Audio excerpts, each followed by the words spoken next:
Justice Watchers, before we begin, I want to make this absolutely clear. The following broadcast contains public domain courtroom footage, commentary, and legal analysis. This content is presented under the Fair Use Doctrine as defined by 17 U.S.C. 107 and is protected by multiple Supreme Court rulings, which you see below. This stream is transformative, educational, and journalistic in nature. It includes original commentary, trial breakdowns, legal interpretation, and critical analysis, not raw redistribution. We do not claim ownership over any public domain footage, and all use is strictly within legal bounds. If you're watching this content, you're engaging in a protected, transformative experience, grounded in law, never in speculation. And if anyone has a problem with that, take it up with Campbell, Brady, Miranda, and Irvin. Remember, guys, justice always works better when we watch. So keep watching. See you in the courtroom.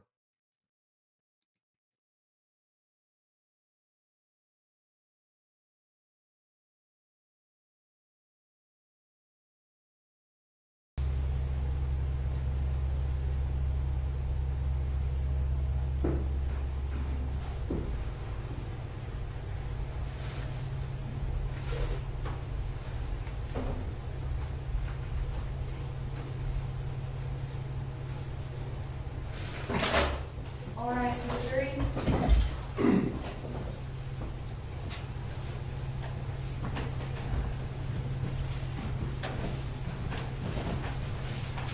I think you're seated back. Oh, yeah. That's good.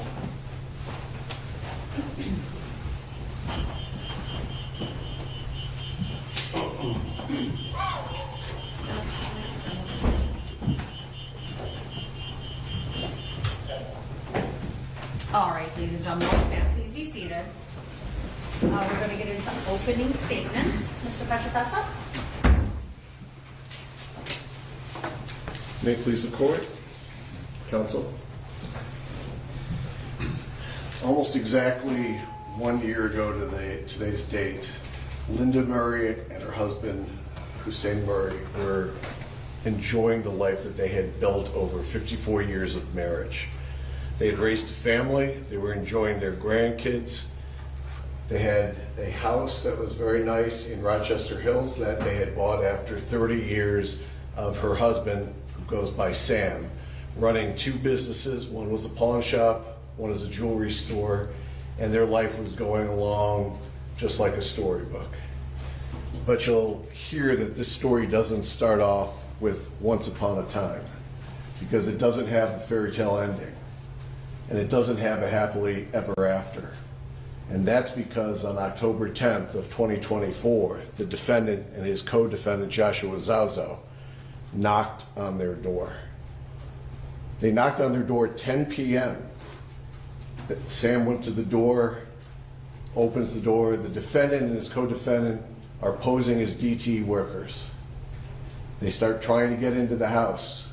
The defendant, Hernandez, is doing the talking. He's also the closest one to the door. Zuazo is behind him, and you'll see this because it's captured on Ring camera. And he's saying, we're in the neighborhood, there's a gas leak. And Linda is at the top of the stairs because she was in the bedroom, and she's looking down, and she says she can see them at the door frame. And she can also see them because the Ring camera bounces to her phone, so she can also see what's going on through the Ring camera. And she yells down to her husband, it's kind of late for a gas meter check.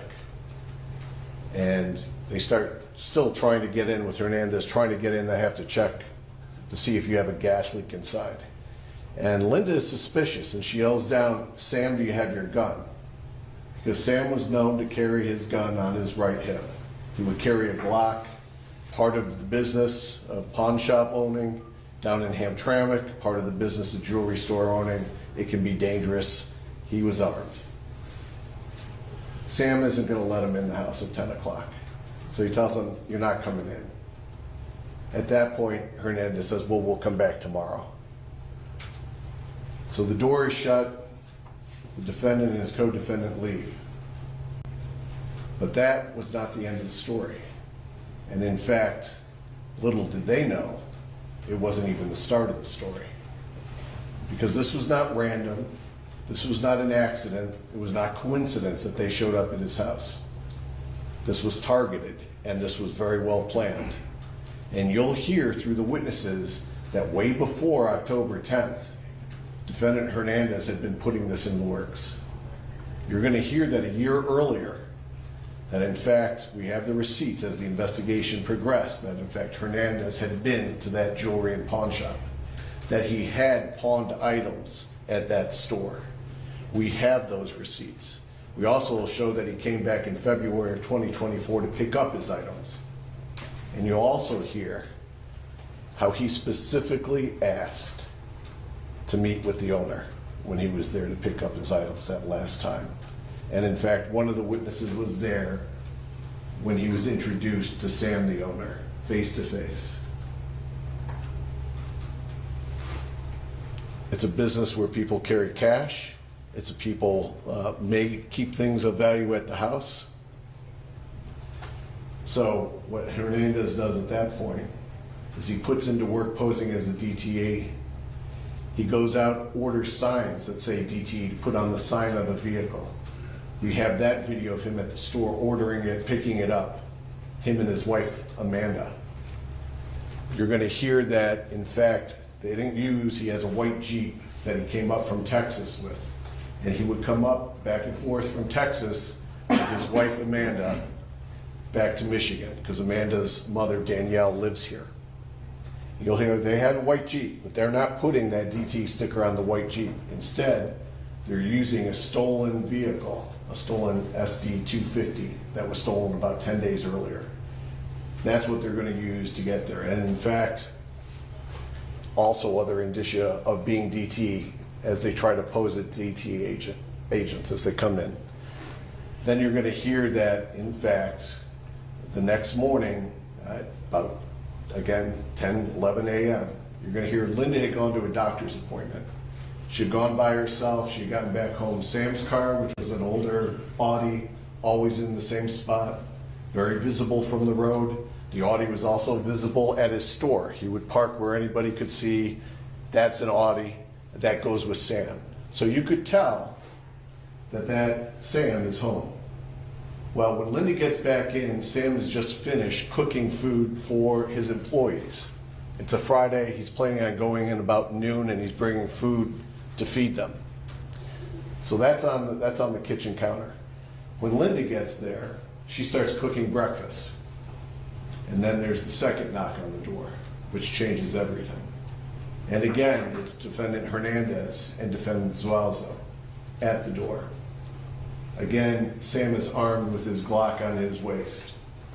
But this time, they talk their way into the residence.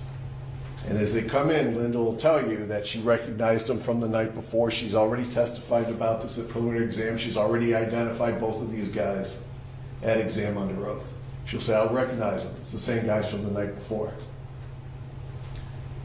As they come in, she was maybe 10 feet away from the door, and they want to check the furnace downstairs in the basement. And this time, they're starting to go downstairs. She'll say that there's a weird segment where Defendant Hernandez says he has to go back to the truck. So there's about 67 seconds when he's out of view, but she doesn't think he actually went out of the house again because the alarm when you go in and out didn't click. So she doesn't think he actually ever left a second time. And then Zuazo is kind of lingering off to the side. At that point in time, Sam is going to show them down into the basement where the gas hooks up inside. And you'll hear Sam is leading the way downstairs, and behind him is Zuazo, and behind him is Defendant Hernandez, who closes the door. And that's going to be the last time Linda ever sees her husband alive. She'll say that at that point she went back to cooking, and probably another 10 or 15 minutes she's trying to cook and finish breakfast. She doesn't hear anything. She doesn't hear any commotion downstairs. She'll tell you that her husband Sam was not a quiet guy. You know, he was a naturally loud talker, but she doesn't hear anything. But instead, she'll tell you that Defendant Hernandez comes up from downstairs. And when he comes up, and you can see he's a big, imposing guy, when he comes up, He says, "Where's the money?" "What? Where's the money? Where's the safe? Where's the jewels?" And she's like, "I got cash in my purse." And she says she had about $300 cash in her purse. And she'll say, "We don't have a safe. There's no safe." So what about the jewels? And she'll say, "The jewels are in a safety deposit box. I got costume jewelry upstairs. That's all I got." At that point in time, she starts saying, "Where's my husband? Where's my husband?" Hernandez doesn't answer. Then you're going to hear Zuazo comes up from downstairs. And she says, "Where's my husband?" And Zuazo says, "He's sleeping." And at that point in time, she sees blood on the front of Zuazo's shirt. She starts screaming. She's getting upset. So Hernandez hauls off and slugs her in the face. And you'll see the left side of her face and how it's bruised. He then puts her against the wall, so "You're going to stop screaming." And she says she'll stop screaming. At which point in time, he puts her in the kitchen and starts to bind her with duct tape. And when he binds her with duct tape, he starts going through her purse. He wants the car keys. He wants the cash. He goes through a kitchen drawer. And Zuazo at this point in time, he doesn't flee and go out the front door. Instead, he goes upstairs and he ransacks the upstairs of the house looking for anything of value. And she'll tell you, he took stuff from the house, but it was nothing of great value. He went through my jewelry box. He took my jewelry box. Costume jewelry. It wasn't worth anything. And that was gone. And then you'll hear in the upstairs, where Hernandez never goes, there's a blood swipe on the wall. She's now bound. They take her cell phone, they take her cash, and they finally leave the house through the garage. And she could say, "I heard it around a few minutes." They went through the garage. They didn't have a clicker, but she hears a big boom where probably the garage was released from the remote control. So it comes slamming down. So the police get called and they arrive. And you'll see the body cam of what happens when they arrive. You'll see the first deputy who's there. He goes through the house eventually. You'll see that there's a lot of other deputies that respond also. You'll see the scene. And when you go downstairs and you see the scene, you'll see how brutally Sam was demolished. Physically just demolished. He's dead at the scene. There's no reviving him. As you've maybe figured out through our jury selection, the media quickly is on this case. Quickly, the Ring videos are out there to the public very quickly. And very quickly, Hernandez and Zuazo become suspects and of interest to the sheriff's office very quickly. And you're going to hear what Hernandez did after he leaves that scene. He goes, puts that truck in Detroit and sets it ablaze. Destroys the truck. You'll hear from the Detroit folks who responded to that scene just trying to demolish any type of evidence that's in the truck. It's ablaze, it's on fire, we know it's the truck. Then he hits the road with his wife, I think it's her child, and I think a couple pets. And they're headed out of here back to where we knew they lived at after they became a focus back in Texas. So you hear quickly that the sheriff office is on that. Sheriff office is putting out notices all the way through the path of where we expect them to be driving, and Louisiana comes across them first. And we have a detective from Louisiana flying up here. He's going to talk to you about everything that happened in Louisiana. And you're going to hear very clearly that when they go through that car, there's a lot of things of value that they find in that car for our case. They're going to tell you that they come across 3 pairs of size 13 Nikes. And on the bottom and on the inside of one of those pair of size 13 Nikes is blood, and the DNA comes back to the victim. You're going to hear that there's 2 other pairs of size 13 Nikes that aren't bloody. And then you'll hear that there's a size 11 tan work boots that also has blood on it, that also comes back to the victim.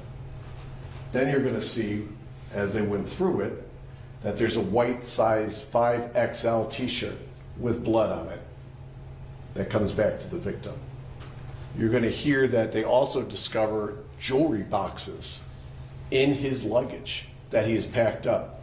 And those jewelry boxes are very distinct. That costume jewelry is very distinct, and Linda will tell you that that's my stuff. And then you're going to hear that one of the things they also find in there is this POCO license plate, which was the original license plate on the burnt up vehicle before it got stolen. That goes back to the owner of that place. So you'll hear there's a conversation that takes place between the investigators and defendant Hernandez down in Louisiana. You'll play that for you. And then you're going to hear all these parts coming together to show you that not only was there DNA on the items that were found in Louisiana, but the crime scene folks also processed the actual basement crime scene. And you're going to hear that both defendants' DNA are found inside that basement, inside that crime scene, on pieces of duct tape that were used. And I think it's not going to be easy to watch. There's no two ways to say it. The pictures are not easy. The story is not easy. But I believe at the end of this case, after you've heard the testimony, after you've seen the evidence that we produce, and after Judge Polis reads to you the law that applies in this case, I believe you'll find the defendant guilty as charged on all the counts. Thank you. Thank you, Mr. Rushbass. Law firm? Yes, thank you. Good afternoon. Ladies and gentlemen, you do not have an easy job ahead of you. As we discussed in voir dire, you will be presented with unpleasant facts, photos, and testimony. You will have to set your feelings of sympathy aside and function as that machine that we discussed again in voir dire. You must take the facts, the testimony, and the evidence and apply it only to the elements of the crimes that Mr. Hernandez is charged with. Now, in an opening statement, it's our opportunity to introduce you to the people you will either hear from or hear about. This is extremely important because you as juror members have to determine who did what and why. The prosecutor and I will stand up here and argue our own theories of how the events unfolded, but ultimately, you make the final decision. Now, as you've heard in your preliminary instructions and the prosecutor touched on, my client is charged with one count of first-degree felony murder.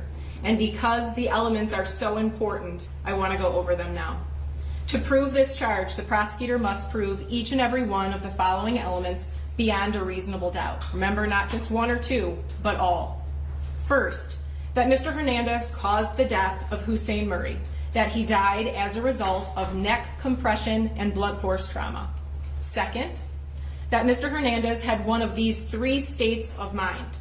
He intended to kill, he intended to do great bodily harm, or he knowingly created a very high risk of death or great bodily harm, knowing that death or such harm would be the likely result of his actions. Third, that when he did the act that caused the death of Mr. Murray, that Mr. Hernandez was committing or attempting to commit or helping someone else commit the crime of larceny. Larceny is the taking of property with intent to permanently deprive the owner of that property. Fourth, that the killing was not justified, excused, or done under circumstances that reduce it to a lesser crime. I do not believe that the prosecutor will be able to prove to you that my client had any of the required states of mind for this charge. As you've also been told, my client is charged in count 2 and count 3, so 2 counts of the same charge, unlawful imprisonment. There is one charge as to Mr. Murray and one charge as to Mrs. Murray. The elements are the same. First, that Mr. Hernandez knowingly restrained in count 2 Mr. Murray and in count 3 Mrs. Murray. Restrain means to restrict someone's movements without their consent or lawful authority. Second, that the restrained person was secretly confined or the person was restrained to facilitate the commission of another felony or to facilitate flight after the commission of another felony. I know this is a lot of information, but I promise you, by the time you go back into that jury room, you will know these elements and you're going to be given a paper copy of them. Now, through witnesses, you're going to hear that on October 10th in the city of Rochester Hills, 2 men appeared at the Murray's door in the evening claiming to be DTE employees looking for a gas leak. You'll hear that they were not allowed in because it was late. You will hear that the following morning, those same individuals came back and at that time were allowed in the house by Mr. Murray. Approximately 20 minutes after they were let in, the individuals left. You will come to know that Mr. Murray was found deceased in the basement and Mrs. Murray was wrapped with duct tape and she was able to call 911 a few minutes later. Now, from the testimony, the videos, and the photograph, it will be clear to you that Mr. Hernandez was one of the individuals inside that residence on October 10th and October 11th. I will not insult your intelligence and try to convince you otherwise. But what I will convince you of is that the unfortunate death of Mr. Murray was never part of the plan, never even part of the discussion between Mr. Hernandez and the other individual. It will be clear to you that Mr. Hernandez did not take part in the beating of Mr. Murray. I do not believe that the prosecutor will be able to prove that Mr. Hernandez had any of the 3 required states of mind that must be present for felony murder. At the close of this case, it will be clear that there is only one verdict that is consistent with the law and consistent with the evidence that was presented. It'll be clear to you that the prosecutor is not able to prove by any standard, much less beyond a reasonable doubt, that my client, Mr. Hernandez, committed the offense of first-degree felony murder, and at that time, I will stand before you again and ask you to return a verdict of not guilty on count 1. Thank you. All right, thank you, Ms. Lawson. All right, ladies and gentlemen, so as we discussed, we do have another jury that is currently not here. They'll be back tomorrow morning at 8:30 for us to start openings in the co-defendant's matter. We would like to have you back at 9 a.m. If you come back at 9 a.m., I'll get you back into the courtroom as quickly as possible, and then the prosecution will start presenting their proofs. All right, so I'll see you tomorrow at 9 a.m. Thank you. All right, the jury.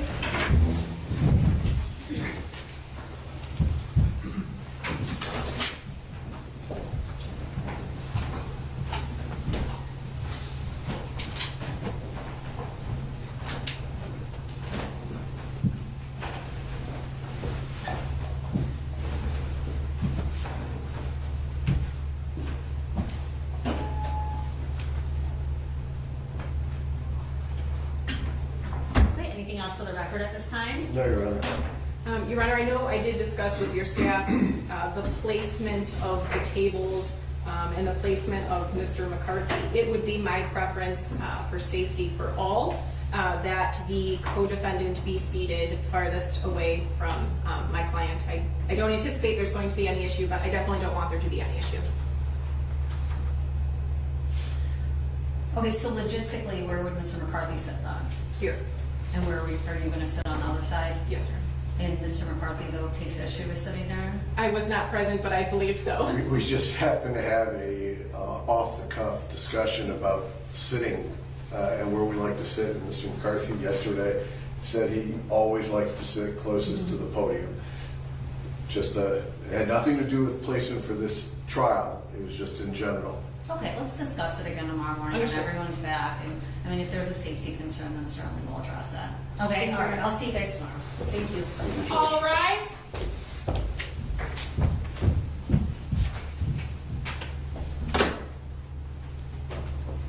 You may be seated.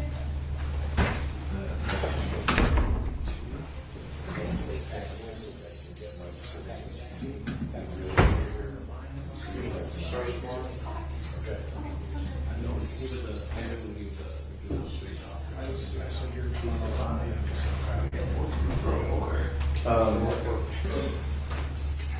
want to go get that portable TV for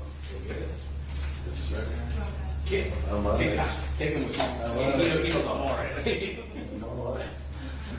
you. Are you trying to steal Josh again? No, I won't until after the trial when I try to steal it.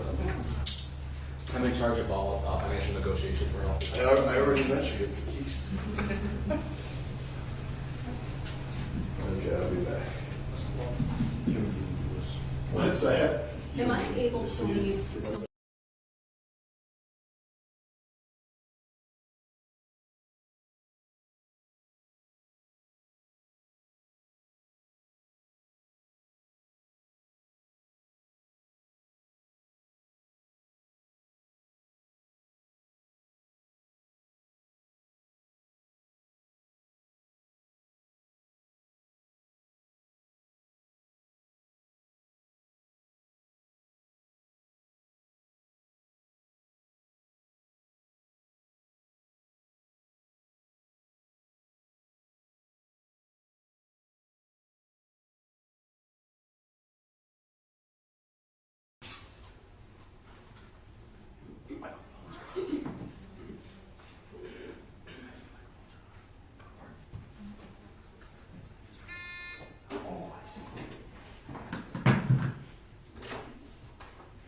All rise. Oakland County Circuit Court is now in session. The Honorable Yasmin Cole is presiding. Good morning, everyone. You may be seated.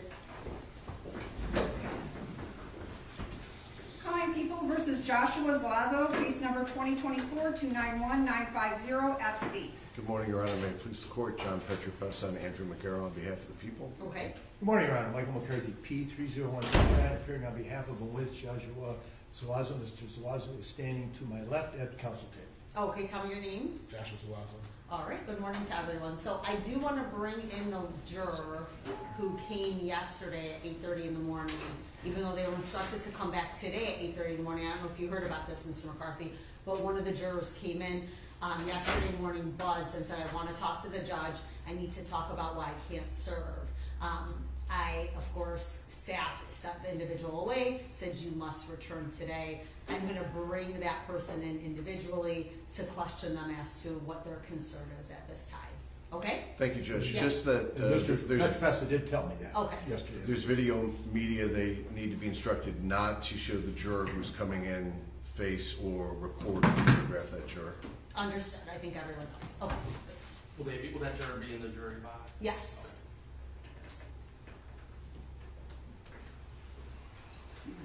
Yes.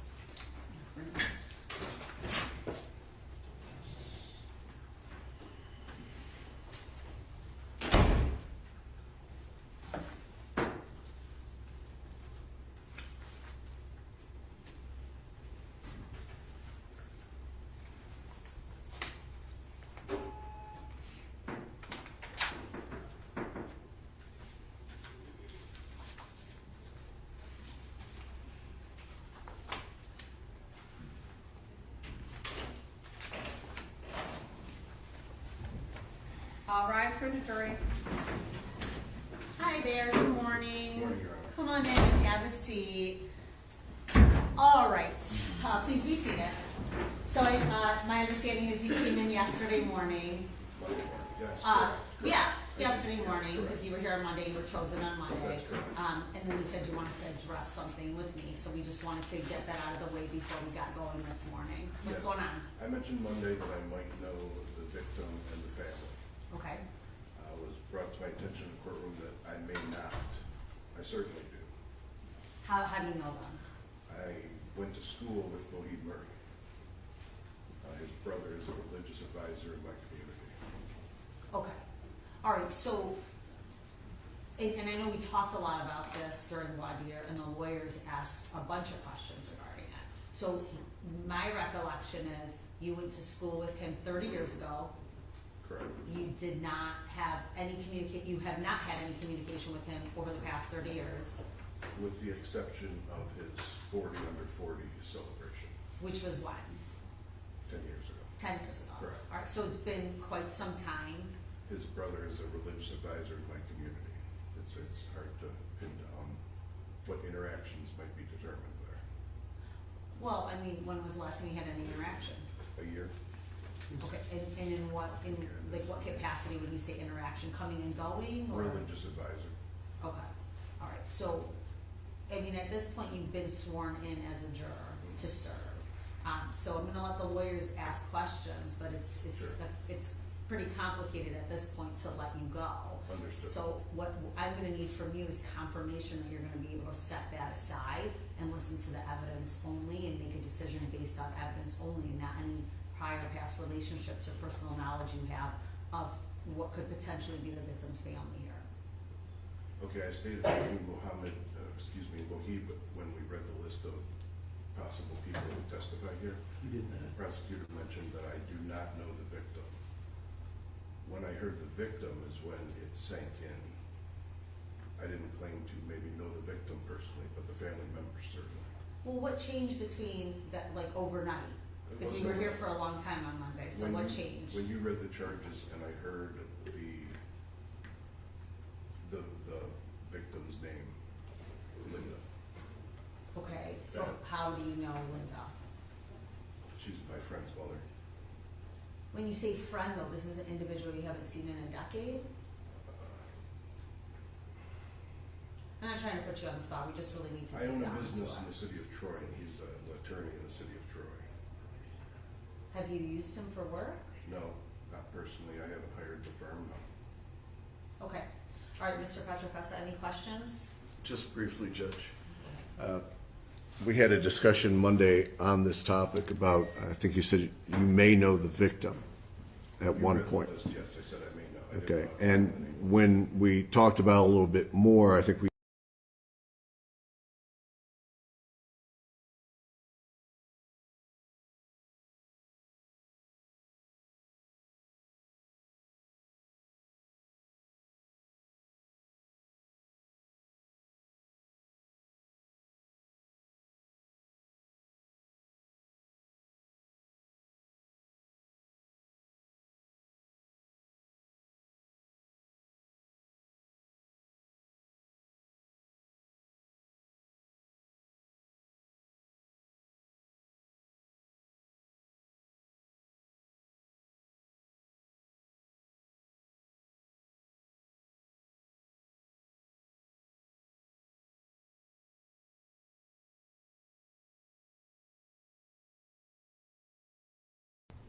Okay, that's not changed. You still don't know the victim. You may have gone to high school with a family member, and I think that's where we left off on Monday.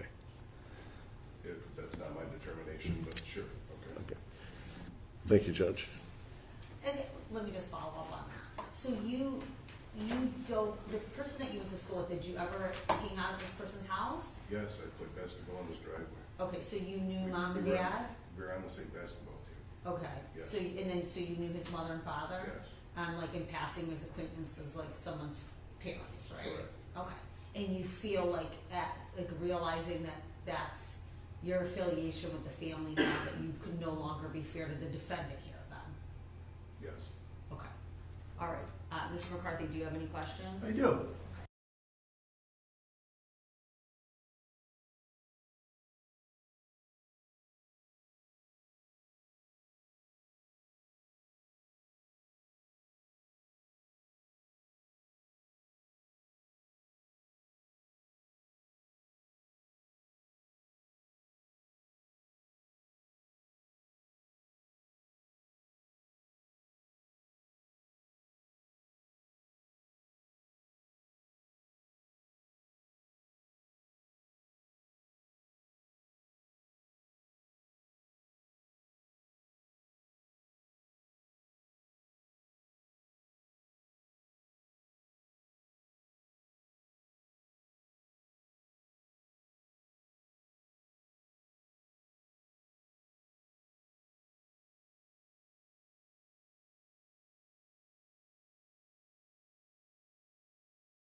we'll get the rest.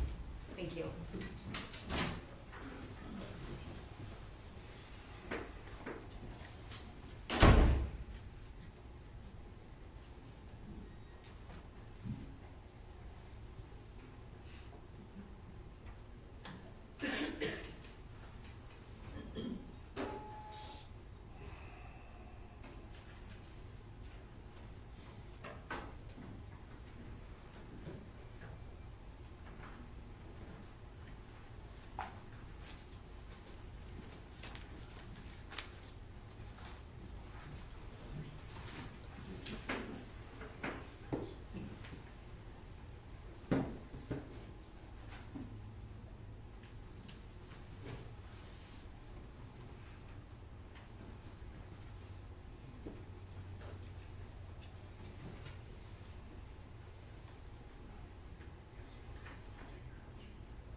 All right, for the jury, please.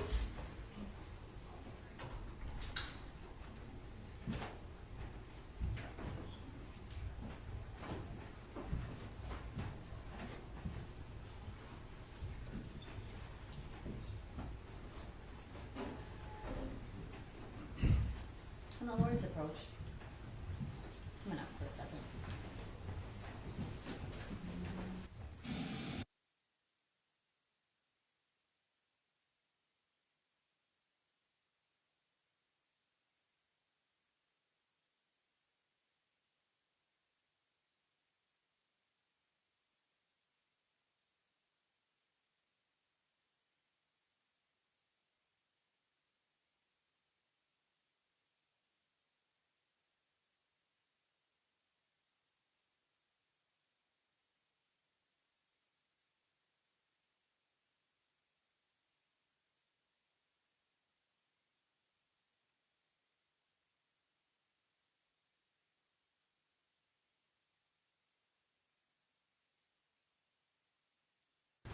Good morning, ladies and gentlemen.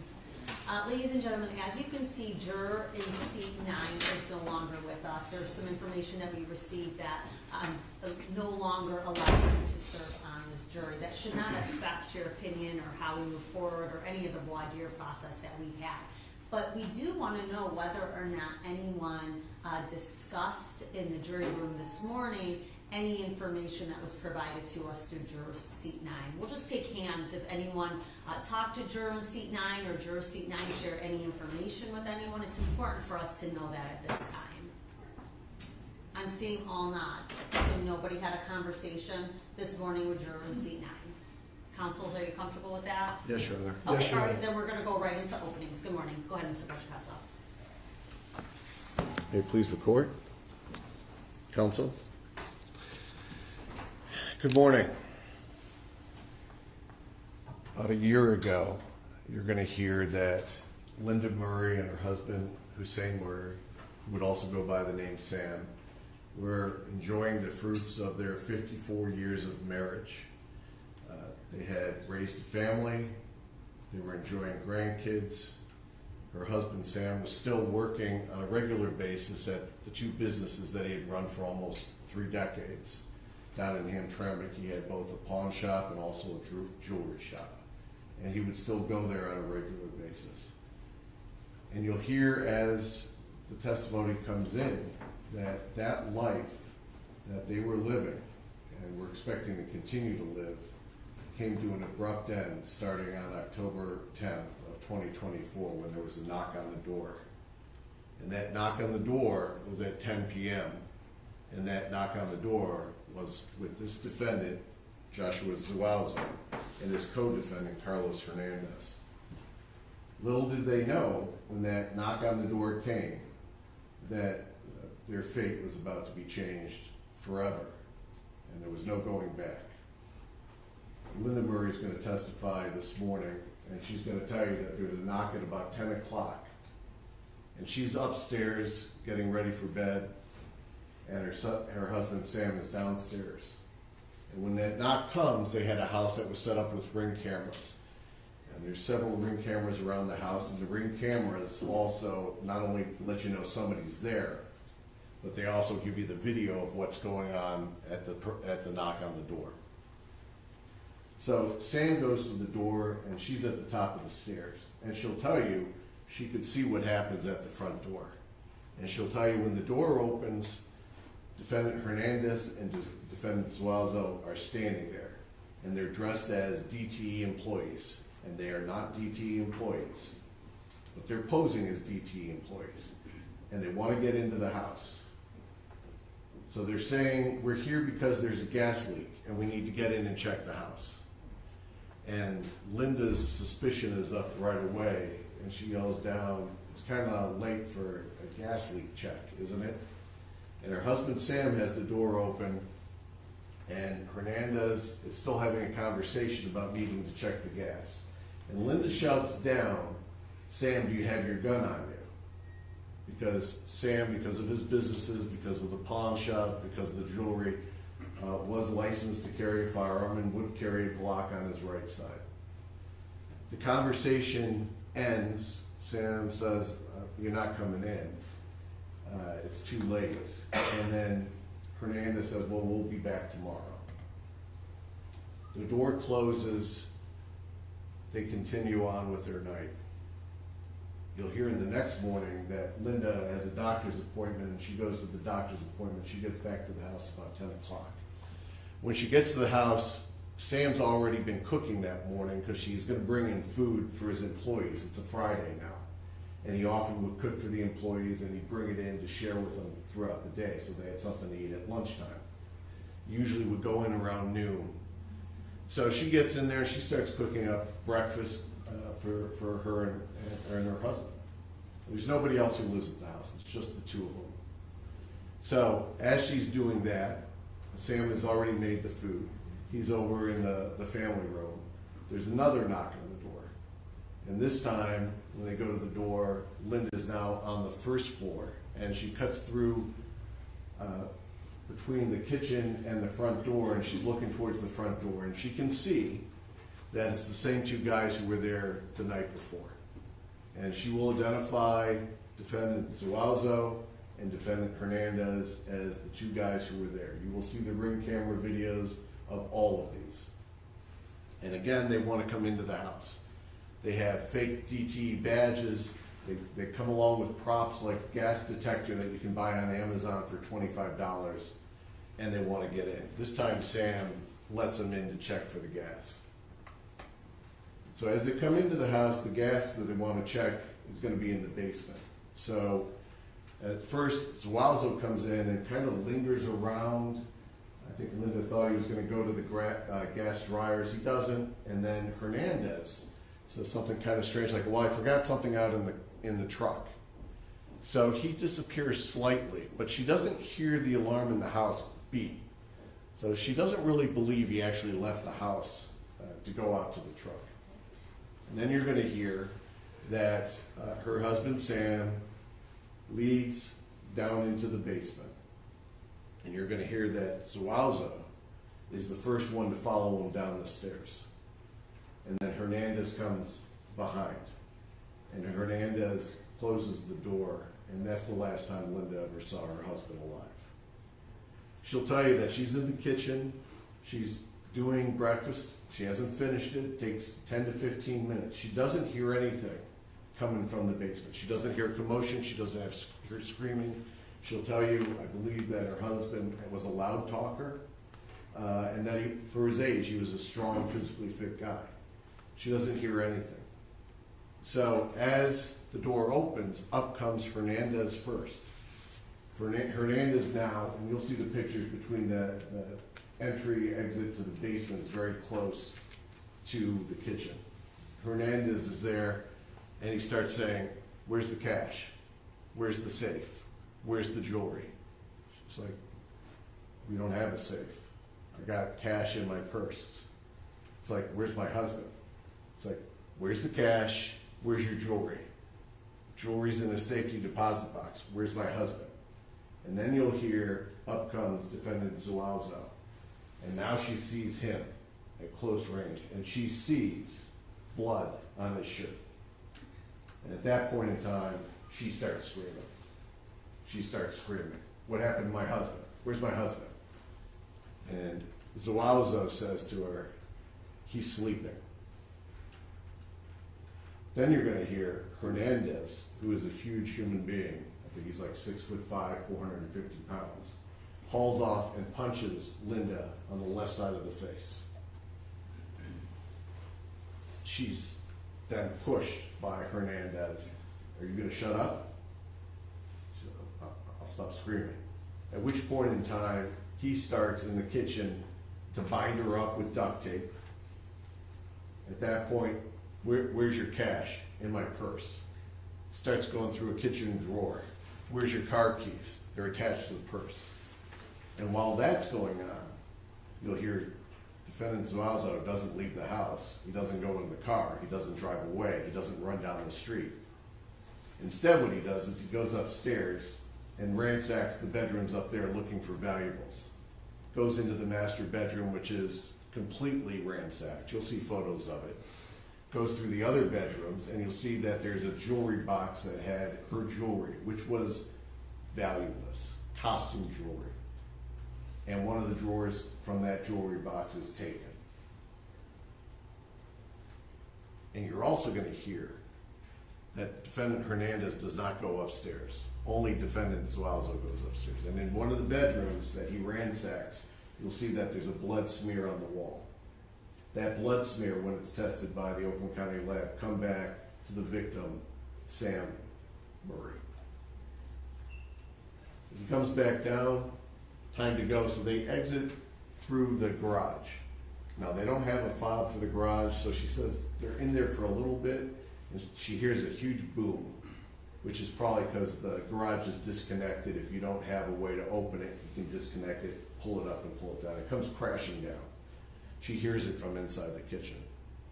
She gets the ability to call the police because they take her cell phone on the house line, and the sheriff's office arrives. You'll see that body cam as soon as we start going with testimony this morning. And it's one of the things that we talked about in jury selection. There's a lot of officers who arrive.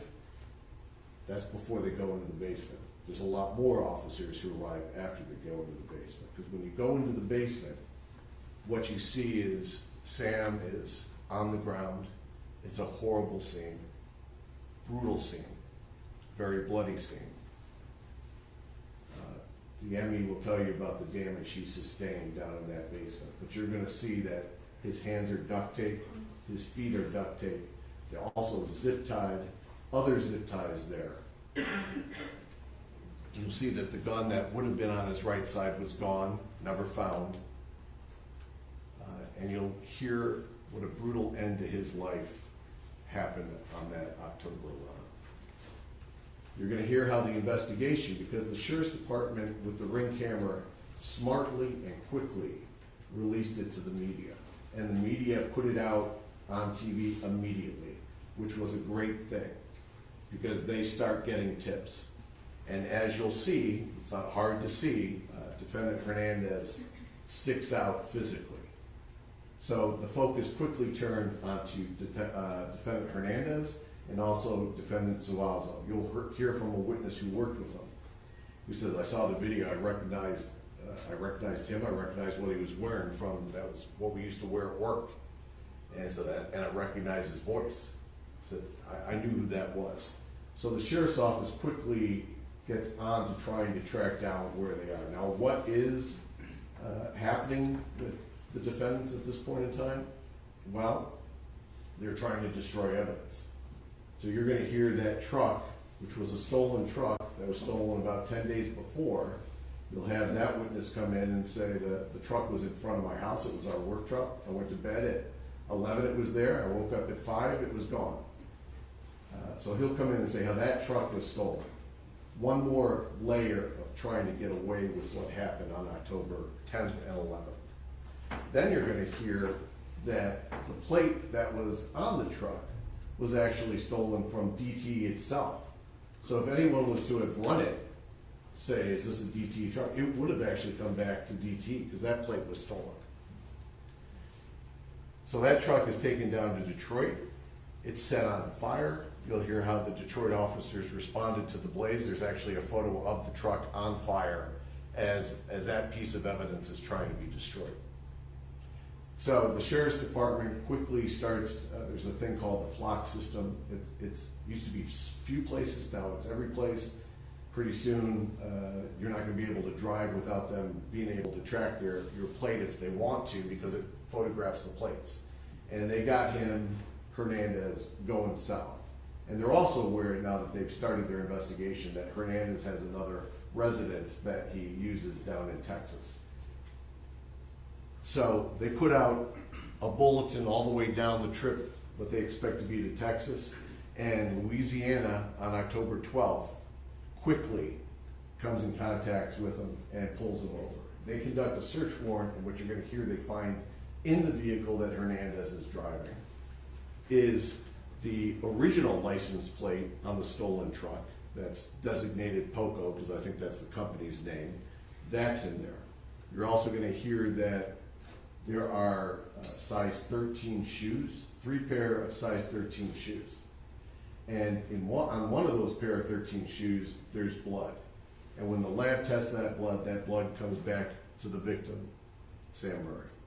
You're also going to hear there's 1 pair of size 11 brown boots.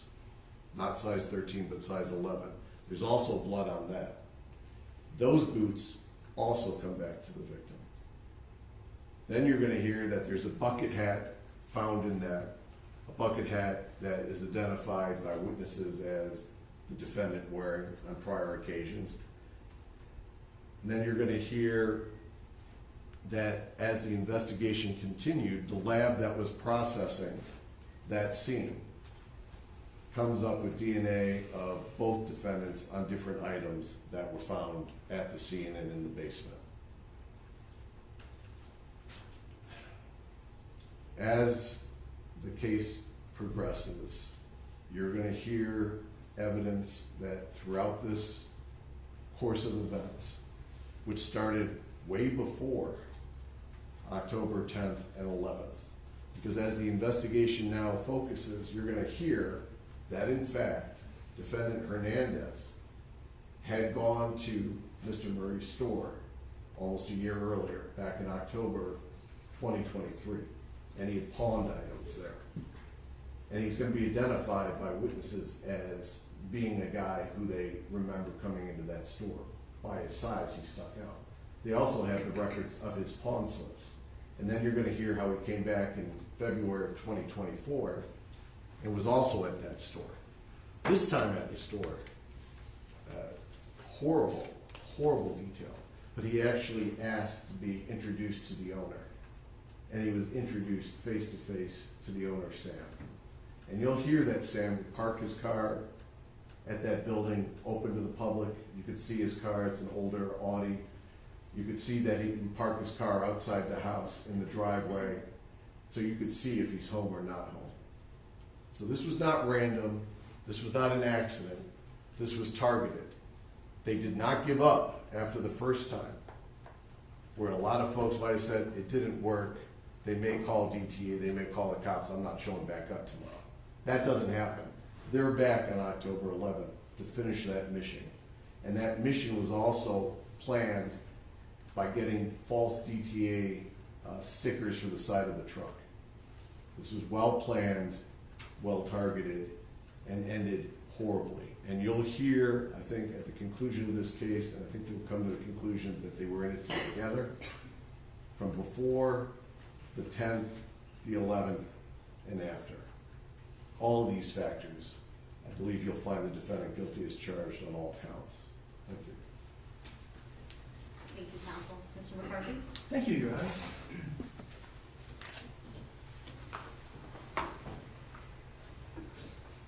Good morning. The first thing I want to do this morning is to extend Mr. Zuazo's sincere thanks to each and every one of you who have set aside the business that you would have been attending to this week had you not been summoned to the Oakland County Courthouse to serve as a juror. And he has known about this case since the 18th day of October last year, when he was in custody and brought before a judge and advised at his arraignment of what the charges against him were. Very serious charges. First-degree felony murder for the death of Mr.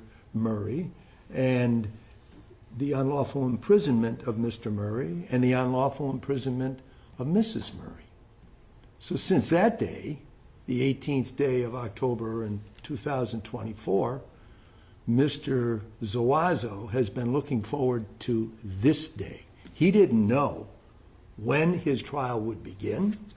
He didn't know who among his fellow citizens would be summoned to the Oakland County Courthouse to serve as the triers of fact, the people who will determine the truth in this case. But he did know this, that once his case was presented before a group such as yourselves, that the truth would then be known. So he's been waiting for this day as his day of vindication. And it is for that reason that I extend his sincere thanks, as well as my own, for you all serving as jurors in this very serious matter. Now, the questions that you have to determine are all focused on Joshua Zuazo. You don't have to make any findings of fact as it affects the co-defendant, Mr. Hernandez.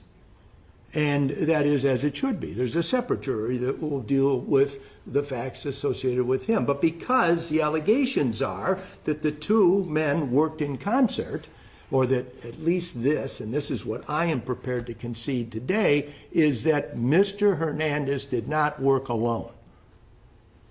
His jury will have to determine the facts regarding his case, but you, sitting here taking in the evidence, are not going to have any question in your mind whatsoever that the first person at the door to try and enter the Murray home on the night, or during the night of October 10 of last year, is Carlos Hernandez. As Mr. Petrofessa said just a few moments ago, and you all will see for yourselves in a little while when both juries are assembled and the testimony begins, he is a distinctive individual by his size. He's 6'5", or I read in one report 6'6". When he was arrested in October of last year, he weighed 450 pounds. I don't know exactly what he weighs in at this time now, but the fact of the matter is a very big individual. Certainly one who stands out.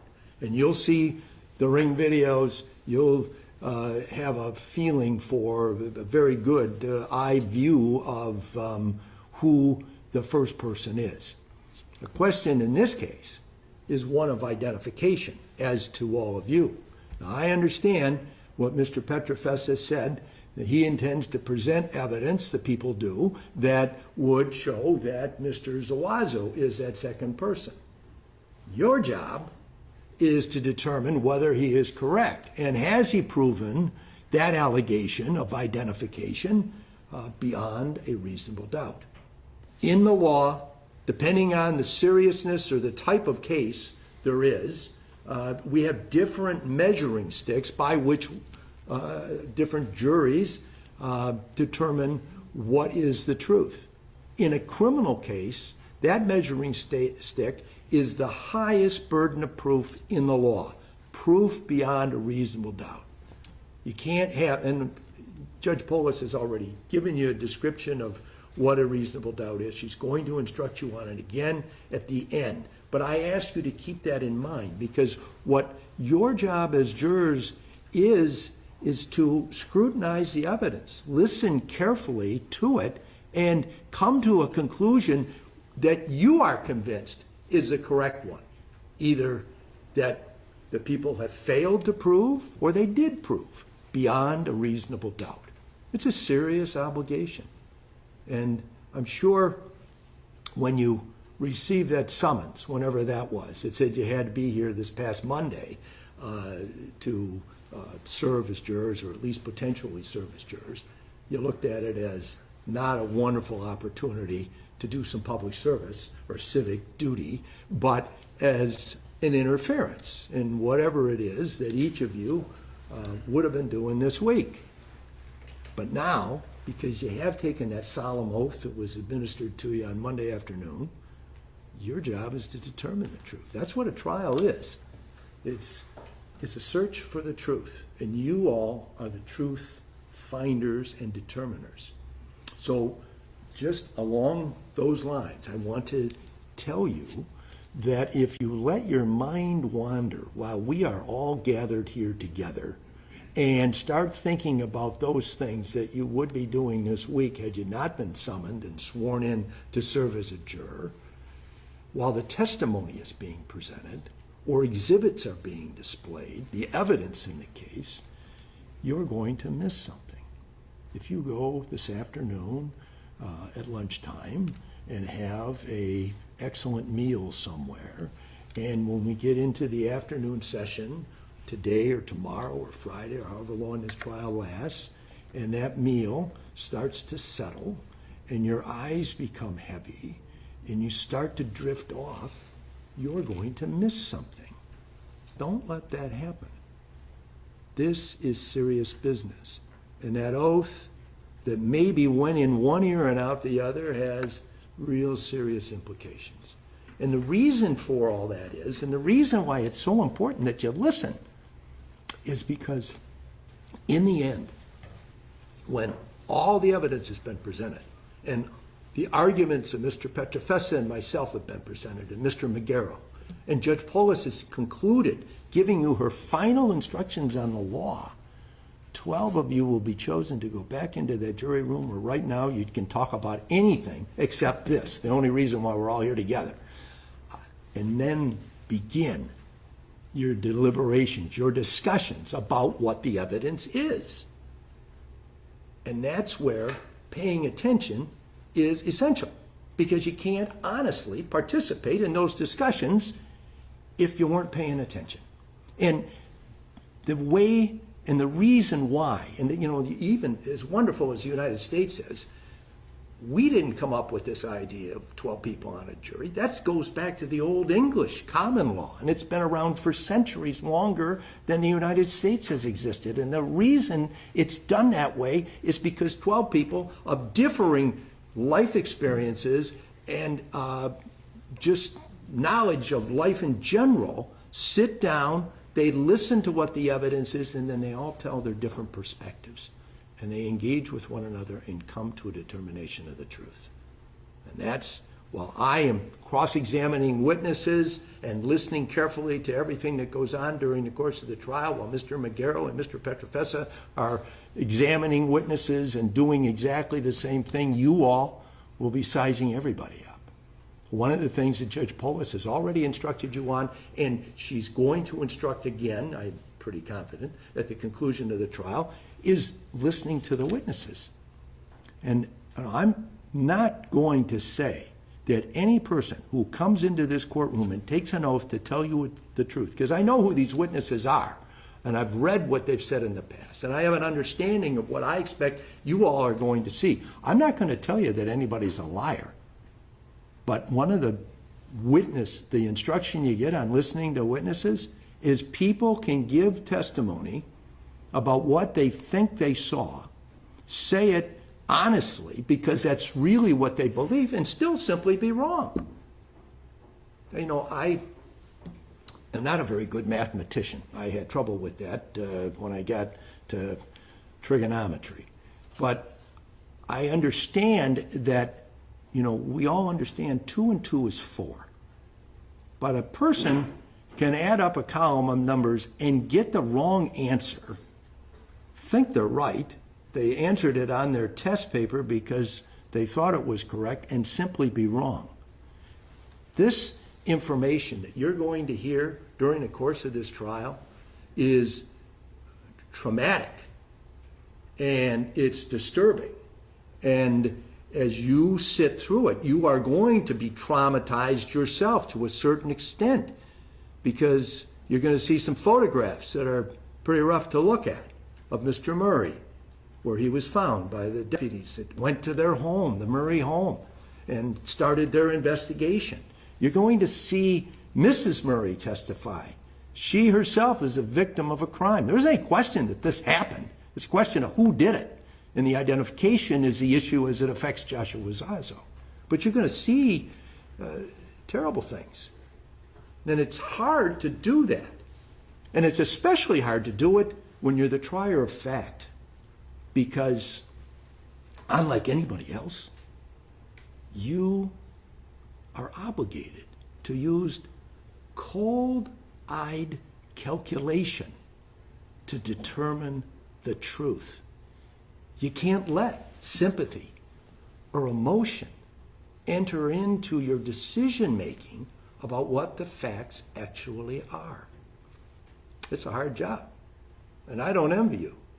And I know what all it is that you're going to see during the course of the next few days. So I can tell you right now from the beginning, it's pretty tough stuff. And that certainly wasn't something that you planned on having happen to you when you opened your mail on the day that your jury summons came. But I'm confident in each and every one of you. I don't know if you noticed, but I actively participated in the jury selection that we conducted on Monday. And I can assure you, if I didn't have that confidence as a fairly well-experienced attorney, you would not be occupying the seats where you find yourselves today. Now, I'm going to have, and I want you to just keep a couple of things in mind regarding this issue of identification. Well, their in-camera makes it really clear who the big fellow is. It doesn't really identify Mr. Zuazo. And there'll be quite a bit of questioning about that. The person, Kelly Broad, who says that, and I expect his testimony will be, because I have some knowledge of it, that he saw that ring video on television in the days immediately after this event took place. And he came forward and he made an identification of Mr. Zuazo. I will have a series of questions for him, and I ask you to listen with keen interest there, because that's a really important thing.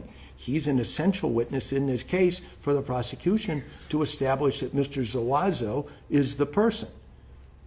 And the question will be, and the one that I will raise in the end in my closing argument, is whether Kelly Broad is correct. This is an important and serious matter, and you want to see justice done, and I get that. But justice and retribution, they don't equal the same thing. And your job as jurors is to find what the real facts are and to make a determination regarding whether the correct person has been, and that is Joshua Zuazo, has been identified as the second man involved in this case. It isn't that it didn't happen. It isn't that it isn't a terrible crime, or they are all terrible crimes. But the question for you as Joshua Zuazo's jurors is whether he is the second man. And is he responsible for any of the crimes that were committed on October the 11th? I thank you for the attention you've paid so far. I know you'll pay attention during the course of the trial, and I look forward to getting my next opportunity to speak with you when I present my closing argument on behalf of Mr. Zuazo at the end of the evidence presentation. Thank you, Your Honor. Thank you, Mr. McCarthy. All right, ladies and gentlemen, so I'm going to send you back to the jury room for about 10 minutes. When you come back the next time, we will have both juries in here. All right, so what we're going to do is we're going to kind of swap between where you sit. I don't know where you're gonna be brought in, but you're either gonna be brought in here, you're gonna be brought in one of those front 2 rows. Obviously, it's more comfortable to be sitting where you're sitting right now, so we are gonna be cognizant of that and try to switch between the breaks. But right now, just procedurally need to set that up and see you back in about 10 minutes. All right, for the jury, please.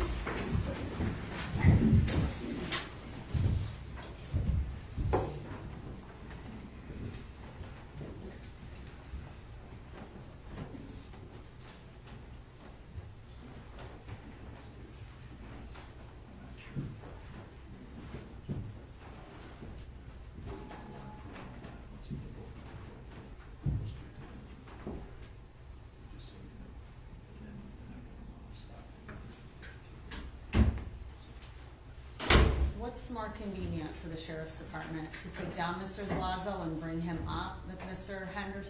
Hernandez, or can we just bring up Mr. Hernandez now? I would say probably, are we looking to do a few hours? I'm assuming I would take him down, let him use the bathroom if need be, And then bring him up? we'll bring Mr. Hernandez up first. Okay, and then is Miss Lofton, or, That way they don't have to cross paths. okay, perfect. Is Miss Lofton here? She Yeah, is? I saw Okay. her already, Judge. Okay, all right, so let's do that, and then we will be back. All right. It's a reason for you, man.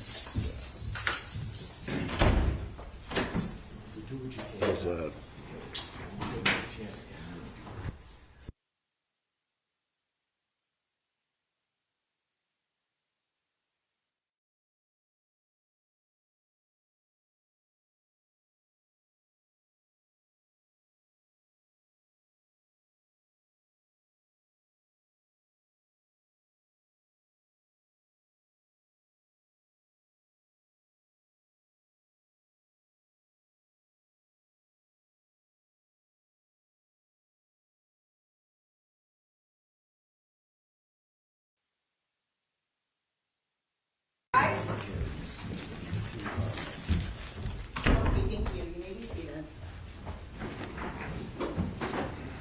Calling People versus Joshua Zuazo, case number 2024-291950-FC, and People versus Carlos Hernandez, case number 2024-291945-FC. John Petrofessa and Andrew McGarrett on behalf of the people. Morning, Your Honor. Michael McCarthy, P3016, appearing on behalf of English Joshua Zuazo. He's standing to my left at the defense table. All right, tell me your name. Joshua Zuazo. Good morning, Your Honor. Paulette Michelle Lawson on behalf of Carlos Hernandez, who is standing to my right. All right, tell me your name. Carlos Hernandez. Okay, all right, we're gonna bring the jury in a moment. Everyone can have a seat. I just wanna have a brief little discussion here with the defendants, as well. So I've heard some chatter that there might be some upsetness between the parties here. I just wanna make it very clear to you that if there's any obstruction of justice whatsoever that I find, you will quickly be taken down to lockup, and you will watch your trial go on without you being present in this courtroom. You'll just watch it through a screen and not be here. And if you want to test that out, try me, okay? All right, so very clear. I don't expect anything like this to happen. We've been together for the past few days. I've not seen anything like that. But I'm just making it very clear, I will exercise my right to do that. Do you understand? You understand? Yes. Okay, all right, let's bring in our jury. Judge. Your Honor, Yes. we had just a few issues, if we could place them on the record prior to the jury coming in. if that's Sure, okay. go ahead. Your Honor, the first issue, my client's wife is listed on the witness list, I believe now, only of Mr. Zuazo and Mr. McCarthy. She is in the hallway. She does wish to come in and observe her husband's trial. It's my understanding that the prosecutor is objecting to that, and I wanted to make a record of that. Sure. What's your position regarding that? I absolutely don't believe she should be in here. I think we need to make a record on her anyway for this, because her name appears on my witness list. Her name also appears on Mr. McCarthy's witness list. This court, understanding the implications from the attorneys about her involvement in this crime itself, had asked for some counsel to discuss matters with her. We reached out on last Friday to Scott Kozak, who's been in touch with her. Mr. Kozak has received some discovery regarding this, had conversations about her involvement with me, and I believe with some of the other attorneys also. And what we received on Friday was a communication indicating that she would not testify because of potential criminal liability. Am I reflecting that correctly for the record? You are? Yes, ma'am. So she would essentially take the fifth. yes. And do we still believe that to be the case? Well, she's outside. If you want to put her on the record for Yeah, 30 let's bring her seconds, on. we Let's bring her can. I don't believe Mr. Kozak is with her though, so she doesn't have her counsel. Well, she hasn't asserted her fifth yet, so the court hasn't appointed her counsel. As soon as she does that, then, and if she is asking for counsel, I'll do that. So I think she was appointed counsel through an order. Is that right? I never actually signed the order. It came to my attention that there was going to be a witness who was gonna take the fifth. But Understood. until a witness takes the fifth, the They court don't wouldn't have have any jurisdiction to appoint counsel for somebody. Understood. So let's just get through it right now. I can do it. Yes. Okay, thank you, Ms. Lawton.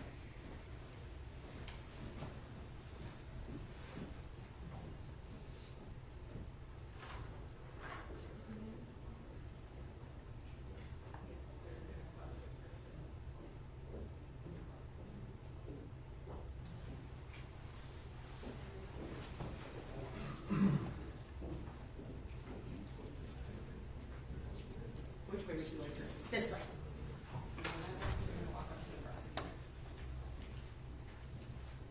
And you could just stand right there. I'll be able to hear you. Tell us your name. Amanda Ileana Hernandez. Okay, all right, I'm gonna get you sworn in because we have some questions for you, okay? It's our understanding that you wanna be in the courtroom, but you're potentially a witness, so we're just trying to figure out whether or not you're gonna actually be called in this case. Go ahead and raise your right hand. Do you swear to tell the truth, the whole truth, nothing but the truth, so help you God? Yes. Okay, put your hand down. So you understand that you've been subpoenaed to be a witness in this case? Yes. All right, and it's my understanding that you would be planning on asserting your Fifth Amendment, is that correct? Yes. All right, and is that something you plan on doing then? Yes. Yes, all right, Mr. Petropasso? And you've had conversations with an attorney, Scott Kozak, before Yes, this? I have. He's actually tried to get me taken off the witness list, but he can't get in touch with Mr. McCarthy. All right, any questions, Mr.? I know that's not accurate. Go ahead, Mr. McCarthy. Well, Any questions for the witness on behalf of I Mr. think Zuazo? the fact that she's stating that she's going to assert her rights under the Fifth Amendment and remain silent, that satisfies me. I'll strike her name from the witness list, and I have no desire to have her testify, given my understanding of the evidence that would implicate her. What's your position on her? Position is that she still shouldn't be in here for several reasons. First of all, she's still a potential defendant, and she still could be potentially charged. I don't want her having access to testimony of what's going on. Secondly, she's still in constant contact with the defendant.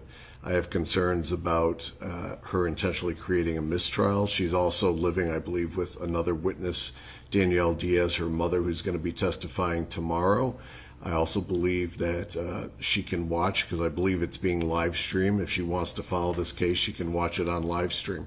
It also creates an issue if she's sitting in here and a jury sees her sitting in here, then they're going to say, why is the prosecution not calling her, not understanding I can't call her? So if she's in here. Still call her though. And I think this is the way that we're gonna get around this, but what are your thoughts, Ms. Lofton? Your Honor, since she has been struck on Mr. McCarthy's witness list, she is here to show support for my client. I think that is important for the jury's view, so I would ask that she be allowed to remain.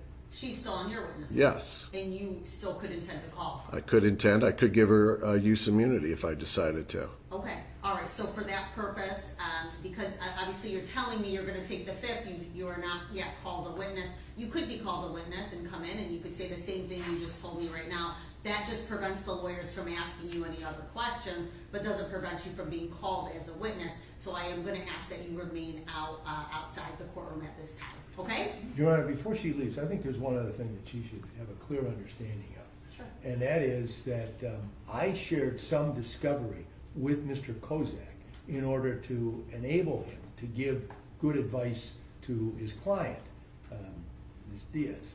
Now, she could very easily be charged in this case, and I don't want her to lose track of that, because as I understand it, when there's an ongoing investigation, which I believe as it affects her there is, then the subject of that investigation is not entitled to have the information being gathered by the prosecuting authority. And that is the case that she finds herself in right now. So I think that she has to be removed from the courtroom and be outside of the courtroom the entire time. Okay, unless she's otherwise called as a witness if the prosecution They change their cease mind. to exercise that. And at this time, I will in fact sign an order appointing Mr. Kozak to be your counsel moving forward until at least the end of the trial. Sound good to everybody? Yes, Okay, Judge. all right, we ask that you wait out in the hallway. Thank you. Your Honor, the only other matter, I am objecting to an exhibit, which is a video that will be coming in through, I think, the second or third witness, but we thought it appropriate to do it now, since the jury has not been brought in. I am objecting to exhibit number 16. That is a body-worn camera of one of the first responding officers that makes his way into the residence. He does kind of a cursory search upstairs. He's involved of an entire search of the home. He then comes upon Mr. Murray in the basement, and the body camera is depicting the scene as he is seeing it. I do believe under MRE 403 that it is overly prejudicial and also needlessly cumulative. We're also hearing from that officer, we're also seeing pictures of what he is seeing. So not only are we having testimony and pictures, we're also now seeing a body-worn camera. And for those reasons, I'm asking that the body-worn camera, exhibit 16, not be allowed.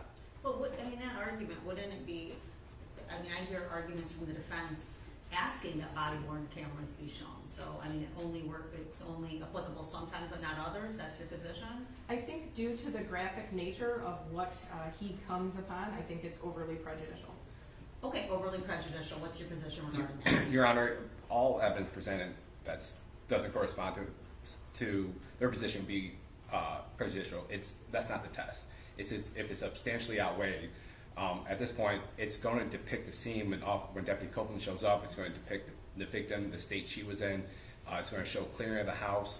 It's going to give information and context to the jury, what the scene was like when they showed up. The pictures that are going to be in there are going to be through the crime scene investigator with the placards and things like that afterwards. We're not playing the full body camera, which would be over an hour. It's been edited down to 28 minutes. And mostly, the video is going to show versus the testimony of Deputy Copeland. So the video is going to depict far more than what Deputy Copeland is going to testify to. I'm going to ask him a few questions and then play the video because that's going to show what happened that day. Okay, Your do Honor. you join on that objection? Yes, in the test for 403 is not overly prejudicial, it's unfairly prejudicial.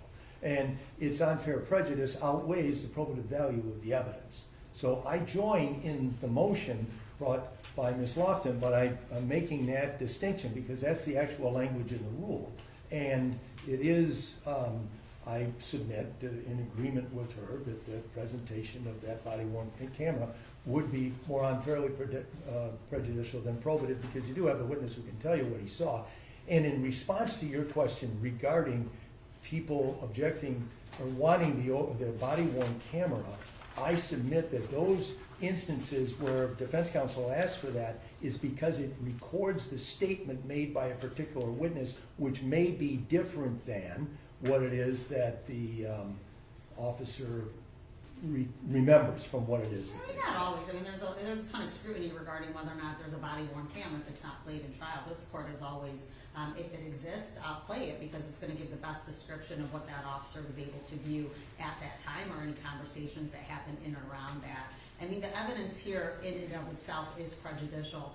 We've got information here that is read to the jury that they're going to hear evidence of a felony murder that involves detailed injuries that rise to a level of just inhumanity.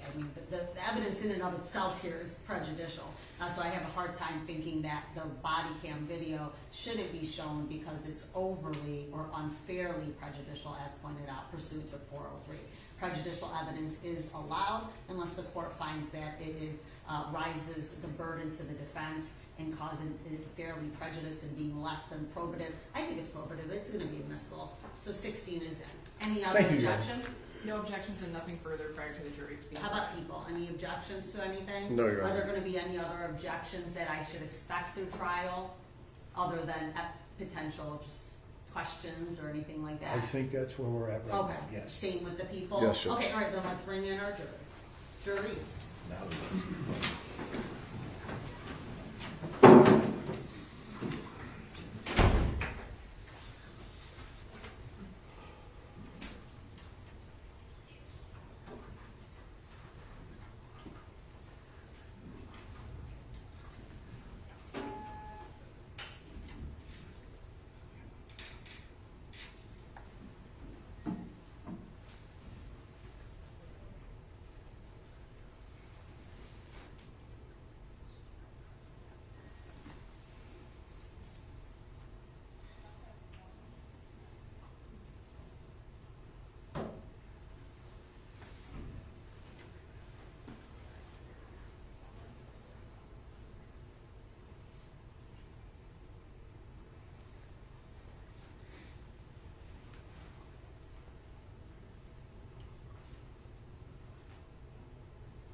All rise for the jury, please.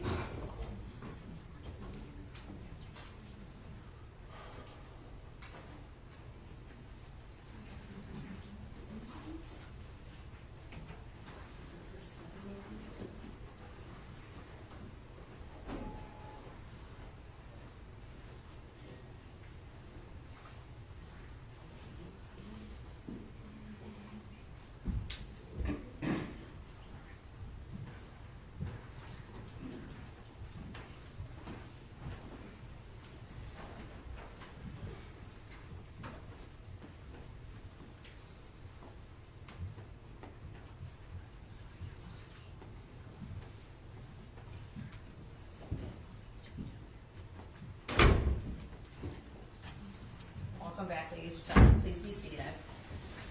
One moment, Judge.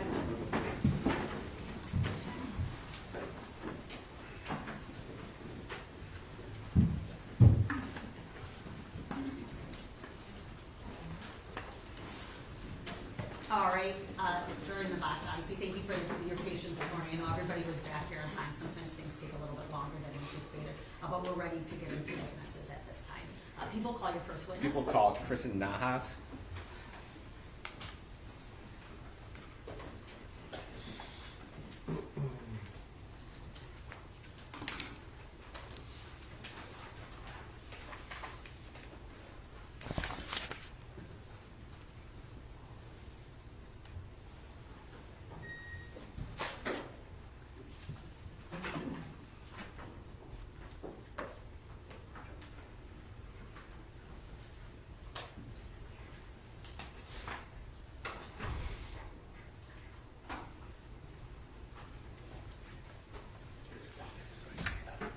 All right, good morning. Yeah, if you could just get into that witness stand, stay standing, raise your hand, I'll get you sworn in.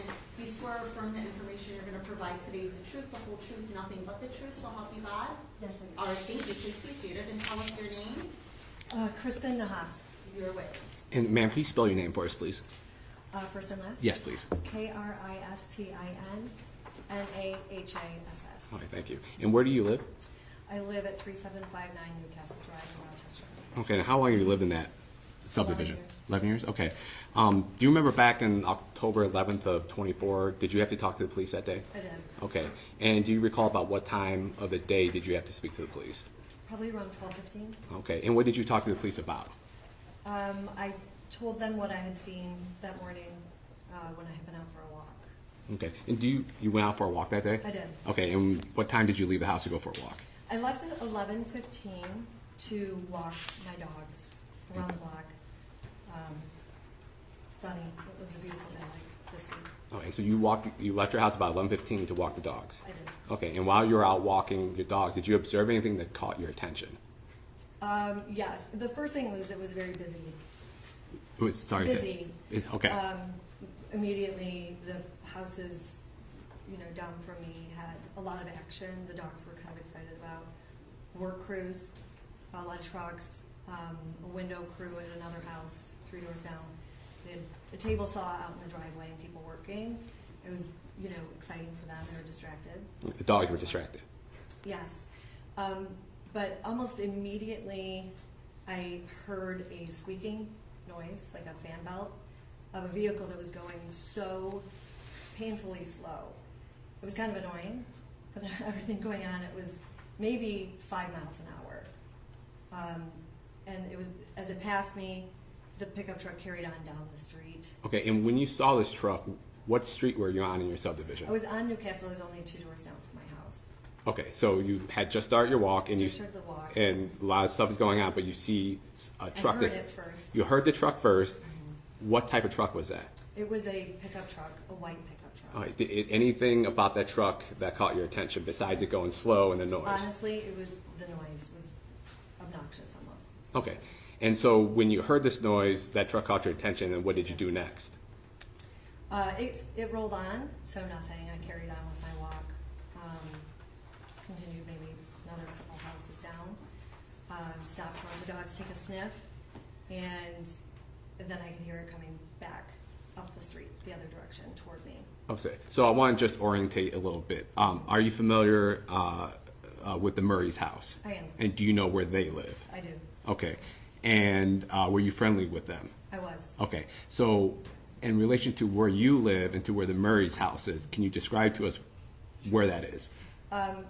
3 doors down on the opposite side of the street from my house. Okay, so when you left with your dogs that morning to walk, were you heading in that house's direction? I was headed toward the Murray's house. Okay, and so you testified that pretty quickly you heard this truck. I did. Okay, and when you saw this truck, was it coming from behind you or towards you down the street? As I left my house to start the walk, the truck came from behind me and passed me down toward the street. It passed me and it passed the Murray's house and it disappeared around the bend.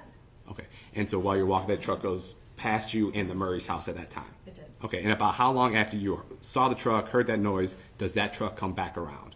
Within a minute. Okay, and when that truck comes back around, do you hear it first or do you see it first? I heard it. Okay. And I looked up then to see it. Okay, and when you looked up to see that truck come back around again, what did you observe it, if anything, of that truck at that time? The first response was annoyance. Basically, this as slow as you could be, almost advertising, hey, I'm casing your street. It felt that way. It would feel that way to most people. So when you observed that truck, were you concerned at that time, or was Yes. it just, it was, okay. I was. Did you see any markings on this truck?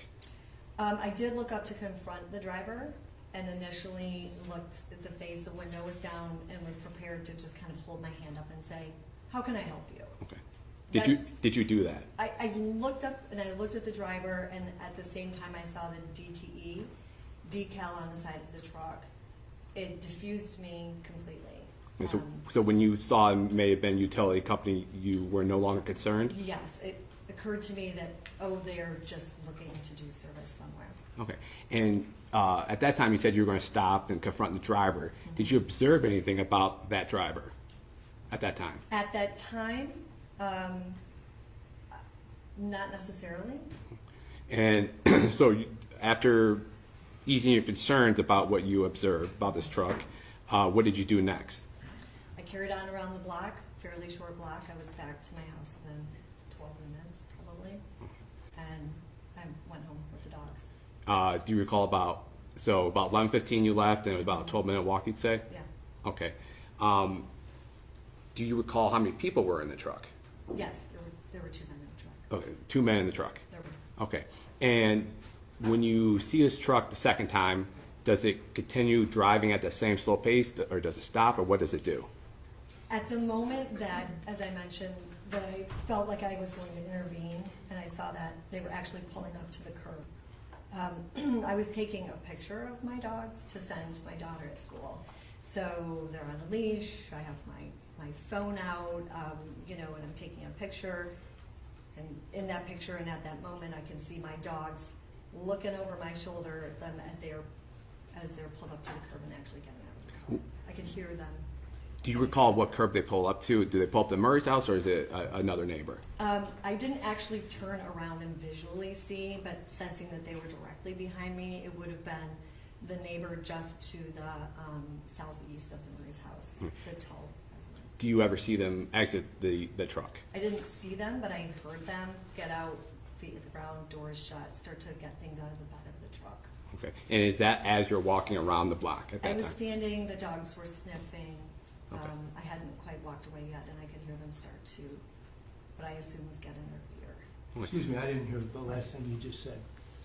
That they started to, I heard them exit the truck, I heard them shut it and get into the back bed of the truck and access gear, in my mind, buckets, maybe 5-gallon bucket. But you don't recall anything they're wearing or any description of those In people in that the truck? moment, no, but When you say in the moment, it didn't necessarily register to me in the moment what they were wearing, which became interesting to me after the fact. okay. So you go back home, and is there some point during the day that the police arrived to the Murray's house? Yeah, I feel like shortly thereafter, you know, the dogs were new to me, so we spent a lot of time in the yard, and there was immediately action in the street. I feel like by maybe noon, I'm just using my memory, but the neighbors were out.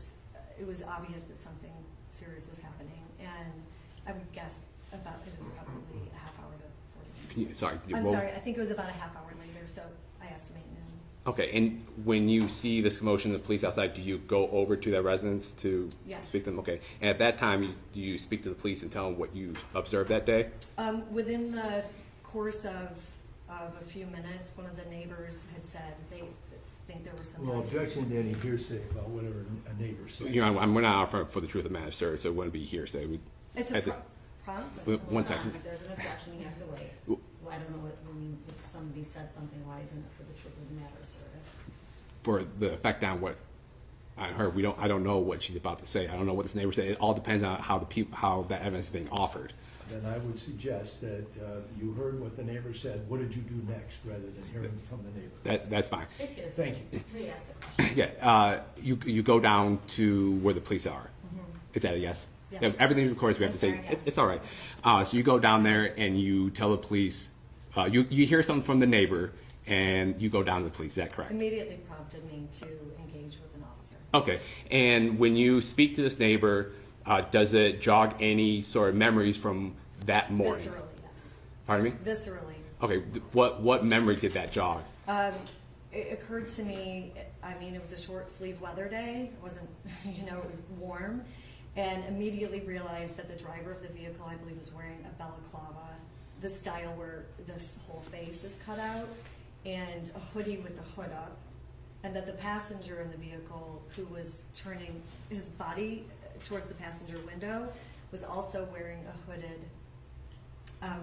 On reflection, I surmise it could have been a Tyvek suit for both the driver and the passenger, which immediately I realized that's very out of sorts for this hot weather type of day, especially the balaclava. So it wasn't until after you saw the commotion, talking to neighbors, that this sparked something in your mind, and you told the police what you observed that day. Right. I have no further questions. Thank you. Yes. Thank you, Your Honor. Nihas, my name is Michael McCarthy. I represent one of the defendants in this case, Joshua Zuazo. I have a few questions to ask you here this morning regarding your testimony, and if I don't make myself clear, please tell me that, then I'll rephrase the question, okay? Now, you engaged with the officers when you saw that there was commotion down in front of the Murray house and police cars were present, correct? I would say that I was present. I didn't engage with anyone at that time. I didn't speak to an officer. Okay, an officer came to your home at some point and spoke with you, correct?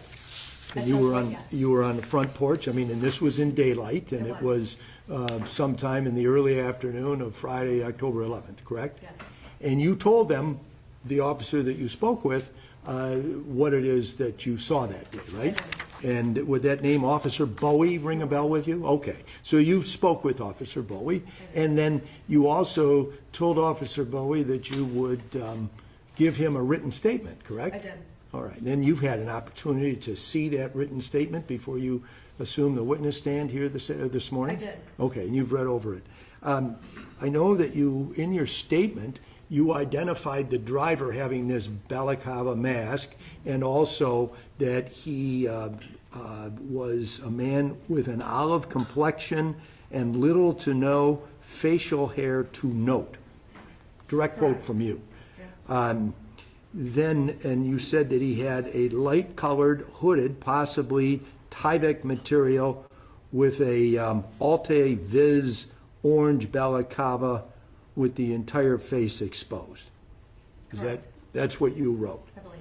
And then what you also told the officers, and I believe you said here during your direct testimony, is that you didn't see either one of the two people that you say were in this vehicle actually exit. You heard it, but you were moving on with your dog walk, correct? Correct.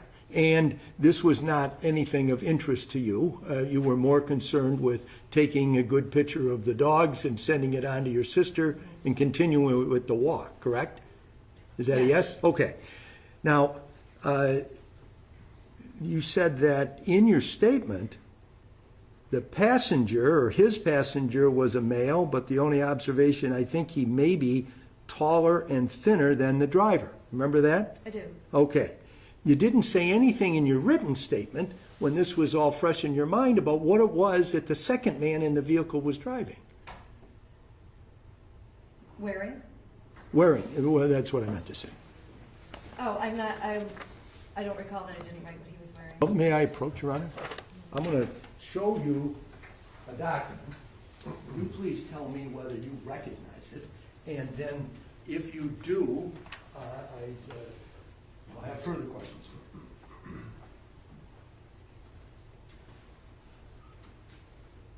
Do you recognize that document? I do, yep. And is that, in fact, a copy of the statement you wrote out for Officer Bowie on October 11th of last year?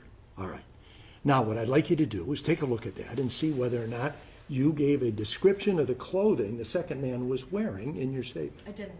You did not. Okay. So you would agree, today is the first day of October, that nearly a year has passed. Right. All right. When is it that you came to remember that the second man was wearing some sort of orange or yellow clothing? It wasn't orange or yellow, it was light in color. Light in color. So you don't know It what could have color? been gray or white. Okay. So you don't know what it was, but this other person was wearing some sort of a covering. Is that correct? Correct. So you would, and that's something, when did you remember that? Well, honestly, it was probably promptly after this, like within, it was something that maybe I should have written down in my statement, but I did not. Okay. And did you ever call Officer Bowie or anyone at the Oakland County Sheriff's Department to tell them, yeah, I remembered something else? I didn't. Okay. And you knew what this was all about by the time you talked with Officer Bowie. You knew By what then had I happened, knew. at least that Mr. Murray was dead, correct? Yeah, And so this was serious. of course. And you had information to provide, but would it be fair to say that the first time you provided that information about what the second man was wearing is this morning when you took the witness stand? Formally. Well, I mean, formally you're under oath, but what I'm asking is, it's the first time you've shared that with anybody in law enforcement, the prosecutor's office, any detective was in open court here this morning, correct? I can't honestly answer that because I was at the pre-trial day back in maybe November last year. December the talk to- 17th? I'm not sure what the date was. It was one of the pre-trial dates I was subpoenaed for. And there was discussion about that date. I may or may not have mentioned it, but I can't honestly say it was never mentioned. Okay. No one asked you to write anything more, Nothing correct? more, right. This Okay. was within minutes Okay. of the incident. So just, and I get that, and things can happen, your memory, you start thinking about what all you saw, and you want to add something to it, but you didn't take, and they gave you, the officers did give you some identification information about how to get in touch with them, right? And so you could have done that, but you did not. You went somewhere to court, either in November or December of last year, you discussed the case a little bit further. You may have told it to someone that day, but you're not positive, correct? Because there's no recording, and you were not called as a witness that day. That's correct. Okay. But to summarize, what it is that you actually did see was this truck being driven by a man in a balaclava mask who you say has olive skin and little or no facial hair, correct? Correct. And the passenger was wearing some sort of light-colored clothing, correct? And he was maybe taller than the driver. Yes, And thinner, you said, in your statement. yes. Okay. This is all you taken a glance, correct? Well, in addition, the passenger his body was turned away, so from the orientation of someone from their side view, you know. You couldn't see. Appeared to be thinner. Okay. You couldn't see very much, correct? There are limitations to what I could see. Correct. Thank you. May I approach? I have no further questions. I'll just retrieve that document. Sure. Thank you. Our cross-exam, Hernandez. Thank you.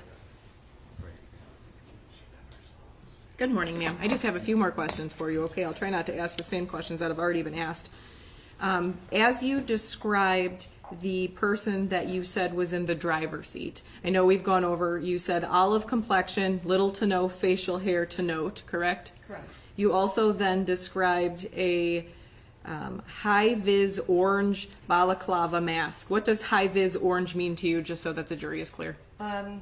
It's like a safety orange. Maybe that would be like a hunter's jacket. That is high vis, meaning high visibility. Okay, and that is the mask or the hood that this person you saw had on, correct? Correct. I have nothing further. Okay, any redirect? Briefly, Ms. Niles, there is some question in the cross-examination about the height difference. You never saw them step out of the car and stand next to each other? I didn't. This was just from the belt line of the window, like the height of their head, essentially. Okay. Inside the... Inside the cab of the pickup. Okay, thank you. No further questions, Your Honor. All right, thank you. You may step down. Your Honor, may this witness be excused? Any objection? I have no objection, No right? objection, Your Honor. You're excused.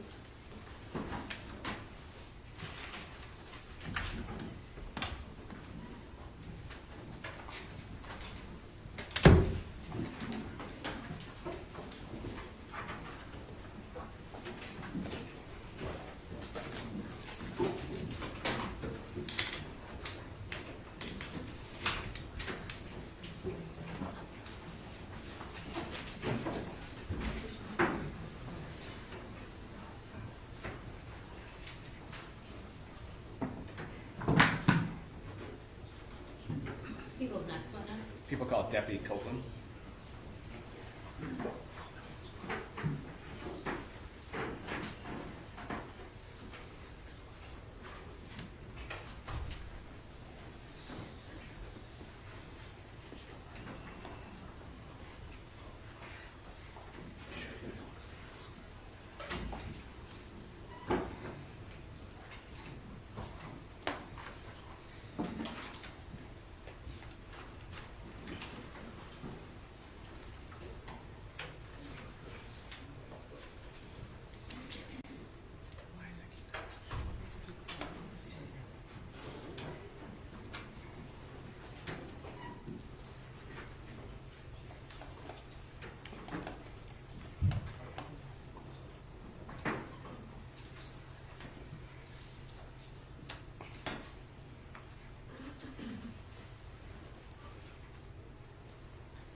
Good morning, Deputy. You can just stay standing, raise your right hand. I'll get you sworn in. You swear affirm the testimony you're going to provide today is the truth, the whole truth, nothing but the truth, so help you God? All right, thank you. Please be seated and tell us your name. Deputy Tazra Copeland. Your witness. Thank you, Your Honor. And Deputy, can you spell your first name and last name for us, please? Sure. First name Tasrey. Last name Copeland. And Deputy Copeland, where are you employed? Oakland County Sheriff's Office. And how long have you been with the Sheriff's Office? 21 years now. All right. And prior to your employment at the sheriff's office, do you have any other law enforcement experience? No. And Deputy, what is your current title right now? Patrol officer. All right. And where are you currently assigned to? Rochester Hills Okay. substation. And I want to direct your attention to October 11, 2024. Were you also assigned to that particular substation then? Yes. Okay. On that day, did you receive a dispatch about a potential robbery occurring in Rochester Hills? Yes. All right. And where were you, if you recall, when you got that dispatch? I was in the area. Can't tell you exactly where when the call came out, but I know it was close by. Yes. And I'm having a hard time hearing. Can you just raise your voice a little bit? Yeah, absolutely. Okay, thank you. So you were in the area you just Yes. said. Okay. And was that while you were on the road? Correct. Okay. And on that day, were you in a fully marked Oakland County Sheriff's Office patrol car? Yes. Were you alone or with a partner at that time? No, I was alone. Okay. And when you received that dispatch, do you recall about how long it took you to head over to that location? It was less than 5 minutes, if I recall correctly, because I wasn't that far when I heard the call come out. Okay. And when you arrived on scene, do you recall where you parked your vehicle? I parked one house down from And, the actual home. and were you the first deputy to arrive on scene for that dispatch? Yes. Okay. And what was the first thing you did when you arrived on scene? Walked up to the home. I remember knocking. I believe there was a ring doorbell or something. No one answered. Then I started to walk around to the side of the house. Then I called for a dispatcher to have the person, if they were still talking to them, to open the door. And did a person open the door? Yes. Okay. And on that day and time, are you equipped with body worn camera? Yes. Can you describe to us how that works? Well, you hit the button to record, so it records everything the moment you press the button. And that day and time, October 11, 2024, when you arrived to that house, was your body camera working? Yes. And that day and time, did it record the events that you observed? Yes. Your Honor, at this time, the people are moved to admit People's Exhibit 16 and publish it to the jury. All right, so there previously was an objection to 16. The court did find that it was otherwise proper pursuant to 403. Both defendants' objections are noted for the record. Okay. Thank you, Your Honor. Yep, 16 is admitted, and you may publish. Thank you, Your Honor. There's going to be volume associated with it, so I don't know how loud we can make it. Okay, well, is it playing on both then? It should. Okay. And Deputy, I'm going to play your body-worn camera. It may stop it from time to time and ask you questions, but most likely we're just going to play it all the way through, okay? Okay. And let's just make sure he can identify it as well as being his own. Yes. So which monitor am I going to be looking at? I think what you see on your screen should be what everyone else is seeing. Understood. We're not Okay. seeing, it is not working right now. It was working earlier.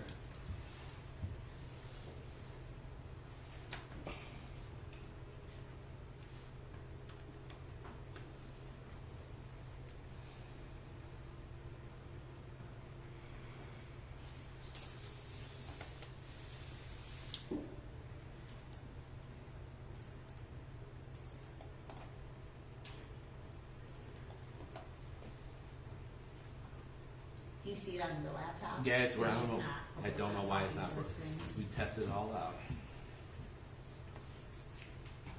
Give me 1 second.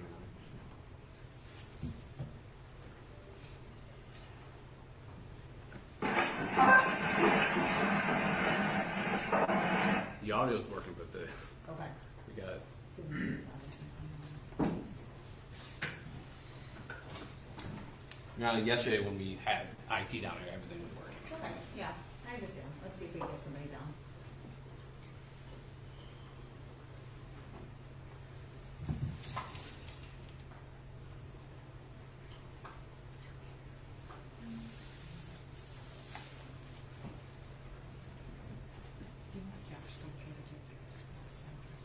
We might have someone here that can.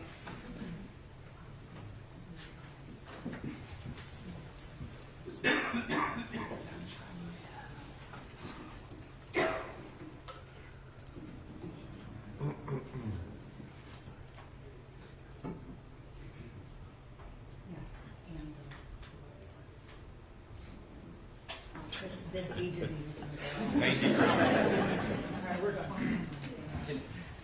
Your Honor, record's still on.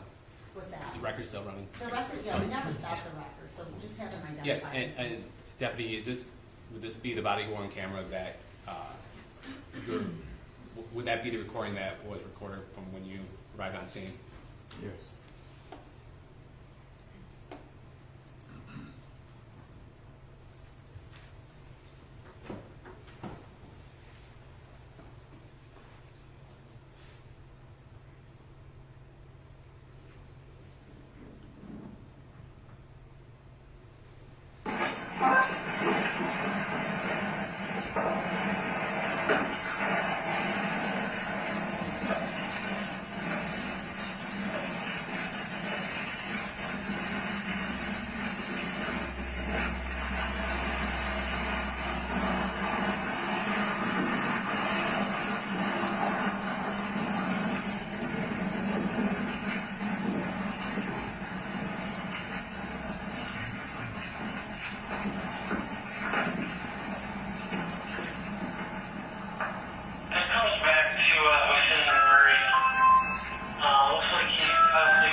Where's the one?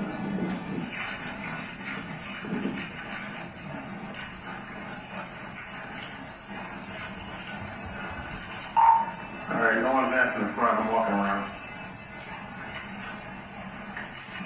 Copy, I'll just get the doors are open. I can try to see what we can give her. High keys or anything. Do you still have her on the phone radio? She's still on the phone. Hold on, I'm trying to see if they can open her door. 10-4. Don't take that Charles. I can't call all the time.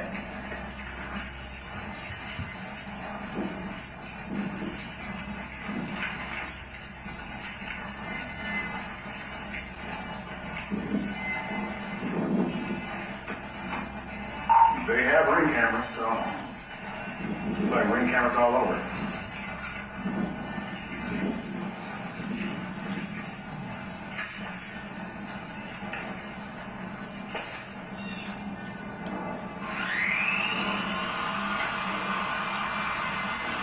Yeah. Hello. Yeah. All right, make contact. Hello? Yeah. Okay. Is anybody else in the house? My husband, I don't know where he is. The people that were here were gone. What's your husband's name? Sam. Okay. Okay. That's okay. I wait for another car to check the house. She has duct tape around her wrist. I have a... The victim has duct tape around her wrist. And I'll wait for you guys before we clear this house to look for the husband.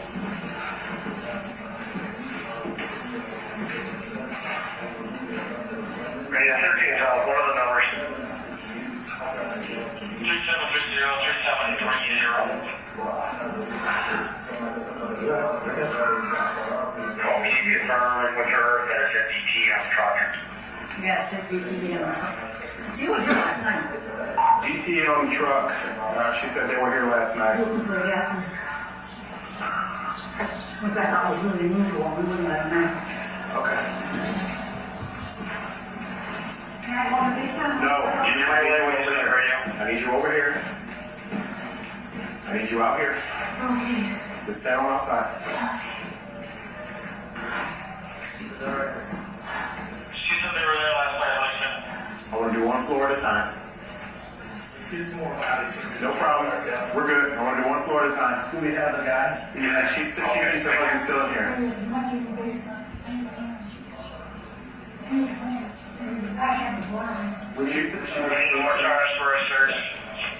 She said that they left already, but they have ring cameras. She She opened the door with her wrist tied up with duct tape.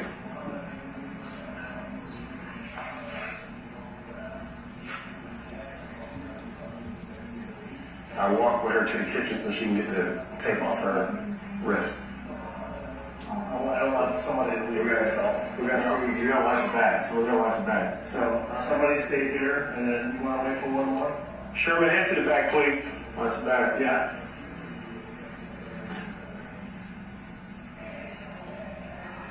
All right. Well, no, I need one more body because I want to do one floor at a time. We walk to the kitchen cabinet so she can take the scissors off. Okay. I mean, the duct tape off. That's all. Yeah. I don't know. I'm getting that. Is Hicks in there? I think Hicks is left there. We're ready to go for him. Oh, come on. As many as we can get. We got a big house here.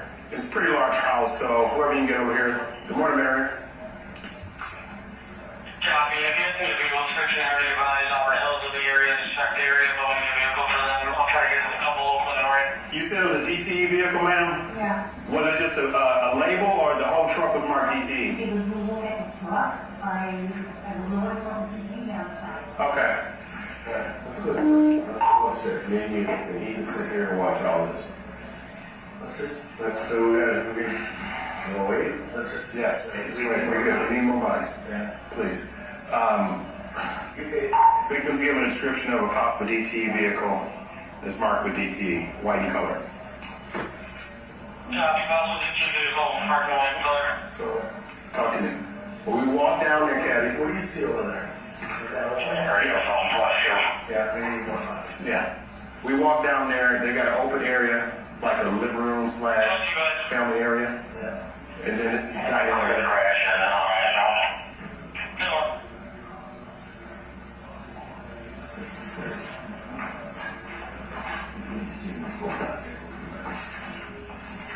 Okay, dear. Okay. You're okay, yeah, we're here. And Deputy Copeland, at this time in the video, what is your concern? What is going through your head as a police officer? To make sure there are no more threats in the home. Right. And so what are you doing right now? We're trying to clear the house, or make sure there are no threats, and make sure the house is secure.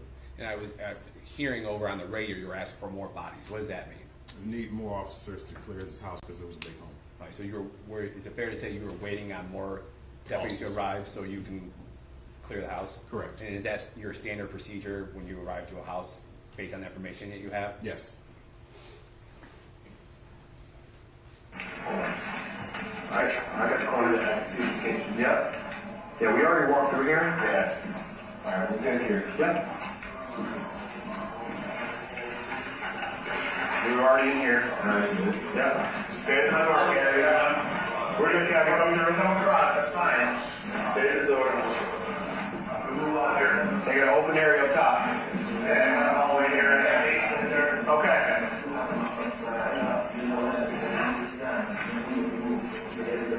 And I got a basement here. Yeah, I see the basement. Yeah, understood. Okay. It's too fucking open.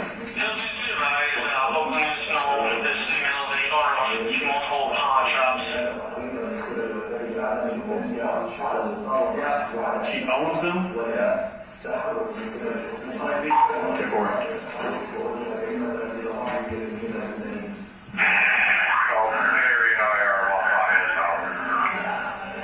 Alright, you're good. We may want to try to do a flock for this possible DTE vehicle. Alright. Yeah, the thing is, I need the victim off the front porch, so whoever gets here, let's get her away from the front porch.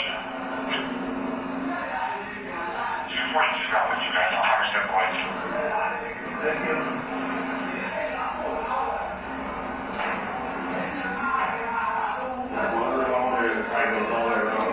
Yeah, so you got a set of stairs over here, Caddy, and over there your way. I see the stairs. Yeah. I see the light.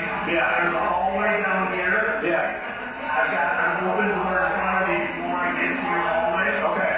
Okay, so I'm just gonna be slow and methodical. All day with you. We got some tape here too. Get some more bodies. no waiting. We got time. We got time. We're good. Yeah, that's duct tape too. Yeah. Talk to me. Yeah, we going down there first. I think we gotta get down there in case he's hurt. It's occurred for the last half hour.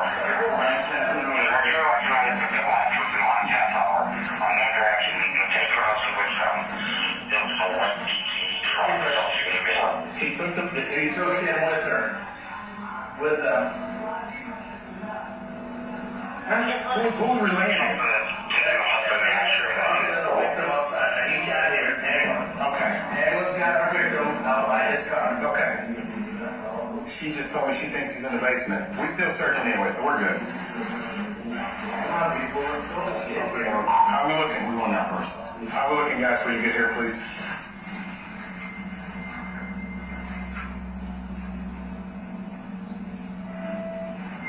I got blood on the wall and the handle, or the grill. Okay. To the basement. I need one more. I need one more long gun in here right now.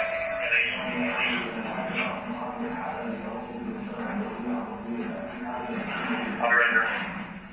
Mark's out front, so. Okay. Radio, if you can you do flock? Can you dispatch your flock or no? You didn't come through with your report. Okay. So if anybody has flock capability, we need to see if we can figure out this vehicle and which direction it's going. If they do have a kidnapping going on with this.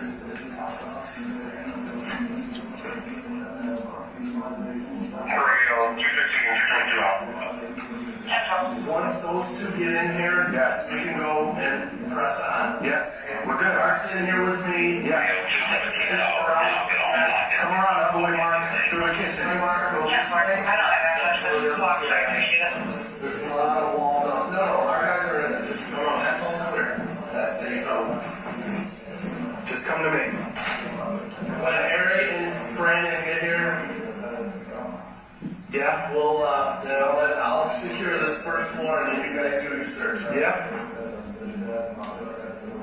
I got a few open doors. I'm gonna have to clear this one open door here before I get to you. Make sure you get a body with you. See, we're good. I'm holding the basement right now, so we're good.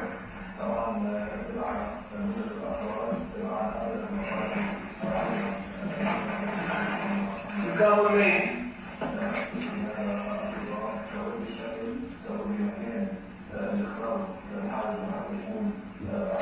You stay here with me.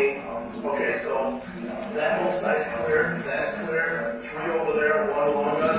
You got a hallway here, open door here. Harry, I need you in here. Come.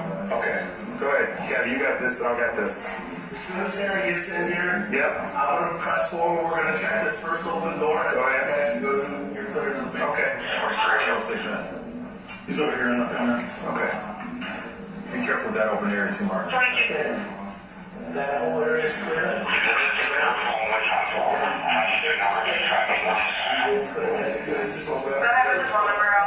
I'm pushing forward to this door that's open.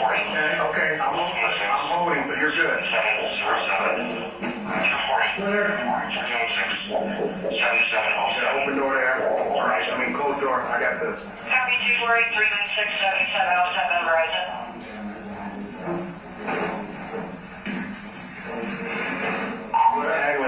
Pawn stores, figure out where are they, just in case they may be taking this guy to the pawn store.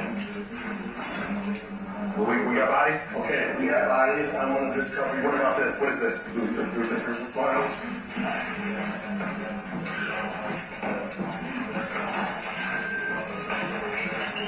Roger. Still need to go through it.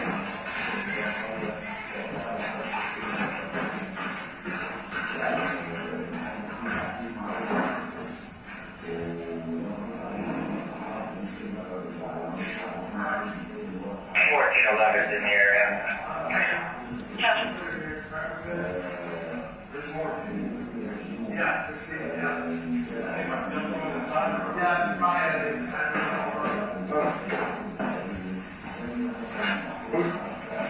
We got you guys ready with us? Cat, you ready? I'll go first. Go ahead, Mark. Gary, you still holding the center.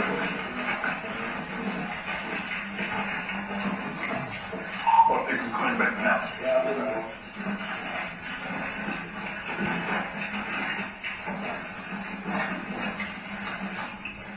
so that's the rest of the way. You go back.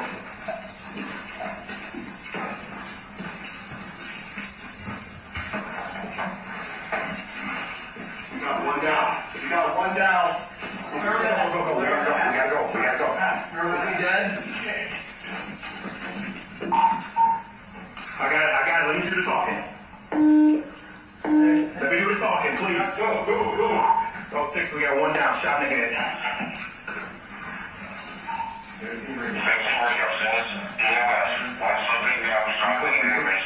Are we good? I did that.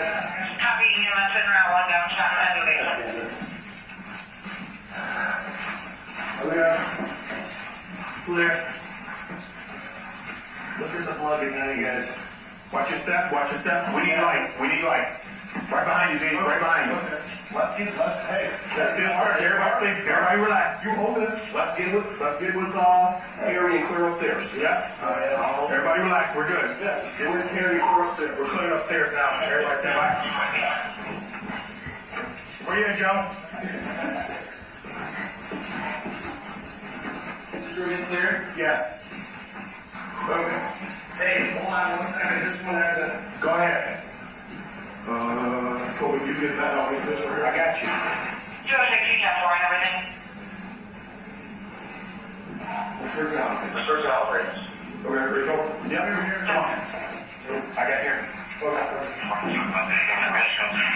Suspect, that's one of the tall. Go. Here. Who's with me? That's true. The one thing I'll have to say after wait. Hi, boy. We've been on that work. Clear over here. D, you good? I'm coming your way. We'll pause here. That's it. Clear. You here? Come on. We here? Right here.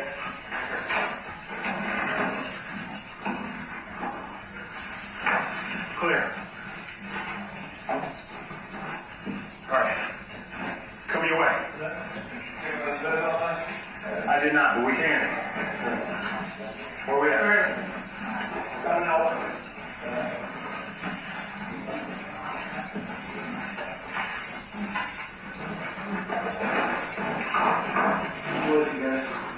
I got a continuation over here. You guys check this room?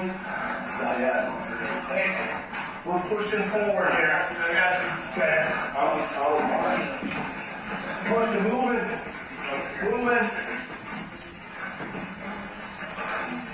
Closet. Clear. No addicts. Did we already go here? Yeah, we hit this first. In the garage. Garage. Clear. Let me do the talking, please. House is clear.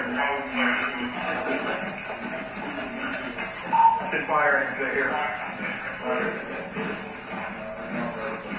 Mark, we're coming back to you. We're clear.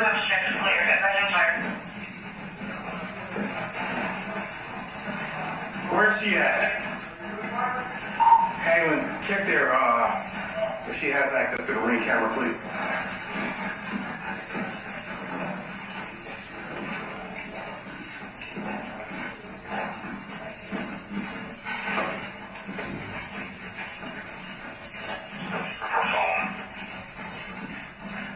Say again, please. Damn. We did this, right? Yep. Yeah, we're good. Did you see the casing? Yeah. Oh, no. That's not a casing.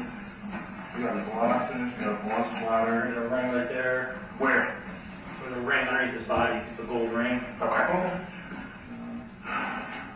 Probably would object to the right.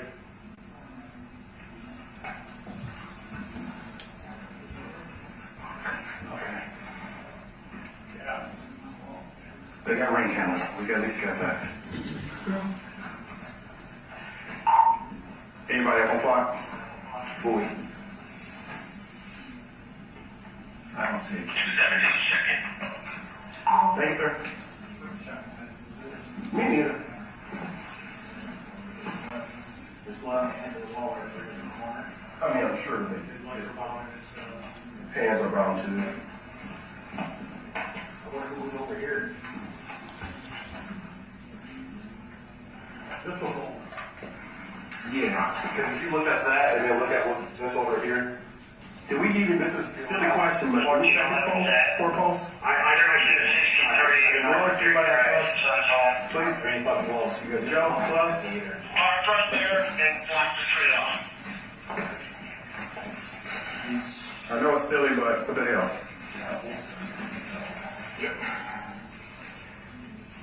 Let's ask her what type of gun they have.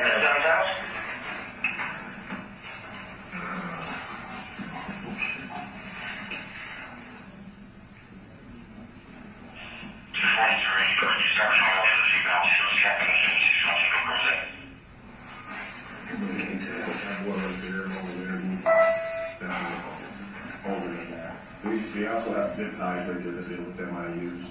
Look at the zip ties. This doesn't look that old. He's warm. This. I'm wondering, but did they say they were here last night? Something different. He said they were here last night.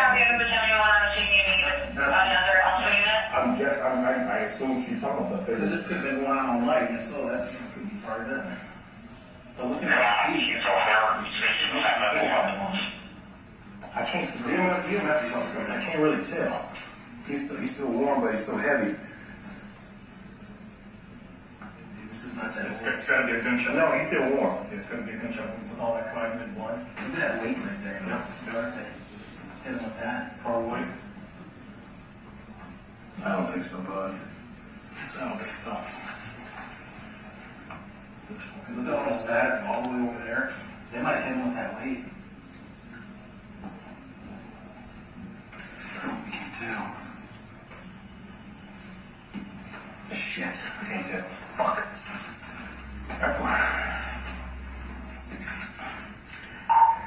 Hang on.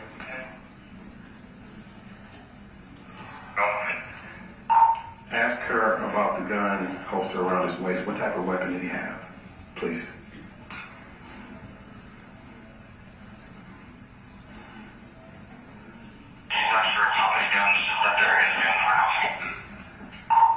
I understood that there's a holster around his waist with no gun. Just trying to figure out, does she know what type of weapon he had at the time around his waist?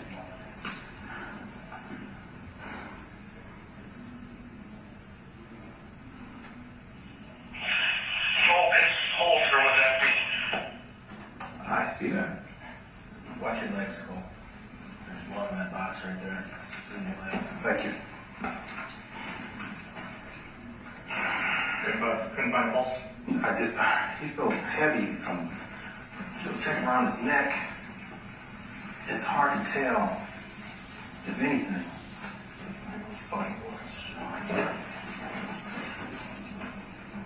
Where's fire at? I thought they were here. Yeah, as soon as fire arrives, send him downstairs, please.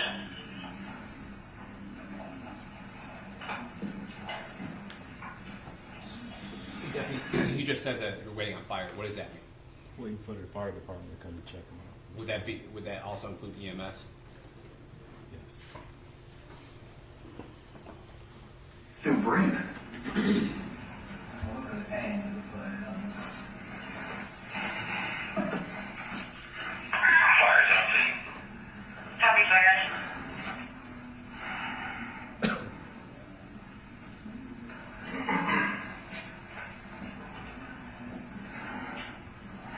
Who was the last homicide? The one with the son chopped up the mom and dad? That was in the trunk? Yeah. If you two need to go, do what you gotta do. I'll hold it till fire gets here. Alright, let me put my rifle away. Go. And then I'll get some gloves. I'll hold it. Bring me some more, please, when you get a chance. Since I'm primary, so.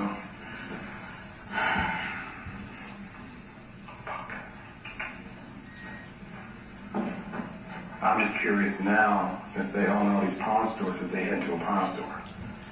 There's a ring laying right on the ground. Is that a ring? Laying right on the ground underneath that? There is. There is.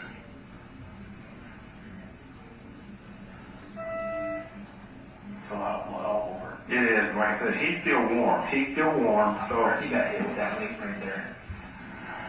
See that weight underneath his I do. I wonder if he got hit with that. Because I don't see no shell casing. And there's spattering all the way over there. We're not there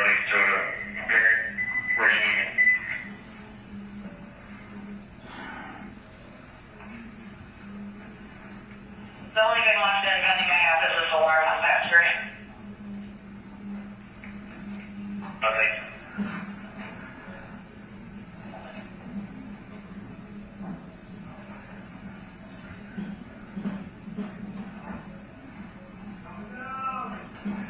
Copy.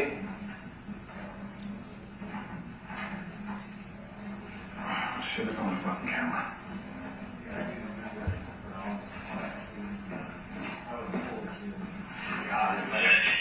I'm sorry, go ahead. When you get distracted. I checked for a pulse, but he's still warm. I checked for a pulse.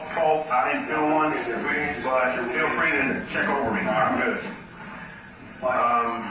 Don't know for sure if he got shot. We had that weight. We don't know. There's a weight underneath this cause of death. What a 10-9 touch. I touched his neck, and I touched what you gotta touch. Let's make sure you try to save him first. Touch whatever you gotta touch. I don't care. I touched his neck and his first out.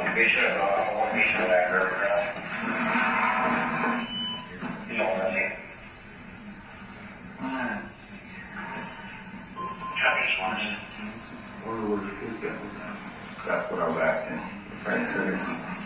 And that's what I was trying to figure out what type of gun he had. Whichever unit asked for a payment on the phone for Branson, came back with nothing, so we'll just possibly cover it up. You have it. Pretty close.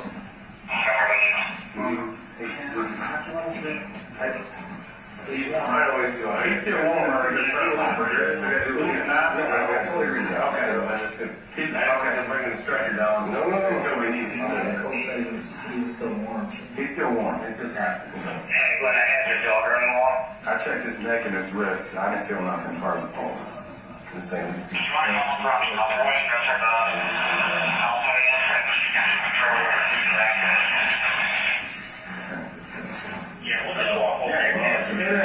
Nothing. Got anything out?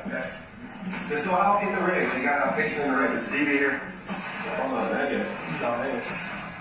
If they're gonna transfer, we'll just take a whole bunch of pictures real quick. Well, we got all the pictures. We got all the pictures here. But I got you. But so far, nothing.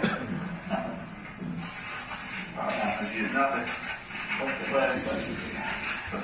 He's flat. Down here. No, all thing I checked was his neck for a pulse and his wrist. That's it. Not giving him this.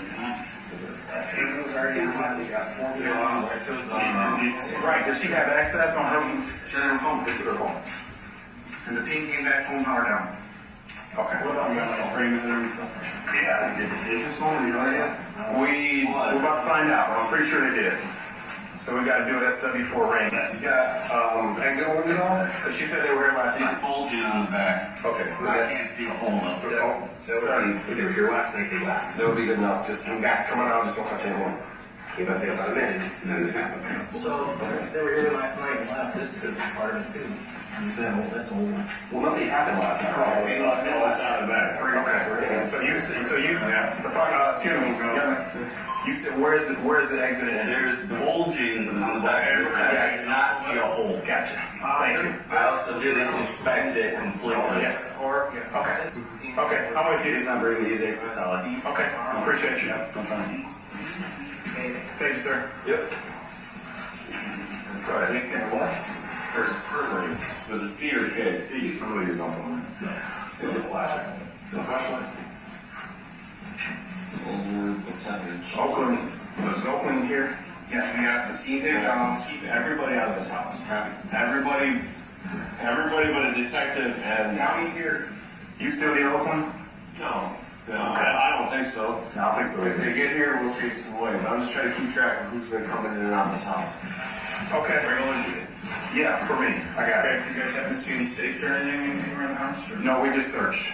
And saw the body, and we kept searching. So we didn't go back over for inventory or anything like that.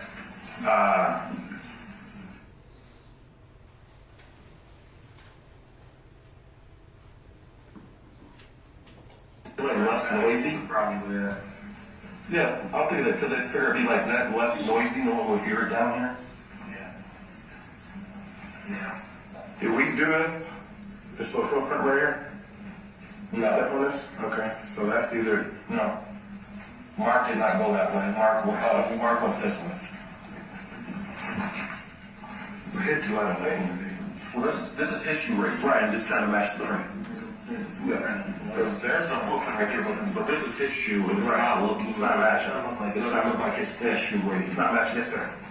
Take your camera off and get a hold of everything before putting too many hands on the fire. Understood. Just take ISO video. Understood. That'd be good. See, come on with me. They're going to get a search warrant out. Yeah. Here you go. 242 from you. Before we start digging everything on it. For that same for Verizon, last tower the phone connected was at 11:50. And your time at 201 Industrial Drive, Lake Warren, the phone was 0.87 miles from the tower and Redwood Park, northeast of the tower. Just get it all straight. So we can see what it is, where it's at. Anything that seems there's at the tower.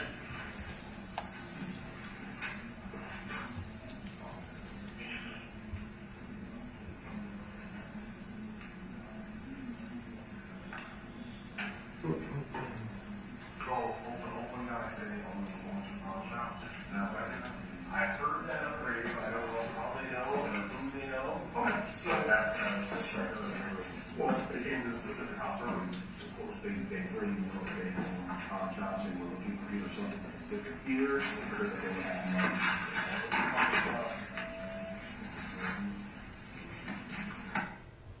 money. Deputy, is that a fair and accurate representation of the scene when you arrived to 3730 Newcastle that morning? Yes. And up there in that corner, is that an accurate and correct timestamp of the date and the time that you were there? Yes. Right. And I know I only have a few more questions, but I know in the video you noticed that he had a gun holster on his waist. Yes. While you were there on scene, did you ever recover or find a gun in that house? No. I have no further questions. Thank you. Hussein Zuazo. Thank you, Your Honor. Deputy Copeland, my name is Michael McCarthy. I represent Joshua Zuazo. I just have a couple questions to ask you here this morning, but if I don't make myself clear, tell me that. I'll rephrase it, okay? Thank you.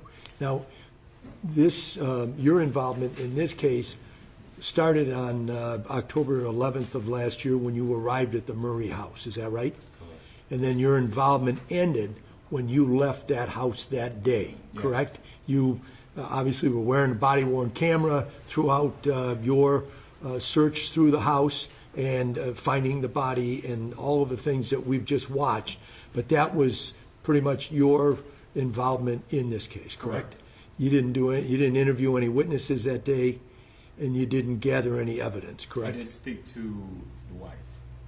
You spoke with Mrs. Murray, right? Yes. And then because you talked to her when she opened the door for you, correct? Yes. But beyond that, and you wrote a report about that. Correct. Yes. And she indicated to you that these two individuals had come to the house the night before. Is that right? Yes. And she's the one from whom you obtained the information relating to the DTE Energy, correct? Yes. But beyond that, that was pretty much what she was able to tell you, correct? Correct. All right. Thank you. I have no further questions.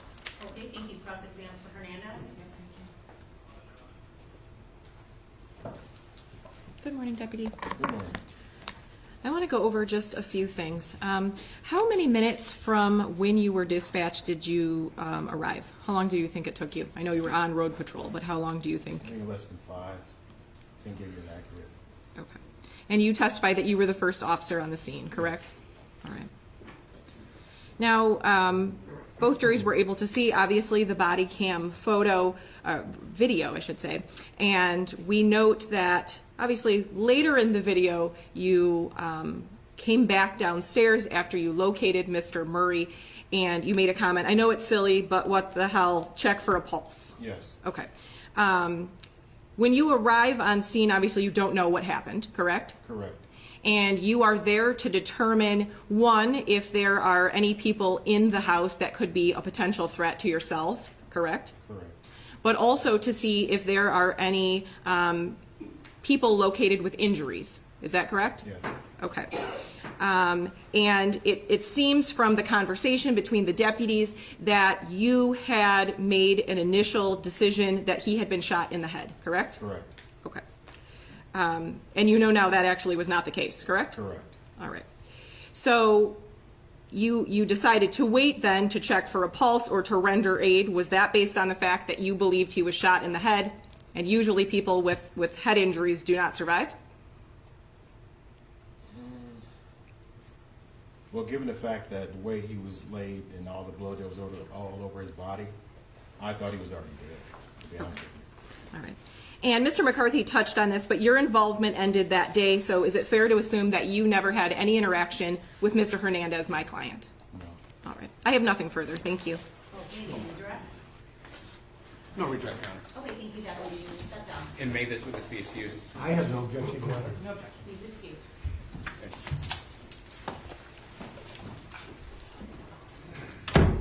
People's next witness. People call Valerie Myra.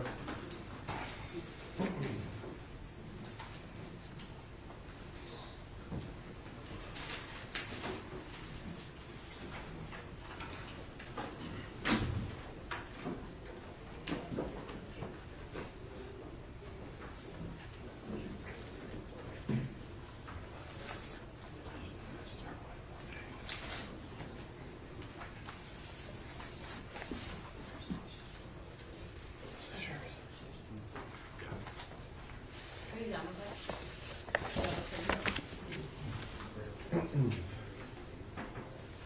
Good morning.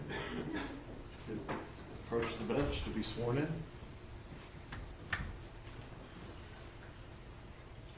Good morning. If you could just get in the witness stand and stay standing, raise your hand, I'll get you sworn in. Thank you. Do you swear from the testimony you're going to provide today is the truth, the whole truth, nothing but the truth, so help you God? I do. All right, thank you. Please be seated and tell us your name. Valerie Mabra. All right, your witness. Thank you, Your Honor. Good morning. If you could do us a favor, I know there appears to be microphones around, but I believe they're for recording, not for amplifying. And if you don't speak loud enough, somebody's going to raise their hand so we know that they can't hear you. So please speak up as loud as possible, okay? Okay. Okay, if you could tell us how you're currently employed. I am employed as a forensic lab investigator for the Oakland County Sheriff's Office, where I have been for 8 years. Okay. And did you have any specialized training for that position? Yes, my primary job is in the latent print unit, and I will examine and process items of evidence for latent prints. And part of that job also means that I will respond to major crime scenes within the county. And I had on-the-job training for about 8 months and went to crime scenes with the existing members of the group. And I also took an evidence technician course and a 40-hour crime scene investigator series course at the International Association for Identification in 2018. So I've had numerous training throughout the years. Okay. And have you been qualified as an expert in the state of Michigan and Oakland County before? Yes. And did you testify at the preliminary examination, in fact, in this case? Yes. Were you qualified as an expert at the time of preliminary examination? I don't remember. Okay. Your Honor, I would tender this witness as an expert in the field of fingerprints and crime scene investigation. Fingerprints and crime scene. Any objection? No, Your Honor, I received the curriculum vitae from this witness, so I don't have any objection. I did as well. No objection. Okay, all right. The jury shall perceive that witness's testimony as an expert in fingerprint and crime scene analysis. Okay. Before we get to what your involvement was in this case directly, can you tell us, one of the things that you mentioned was about how the Oakland County Sheriff's Office has a special crime scene investigative unit, That's correct. and you're part of that unit? Correct. And when you're called out to the scene of a major crime and that unit is called, are you the only person or are you part of a team? I'm part of a team. We have members from the latent print unit and from the firearms unit that make up that team. Depending on where people are in their careers, sometimes we have 4 members, sometimes we have 6. It all depends. Okay. And part of that team, do you know an individual by the name of Sierra Ramirez? Yes. And does she have a specialty with the Sheriff's Office? Yes, she is in the biology unit. Okay. When you do crime scene analysis and you get there to investigate a scene, is part of that taking photographs? Yes. Do you also put placards so you can then reference the evidence that's discovered to track it later? That's correct. Because once something is seen and then it's marked, it travels through the basically chain of being forensically tested after that. That's correct. And by forensically tested, that would include DNA and fingerprints. Yes. Okay. We had a case that occurred on October 11th of 2024. Were you involved in that? Yes. Do you recall where you were called out to? The address? Yes. I would have to check my notes. Can you check your notes? And while you're doing that, do you write a report as part of your duties? I do. That's part of processing crime scenes is authoring a report. And I was called to 3730 Newcastle Drive in Rochester Hills. Okay. Is that location in the Oakland County, state of Michigan? Yes. When you authored that report, did you sign your report at the end? Yes, I did. Okay. I'm going to show you what's been marked as exhibit number 12. Do you have a copy of that without the exhibit sticker? I do. Okay, and we met last week to go over all the photographs and your report, is that correct? That's correct. And does exhibit number 12 accurately reflect the report that you did in the ordinary course of your business and duties? Yes. Your Honor, the people would move People's Exhibit number 12 into evidence. Any objection? No, I have no objection on behalf of Mr. Zuazo. No objection. All right, 12 is in. Judge, I'm going to wait to publish for that. Okay. I want to also say that last week we went through the labeled numbered exhibits. Is that correct? That's correct. You were shown a bunch of photographs? Yes. I'm going to show you just the first photograph of that group of photographs. People's Exhibit number 1A. Do you recognize that photo? Yes, I do. And does that accurately reflect the front of the house when you arrived that day? Yes. Okay. We had exhibits that we had talked about regarding the photographs that went from exhibit number 1A all the way through 1CC as far as the photographs. Is that correct? That we labeled and went through last week? Yes. The photographs that I just indicated, do those accurately reflect everything that you saw? Yes. And there was a second set of photographs that we went through, and they're distinguished because the first set of photographs that are 1A through 1CC are the upper levels of the house. The photographs that we had gone over that are labeled 2A all the way through 2BB, those are of the lower level of the house, which are the more graphic photographs. Do you recall going through those? Yes. Does that second set of photographs also accurately reflect what you saw that day, both on the upper levels and then again on the lower levels? They do. Your Honor, the people would move People's Exhibit number 1A through 1CC and also 2A through 2BB into evidence. You're going to need to say them specifically because the record's going to have to somehow reflect what those all are, unless you intend on going through them one by one when you do it. We're going to do that once, if there's no objection to them entry, so that way I'm not being duplicitous about going through it twice. But if there's I'm no... just concerned about the record. I see, because I know that you've given me the list, so I know what they all are, but the record's not going to see what we're looking at. You'll just do it that way then? Yes. Okay, any objection to those being admitted? No, Your Honor, I've reviewed these exhibits. I believe that Ms. Lofton? probably. No objection? Okay, they're all in. Okay. Now we're going to go through photograph one by one. We're going to start with 1A. It should show up on your screen as it's showing up on these two screens. Okay, do you recognize 1A as the front of the house? Yes. And does that show the Audi in the front part of the driveway? Yes. And I'm going to show you what's been marked as and introduced as 2B. Do you recognize that front entry of the house? Yes. Did you enter that house through that front entryway? I did. I'm going to show you what's been marked as 1C. I have it labeled, for lack of a better term, as the front staircase. Do you recognize that staircase? Yes. In the house, is there in fact a front staircase, which is in 1C, and then a rear staircase? That is correct. Okay. I'm going to show you what's been marked as 1E, the top of the staircase. Do you recognize that photograph? That's 1D. 1D? 1D, yes. Okay. And in that photograph, the closet doors are noticeably open. That's correct. I'm going to show you what's been marked as 1E, also the top of the staircase, looking towards the master. Do you recognize that? Yes. And in fact, is that the master bedroom ahead of that photograph? That is. I'm going to show you what's been marked as 1F, which is the door into that master bedroom. Do you recognize that photograph? Yes. Did you go into the master bedroom? I did. I'm going to show you what's been marked as 1G.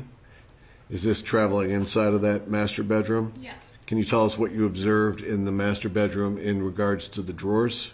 I observed that the drawers were pulled out of the dresser and kind of just thrown about, with the contents kind of strewn about the room. Yep. I'll show you what's been marked as 1H. Is that another photograph as you travel into the master bedroom? Yes, there was also a jewelry box that was on the ground with the contents, again, strewn about. I'm going to show you what's been marked as 1I. Also another angle of a different view from inside the master bedroom. Do you recognize that? Yes. Is it again showing the drawers with items askew? Yes. I'm going to show you what's been marked as 1J. Is that a view towards the, I guess, the window side of the bedroom? Yes. And is that another set of drawers that have been removed from a different dresser? Yes, it is. I'm going to show you what's been marked as 1K. You recognize that as a high drawer set? Credenza, I guess, I don't have a really good term for what that is. Okay. I'm going to show you what's marked as 1L. Do you recognize that photograph as leading from the master bedroom to the master bath hallway? Yes. I'm going to show you what's been marked as 1M. Do you recognize that as the master closet? Yes. I'm going to show you picture 1N. Is that the inside of the master closet? Yes, I believe there were two closets. I was just going to ask you that. There's a his and hers master closet. Correct. Is that correct? Yes. Okay. I'm going to show you what's been marked as 1O. Is that the floor of the master closet? Yes. Okay. I'll show you what's been marked as 1P. Is that a photograph from the master bedroom down the hallway in the upstairs? Yes, it is. I'm going to show you what's been marked as 1Q. Okay. Is there another bedroom that you come across as you walk through that hallway? There is. That is the bedroom that is on the right side if you were coming from the master bedroom. Okay. I'm going to show you what's been marked as 1R. Is that an item that you see at the doorway of that bedroom? Yes, it appeared to be a drawer from the jewelry box that was in the master bedroom. Okay. I'm going to show you what's been marked as 1S. Do you recognize this as another upstairs bedroom? Yes. I'm going to show you what's been marked as 1T. Is that the entry from the hallway into that bedroom? Yes. I'm going to show you what's been marked as 1U. Did you notice anything on the doorway wall going into the bedroom on that left side if you're walking in? Yes, there appeared to be a apparent bloody swipe mark on the wall. I'm going to show you what's been marked as 1V as in Victor. Is that a close-up of that apparent blood smear? Yes. I'm going to show you what's been marked as 1W. Do you recognize that as a photo from inside that bedroom looking back towards the hallway? That's correct. And now the blood smear is on the right-hand side of the photo? Yes. I'm going to show you what's been marked as 1X, the dresser drawers inside that bedroom. Does that accurately reflect that? Yep. And also 1Y, a close-up of those drawers? Yes. And were those drawers open when you went into the bedroom in that position? Yes, they were. I'm going to show you what's been marked as 1Z. My terminology is the back set of staircases. Is that the second staircase you saw? Yes. I'm going to show you what's been marked as 1AA. Is that a scene from the before you go down the stairs? Yes, from the landing that's at the top, yes. I'll show you what's been marked as 1BB. Is that a photograph of the staircase going down? Yes. And the door that you see at the bottom that's now at this point in an open position, that's a staircase that goes down to the basement? Yes. I'm going to show you what's been marked as 1CC. And is that a closer view of the last set of the stairs going down towards the kitchen? Yes. Okay. I'm going to go now to photograph 2A.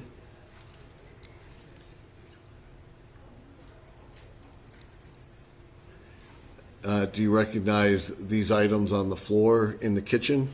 Yes, they are black pieces of tape.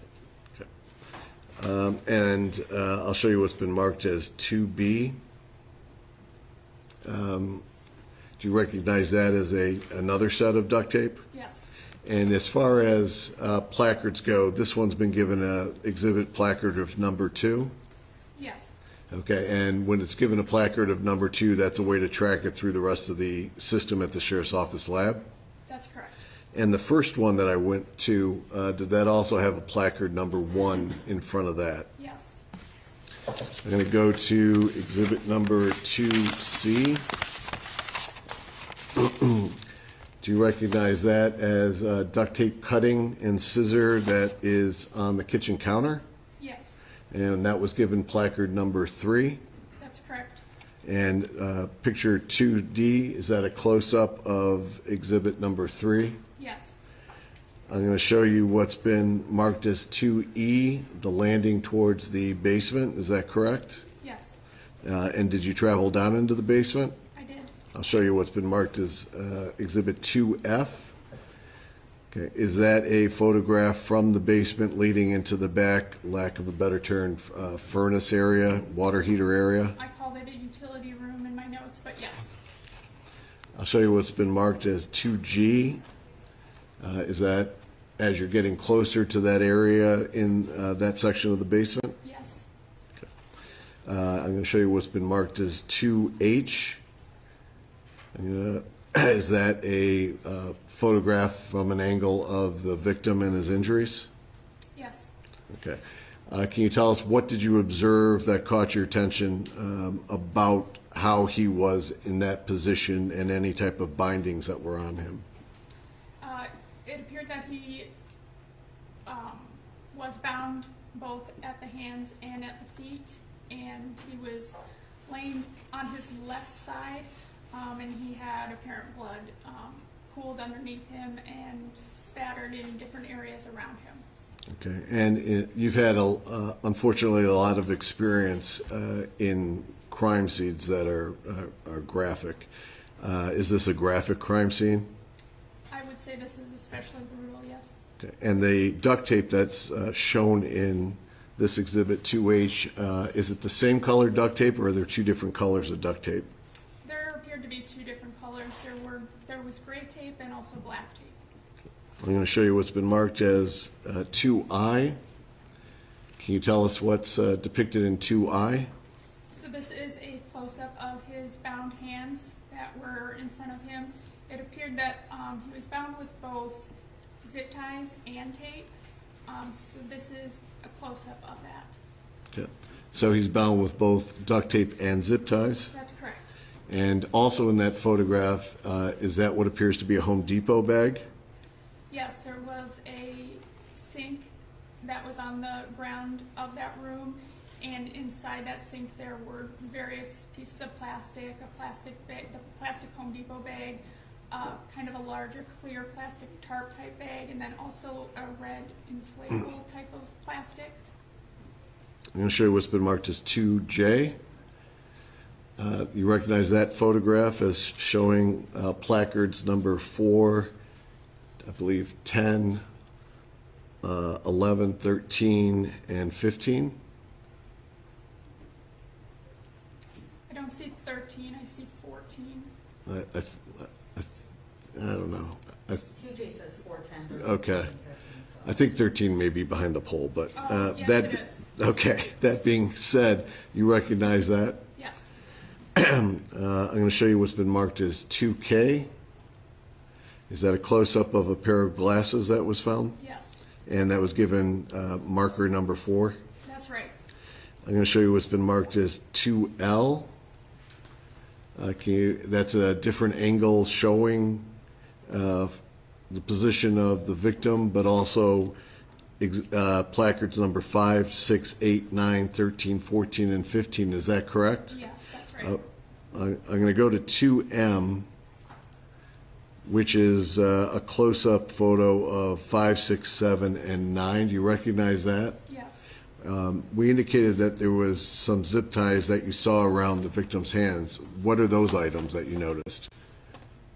In this photograph? Yes. So these appeared to be zip ties that were already fashioned together. They kind of appeared like ready to use. Well, objection is speculation.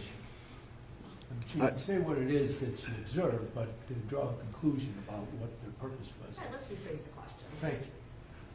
I'm going to show you what's been marked as 2N.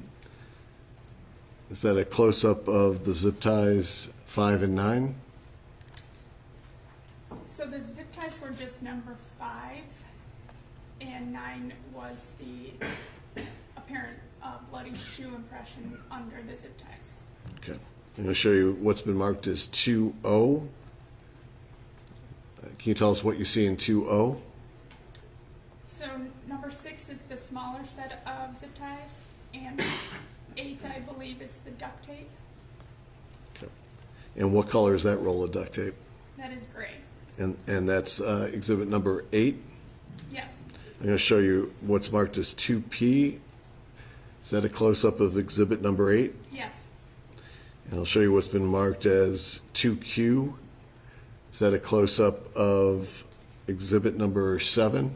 Yes. And can you tell us what that is in exhibit number 7? So that was a piece or pieces of gray duct tape that was stuck to a piece of burlap that was near the victim. I'll show you what's been marked as 2R. That's placard number 13. Is that the sink that you referenced before? Yes. Okay, and that's not a connected working sink. That was just laying on the ground. That's correct. I'm going to show you what's been marked as 2S. Does that show those exhibits number, excuse me, 4, 10, 11, 13, 14, and 15? Yes. I'm going to show you what's been marked as 2T. Is that a close-up of another exhibit? Yes. Can you tell us what's in that? In this photograph, it is the clear plastic, and then inside the clear plastic there was a roll of duct tape. And can you tell us what color that duct tape was?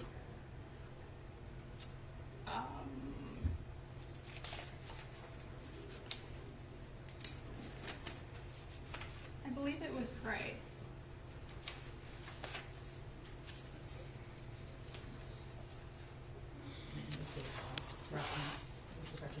Yep.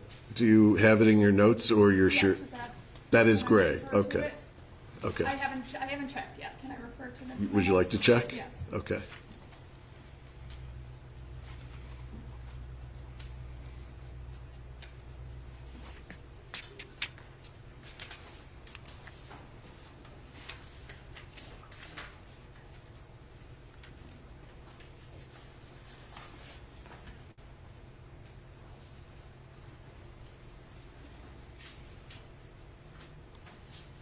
guess that is black tape. Okay. 14 is the black tape. Yes. Excuse me. It's the frame of the answer, the form of the answer, I guess. If the witness knows, please tell us, but we don't want to have any guesses put into the record. She knows or she doesn't know. All right, I'll let you cross-examine about it. All right, thank you. By way of background, the witness could not recall, said she believed it was gray, and we started to look through the notes. The court indicated that the prosecutor would have to state as to whether or not it would help refresh her memory. I think she then asked for it, and that was given, permission was given without objection. After referring to her notes, she then testifies that based on the information in her notes, it's black tape. Is that a correct recitation of what occurred here? I believe it is. I think that's true. Okay, and Yeah, then you it's could the follow guess up. that I objected to. And then you can just follow up on I will. cross-examination. Thank you. I'm going to show you what's been marked as 2U. Is that a placard for the upstairs blood smear? Yes. And that's number 16? Yes. I'm going to show you what's been marked as 2V. Can you tell us what's depicted in 2V? This is a close-up of the victim's feet, and they appeared to be bound with that black duct tape, and he has a shoe on his right foot and his left foot is bare. Okay, and do you come across his other shoe, his left shoe? It was nearby, yes. Is that also in the picture, or is that somebody else's foot that's in the picture when it's being taken? Yes, I think it's someone's. Okay, I just wanted to make sure. I'll show you what's been marked as 2W. That shows placards number 18, 19, 20, and 21. Is that correct? Yes. I'm going to show you what's been marked as 2X. That's a close-up of exhibit number 18 and 20. Is that correct? Yes. Can you tell us for the record what 18 and what 20 is? Can I refer to my notes? Yes.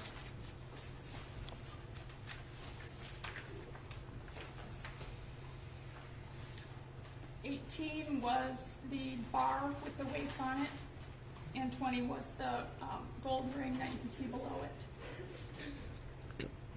I'm going to show you what's been marked as 2Y. Can you tell us what's depicted in 2Y? So this was thought to have been a possible tooth, which we gave placard 21 for. Upon collecting it, we realized it was not a tooth, so it was not collected. I'm going to show you what's been marked as 2Z. Is that a photograph of the rest of the room? Yes. I'll show you what's been marked as 2AA. Okay, that's placard number 9. Can you tell us what placard 9 depicts? Placard 9 depicts a apparent bloody shoe impression that had been processed with a chemical called leucocrystal-violet. Okay. And did you do that processing? I was part of it, yes. Okay.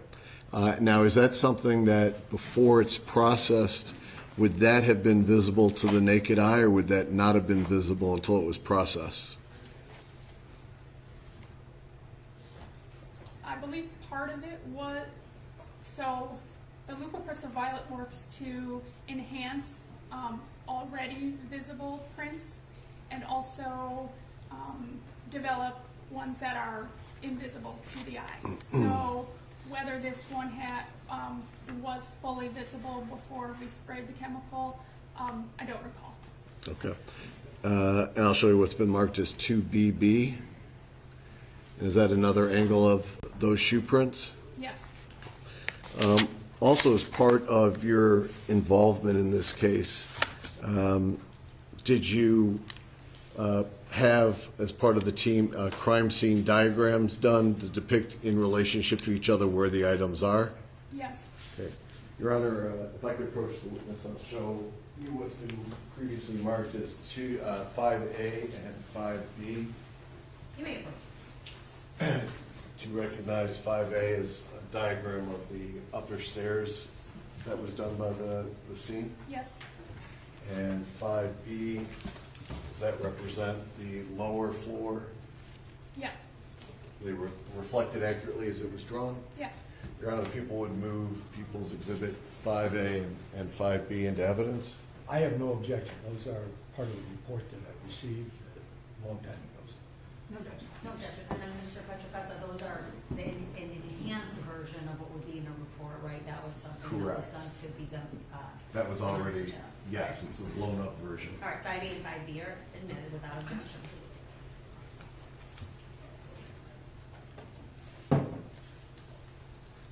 And just finishing up my questions for you, you have a specialty and expertise in fingerprint analysis, is that correct? That's correct. Okay, and did you process the scene to see if you could reveal any fingerprints that were left there by either of the defendants? I did. Okay, and through your investigation, you were able to get a set of known prints from both defendants to compare it to? Yes. Okay, so when you did your comparison, were you able to find any prints anywhere you looked that matched either of the defendants?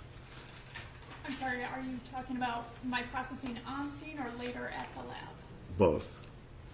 Yes, I did not develop any that I was able to take with me from the scene. I collected the plastic and received prints from that plastic, and I was not able to identify either the defendants on that plastic. So everything you printed basically does not come back with the prints of either Mr. Hernandez or Mr. Zuazo, is that correct? Yes. And in your expertise, if people are wearing gloves, would that prevent leaving of fingerprints? It would. I don't have any other questions, Judge. Okay, thank you. Cross-exam, Zuazo. Thank you, Your Honor.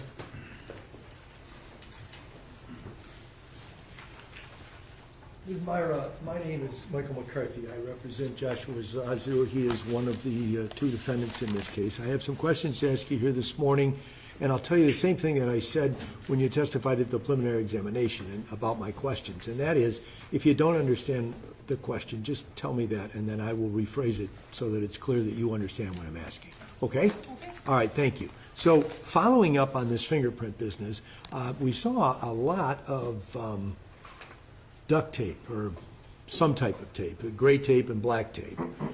Many pictures taken of that tape in the scene by yourself or others that went to the scene on the 11th of October to record all the evidence that was present, correct?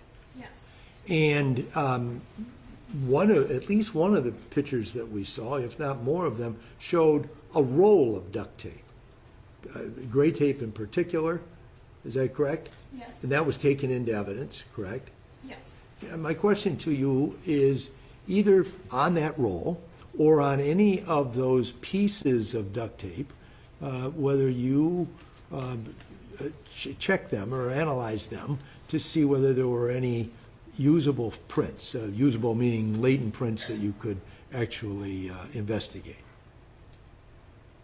There were no latent prints developed on that tape. Okay, none were developed. Tell me, or tell the jury, please, what kind of work you did in order to get, or to investigate to see whether there were prints on those items of tape that were collected, either the roll of tape or the pieces of tape. Well, sometimes we have, the investigators choose if they want to have something tested for fingerprints or biological evidence. So sometimes they will choose one over the other, just depending on the circumstances.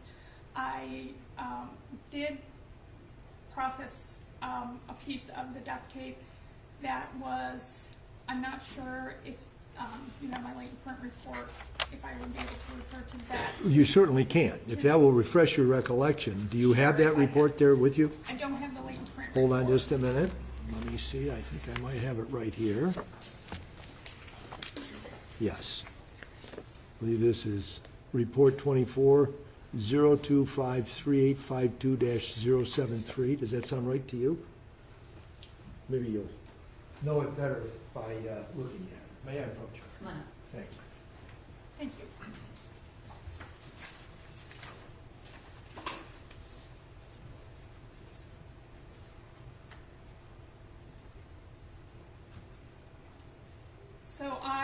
So first of all, is that your report? Yes. And you recognize it as such? I do. And reading it, does that refresh your recollection? It does. Okay.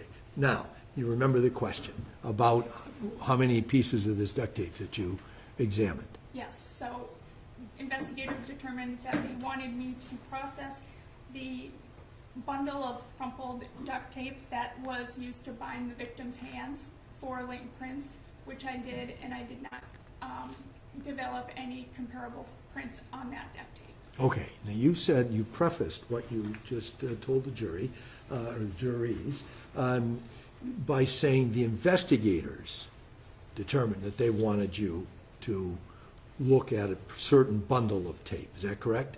That's correct. All right. So the only thing that you were asked to look at in the way of duct tape was, or that black tape, however you call that, whatever title it has, was the stuff that the investigators told you to look at. Is that correct? That they've asked me to test back in the lab, that's correct. Okay. So, but you were a person on the scene taking photographs and recording on those drawings that you put together what was there on the scene, correct? Correct. And you've got places, because it's those two drawings are for the main floor of the house and the basement of the house, correct? Correct. And in both places, the main floor and in the basement, there were numerous pieces of duct tape that you identified when we looked at all the exhibits in Exhibit 1A through CC and 1B through 2B through, or 2A through 2BB, correct? Correct. Upstairs or main floor and down the basement. So out of all that tape that was there, the only one piece or bundle that you examined was the one that somebody else, not you, told you that they wanted to have examined, correct? Yes, that's correct. All right, so you don't have any control over what it is that you're supposed to do when you're back at the fingerprint lab, correct? In terms of what it is you're going to examine. Correct. I'm examining whatever is given to me, yes. Exactly. And you, even though you, because not every case that you examine fingerprints on is a case where you were at the scene doing a crime scene sketch and all the other work that you did in this case, correct? That's correct. It's just a coincidence that you were wearing your crime scene investigator hat in the same case that you were wearing your fingerprint analysis hat, correct? Yes. All right. So you knew there was a lot of duct tape there, correct? I mean, you know that. Relative. There were several pieces, yes. Several pieces, and at least one roll. Yes. Is that right? And you said earlier during your direct examination that you wouldn't expect to find any fingerprints if a person was wearing gloves. Is that correct? That's correct. Have you ever used duct tape? Have you ever used it? Yes. Yes. You know how it sticks on the end? The duct tape does, sticks, and you got to kind of pry it off the edge of it to pull it from the roll? Yes. You think that's very easy to do when you're wearing gloves? I'm not sure. Thank you. Now, Are you referring to then if they wouldn't have gloves on? exactly. Then my testimony was that if you had gloves on, you wouldn't leave prints. Right, but what I'm saying is, it's hard with gloves on to even pry it up, correct? If you got to use your thumbnail or your fingernail to get it moving, right? Right. Okay, and thank you. Now, you looked at a number of different things, though, besides duct tape for fingerprints, correct? Correct. And you have your report in front of you. Could you just tell the jury what other things you looked at? Thank you, sir. I processed the 3 pieces of plastic that were in the sink. So the larger clear plastic tarp, the Home Depot bag, and then the deflated red inflatable. And there were no fingerprints that were matched up with Mr. Zuazo or Mr. Hernandez, correct? That's correct. And did you have samples? I mean, and those are the ones you're looking for. And you had samples of both men's fingerprints, correct? Yes. And so, at least from fingerprint analysis, there's no evidence in this case of their prints being put anywhere, correct? Correct. I did not identify their fingerprints on that plastic. And as far as all the photographs that were done and all of the work that you did looking through the house and the scene sketches that you made, there's no evidence that you found that put Mr. Zuazo in the Murray's house during your crime scene analysis on October 11th, correct? As it relates to my involvement, no. Thank you. I have no further questions. If I may just approach to retrieve that document. Thank you, Mr. McCarthy. Any cross-exam for Hernandez? Yes. Go ahead. I'll just wait 1 moment till Mr. McCarthy moves his.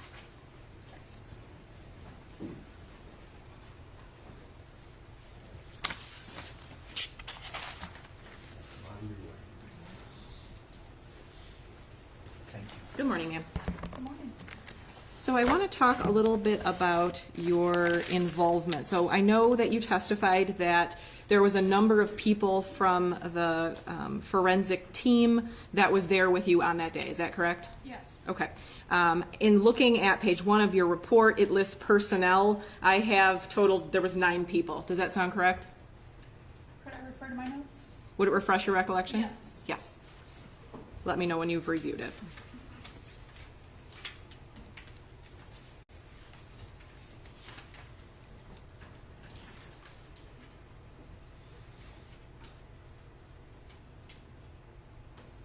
Yes, that's correct. All right. So how is it that you divide up the duties? Do some people, as you stated, you have some specialties in fingerprint analysis and crime scene analysis. I'm assuming other people have different specialties. Is that correct?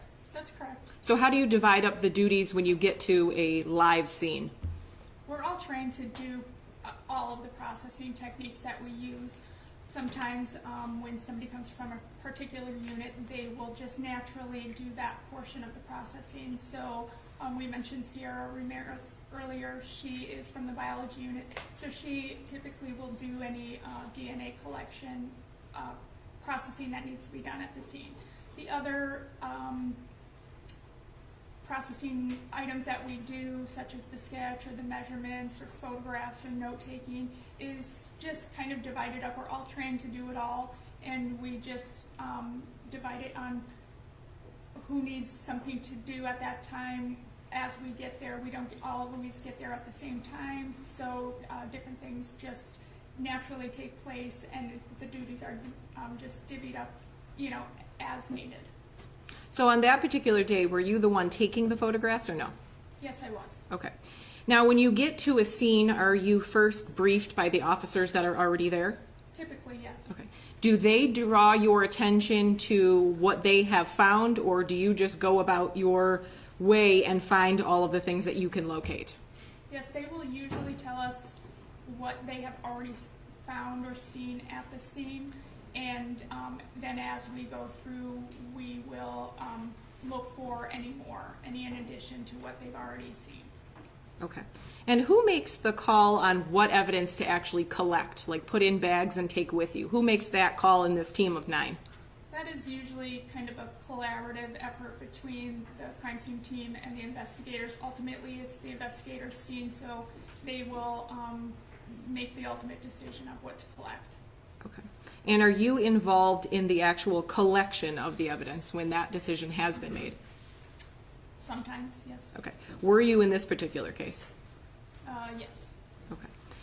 And when you collect evidence, can you describe that to the jury? Is everything thrown in one bag? Is it separate? How does that work?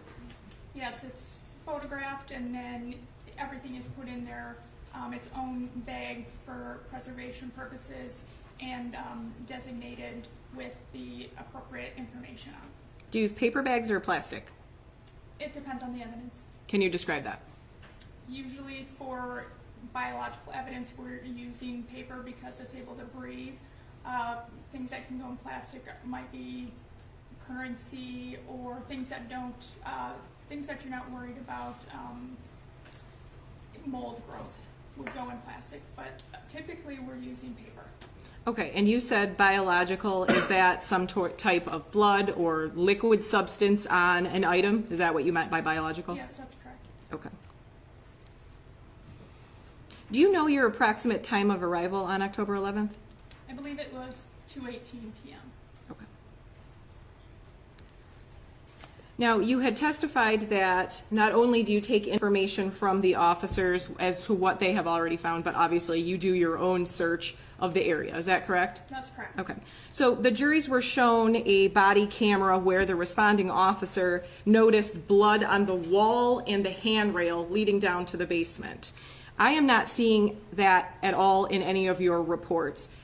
Do you recall, or if you need to refresh your recollection, do you know if that was photographed by yourself or any swabs were done of that particular area? I don't remember being told about that. If it is in a photograph, it would be in one of the overall photographs that it was just captured in. I wouldn't have taken a direct photograph of that. Okay, so we did see a direct photo of the bloody swipe, I think it was described as, upstairs. So I'm talking about essentially a bloody swipe or some type of blood that was on a handrail. Do you have any recollection of seeing that and or documenting it in any of your reports? No.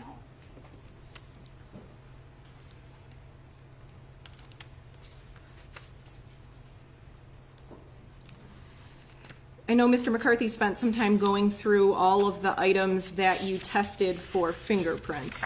Is it fair to say, in looking at your report, you tested 98 items, or 98 times you tested something that was collected? I developed 98 fingerprints on the clear plastic tarp. Okay, so out of the 98 prints, you were unable to compare those to either Mr. Zuazo or Mr. Hernandez, correct? Yes, all 98 prints were on that one item. Nothing further, thank you. Oh, one moment.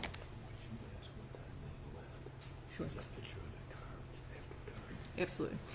You mentioned what time you arrived. Do you recall, or is it listed somewhere in your report, what time you left? Yes. Can I refer to that? If it refreshes your recollection, yes, you may. It will. 21:05. And for us people who use the regular clock and not military time, do you know what time that is? 5 after 9. Thank you. All set, Mr. McCarthy? No further questions, thank you. All right, thank you. Will you direct here? Just to follow up on a couple of questions that they asked. You talked about the fingerprint evidence and also biological or DNA evidence. Did you remember talking about that briefly? Yes. Is it sometimes that you have to make a choice that you can test it for one or the other but not both? Yes. And why is that? Sometimes you can, the processes that we use for fingerprints can sometimes destroy DNA. And also when they are testing items for DNA, they will swab and potentially wipe away any fingerprints. So a lot of times we will have them choose one or the other. Okay. And that picking or choosing, does that come in consultation with the detective in charge of a case? Yes, that is up to them. Okay. And it's not for you to decide what the detective believes should be tested for one thing and not the other. Is that fairly correct? Correct. We can give our opinion on what we think would be the better choice, but it's up to them ultimately. Okay. And you could tell the detective, I understand you want fingerprints on this marble, but I really think, in my experience, we're not going to get fingerprints off of the marble. Yes. You've had that discussion in theory with officers in the past? Yes. Okay. There was also some discussion about the blood swabs at the scene. So you already testified Sierra Ramirez was at the scene? Yes. And her specialty is the DNA and blood collection? That's correct. Okay. And if there was any blood collection, that would have been through her, is that right? Yes. Talked about lack of fingerprints on the duct tape. And that also means that there was nobody else's fingerprints on that duct tape either, correct? That's correct. It was very crumpled, and if you know what duct tape is like, it's hard to pull apart. So it was kind of just a mass of sticky tape. Okay. Finally, I know Mr. McCarthy asked you a little bit about the duct taping process, I guess, for lack of a better term, with gloves. You're not a duct tape expert, I would guess, but Is it also possible to open duct tape where you have your glove left on one hand and you pry it open with the other to open a roll of duct tape? I would think so. Yeah, there's not a single way that you can get duct tape off the roll. Is that right? I'm sure not. Okay. I don't have any other questions, Judge. Okay, all right, you're all set, thank you, you may step down. Any objection to releasing? the No, witness? Judge. I have no objection, Your Honor. No, okay, why don't you guys come up for a second?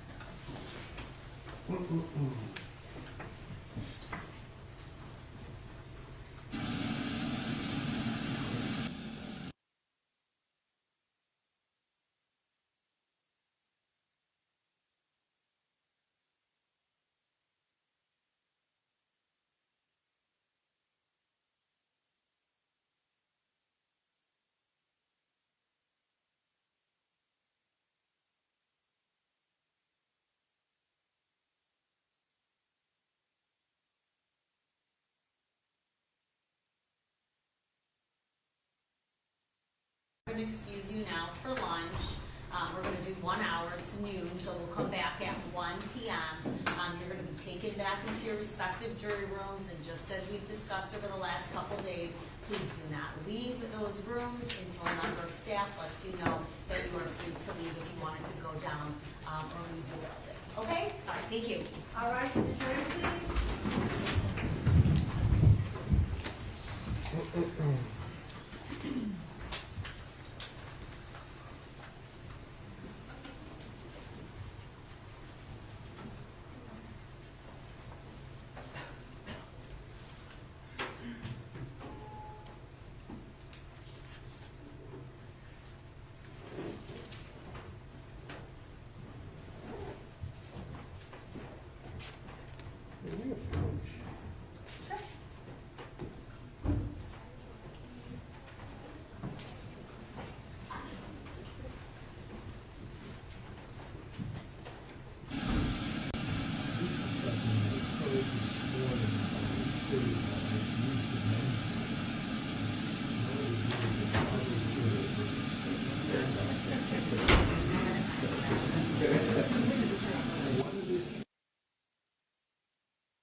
We're going to swap the panels now. So I think based on what we just talked about, that panel is going to be here, right? Okay.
that everybody?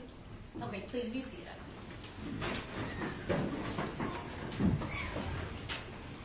Okay, before we get going with this afternoon's testimony, I just want to kindly remind the jurors that when you are out in the public within the courthouse, to not make contact with anybody. Please refrain from saying hello to anybody, whether or not you recognize them or don't recognize them. It's my understanding that a juror has said hello to one of the lawyers. We don't find that there was anything wrong with that, nor did that lawyer continue that conversation or respond. But please do not do that, okay? Please do not do that. That instruction is very important, and it's for the necessity to maintain even an appearance of impropriety. In addition, there are restrooms within your jury room. So I know that we might have staggered the time frame of when you came in today, 8:30 and then 9 o'clock. If you get here early, you are still welcome to buzz the side door. A member of chamber staff will let you into your jury room.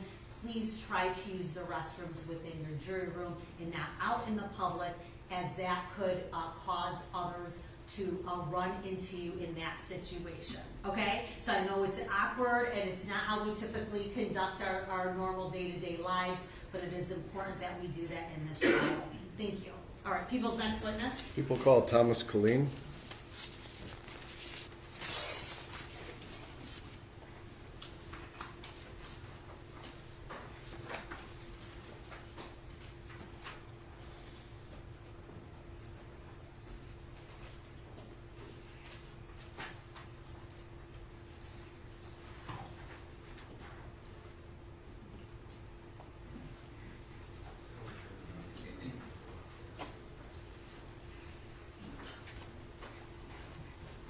Approach this way to be sworn in.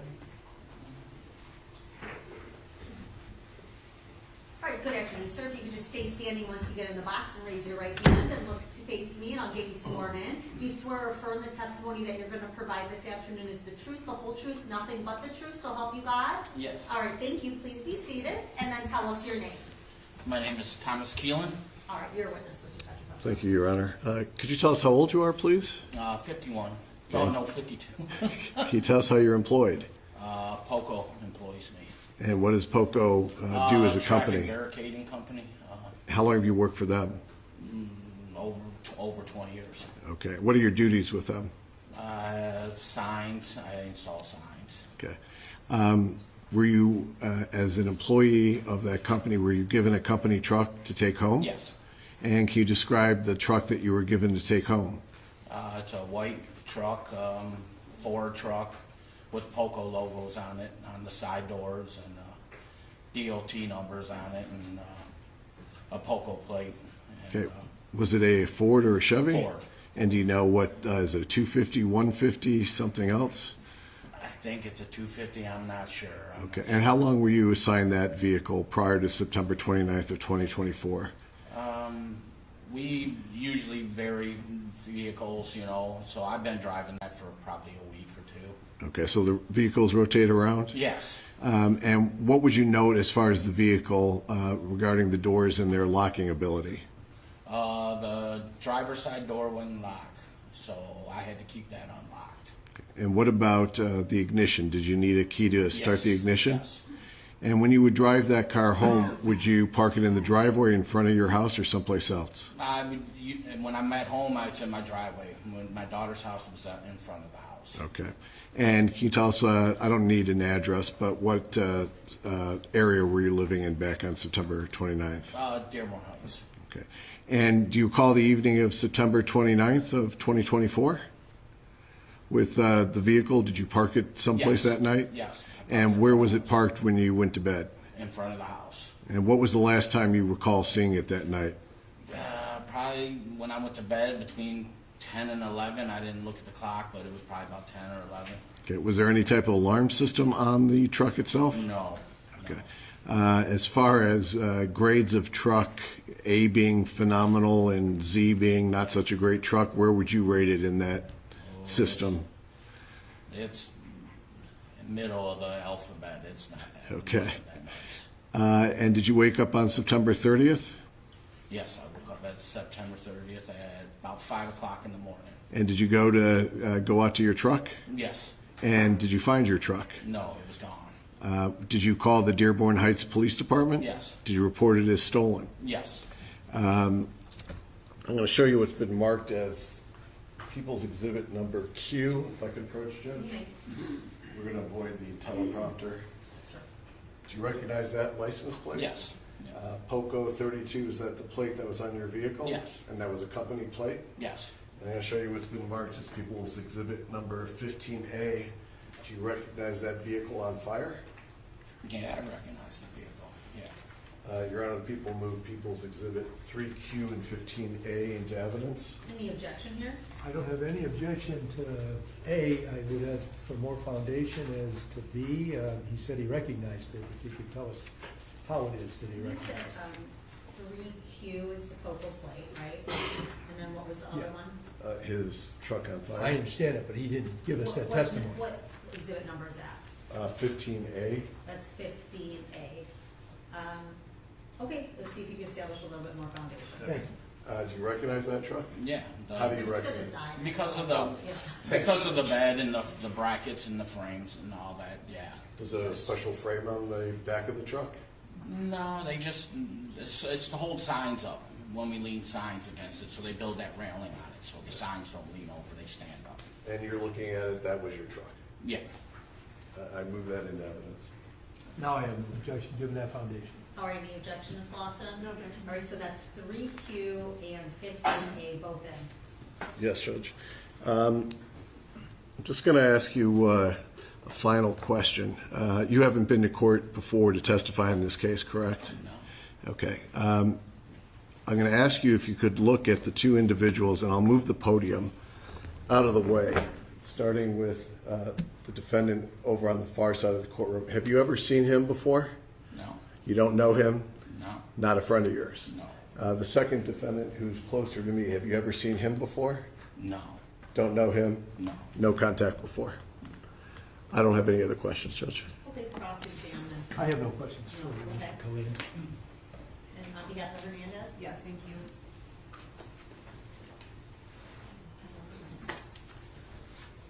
Good afternoon. Just very briefly, you do not have cameras at your home, correct? No, that was my daughter's house. No, there's no camera. There's no cameras. I have nothing further. Thank you. Any redirect here? No, Your Honor. All right, thank you. You may step down. You're all set. Can this witness be excused? Any objection? No, Your Honor. Please excuse. Thank you. Yep. People call Linda Murray.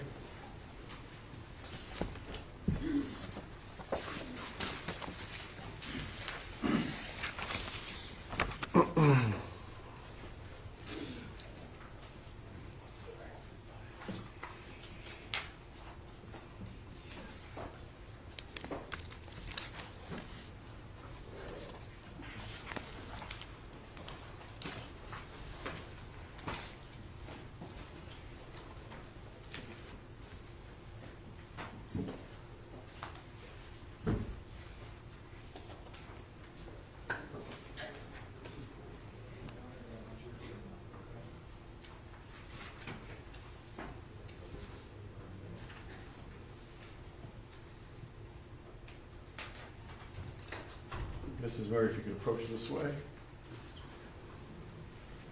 I'll ask you to step up, and the judge will swear you in. Well, just step on the way up, and I'll get you sworn in. If it's possible, if you could stay standing and raise your right hand, I'll get you sworn in. Please raise your right hand. Do you swear or affirm the testimony you're going to provide today is the truth, the whole truth, nothing but the truth, so help you God? Yes. All right, thank you. Please be seated, and then tell us your name. Linda Murray. Your witness. Good afternoon. Good afternoon.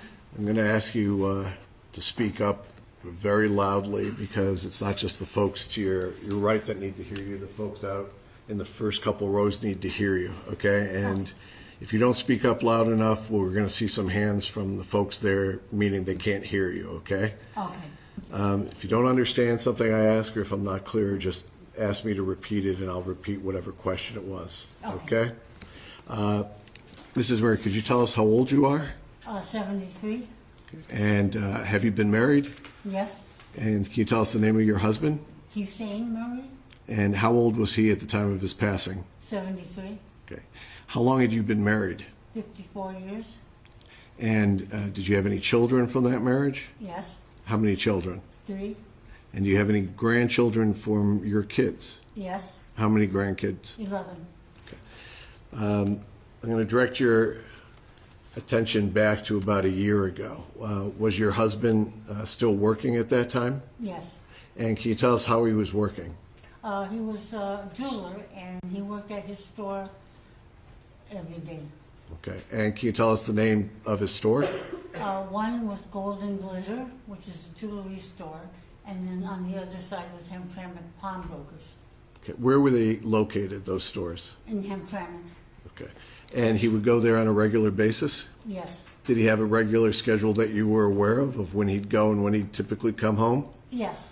Would he vary that schedule very much, or is he someone who is pretty consistent with his schedule? Very consistent. Okay. And during the week, Monday through Friday, what times would he approximately leave your residence and then go to those stores? Around 12 noon, Okay. And what time would he typically return home? 7. Did he work on the weekend? Only Saturday. Okay. What type of car did he drive at the time? An Audi, And was it a brand new one or an older one? older one. And he had had that vehicle for some time? Yes. How long do you think it was, best guess, that he had had that car? 5, 6 years. Okay. And did you have your own car? Yes. What kind of car did you have? Infinity. Okay. When your husband would go to these stores, were you aware of whether or not he'd ever carry a firearm for protection? Yes. And what type of gun was that? A Glock, Okay. And was your husband right-handed or left-handed? right-handed. Okay. And would he wear that holster on the right side? Yes. Now, when your husband would go back and forth between the stores, where were you living at that point in time? And Rochester Hills, And can you tell us the address? 3730 Newcastle. Okay. Was that located in the city of Rochester Hills in Oakland County, Michigan? Yes. And how long have you lived there at that residence? 26 years. Because of the nature of his business, dealing with pawn and dealing with jewelry, did you have any type of safe at your residence? No. Nothing in, no wall safe, no portable safe, no safe at all? No. Would your husband keep cash otherwise outside of a safe in a mattress or something like that at your house? No. Would you keep any type of valuable jewelry at your house? No. Did you have any jewelry that was costume jewelry? Yes. And where did you keep that? In the jewelry box in my room, my bedroom. Okay. Did you have any jewelry that was better than costume jewelry? No. Okay. When we get to October 10th of 2024, do you recall the events of that day and that evening? Yes. Okay. Were you at home that evening? Yes. Okay. Approximately 10 o'clock p.m. Can you tell us if anything unusual happened? A gentleman, Hernandez, came to the front door and said that he was from DTE and needed to check for a gas leak.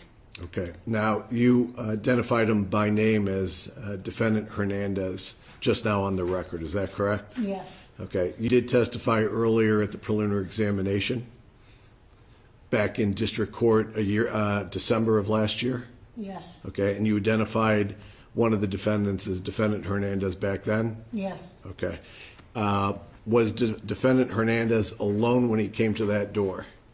No. Okay. Now, who was the other person that was at that door with him? Zuazo was not at the door. He was standing on the walk. Okay. There was a second person with him? Yes. Okay. Was that person, what description of nationality, ethnic background would you say that person was? Average size, average height, black. Okay. Where was it when you were first attention drawn to somebody being at the front door? My Ring camera gave me a notification through my phone. Okay. And where were you physically at in your house when you got that notification? Upstairs by the master bedroom. When you say you had Ring cameras around the outside of the house? Yes. And those Ring cameras were set up to notify you if somebody came to the door? Yes, And was it a Ring camera system where you could actually view on your camera what was going on those cameras? yes, And you could actually see on your camera what was going on at the front door? yes. Now, after you see that, do you leave your master bedroom or do you stay there? No, I stay in the hallway by the door. Okay, and when we talk about the hallway, are we talking about where the banister is? Yes. And what do you see happen as you're standing at the banister? My husband opens the front door and asks Hernandez, could he help him? Okay, did you know where your husband was before he walked to the front door? In the family room. Okay, so what do you see happen when your husband opens the front door?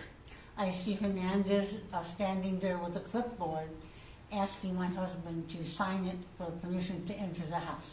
Okay, were you able to hear the discussion that defendant Hernandez was having with your husband? Only that he asked him to come in and check for the heat exchanger on the furnace. Okay. Was there anything said about who they were at the door?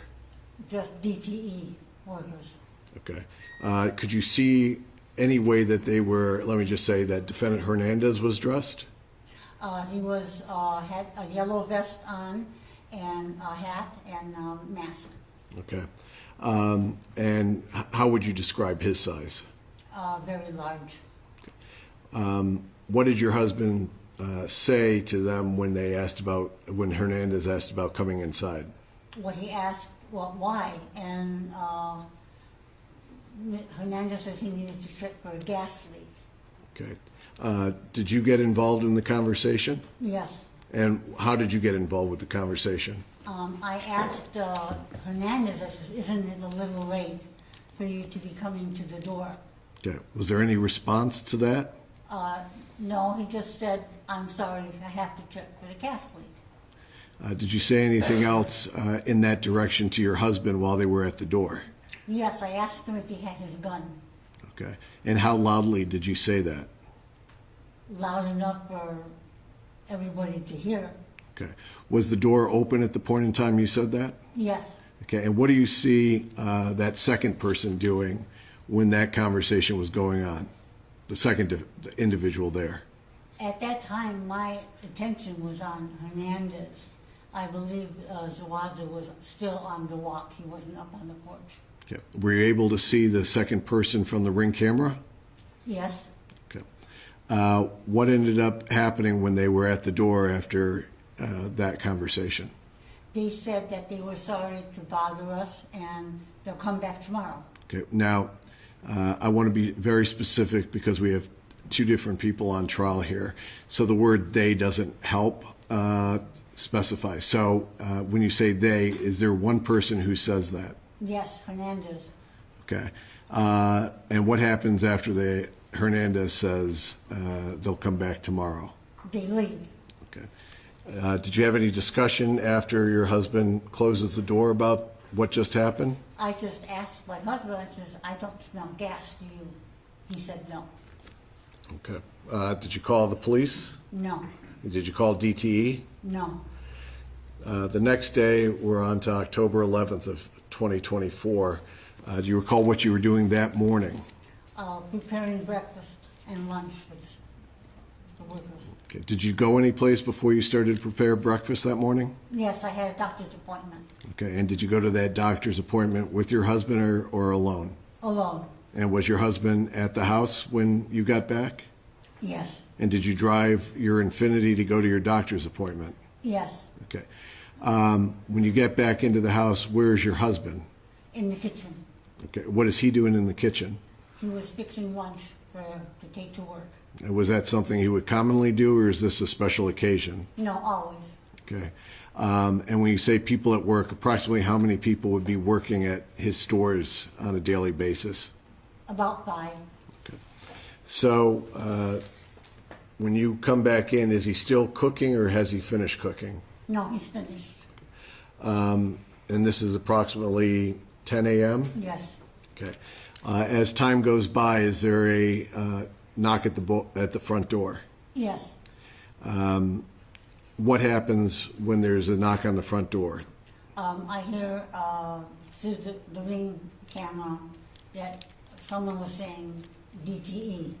Okay. So do you go to the front door? Does your husband go to the front door? Does nobody go to the front door? My husband goes to the front door. Okay. And where are you at when he goes to the front door? In that hallway by the front door. Okay. You're able to see what happens at the front door from where you're at? Yes. Can you tell us what you see happen when you see your husband go to the front door? He opens the door, and Hernandez again asks him to sign the clipboard to give him permission to come into the house. Okay, let me stop you there. When you say Hernandez, do you recognize Hernandez as the same person who was there the night before? Yes. Do you see that person in the courtroom today? Yes. Could you please point to and identify an article of clothing that he's wearing? He's sitting to my left wearing a polo shirt. Your Honor, may the record reflect this witness has identified defendant Hernandez? The record reflect the witness has identified the defendant. Was defendant Hernandez there alone, or was there somebody else there? No, Zuazo was with him. Okay. Do they come into the house, or do they stay outside? No, they come in. Okay. And how close do you get to who you just said by name, Zuazo? How close did you get to him? 5 feet maybe. Okay. And how was he dressed? Just regular, ordinary work clothes. Okay. With a vest. Throughout this process, were you able to get a good enough look of the second person there to identify him? Yes. Okay. Did you identify him also at district court? Yes. I'm going to move the podium for 10 seconds. If you look around the courtroom, do you see the, I'm not sure if that helped. Do you see the second person in the courtroom? Yes. Could you please point to and identify an article of clothing that he's wearing? He's sitting to the end of the table with a blue shirt. Your Honor, may the record reflect this witness has identified defendant Zuazo. The record reflect the witness has identified the defendant. So what happens once they both come into the house? They start walking toward the basement. Okay. Now, do you have any gas-related products in the basement? Yes. What do you have, as best you remember, that's in the basement that's a gas-related product? 2 furnaces and 2 water heaters. Okay.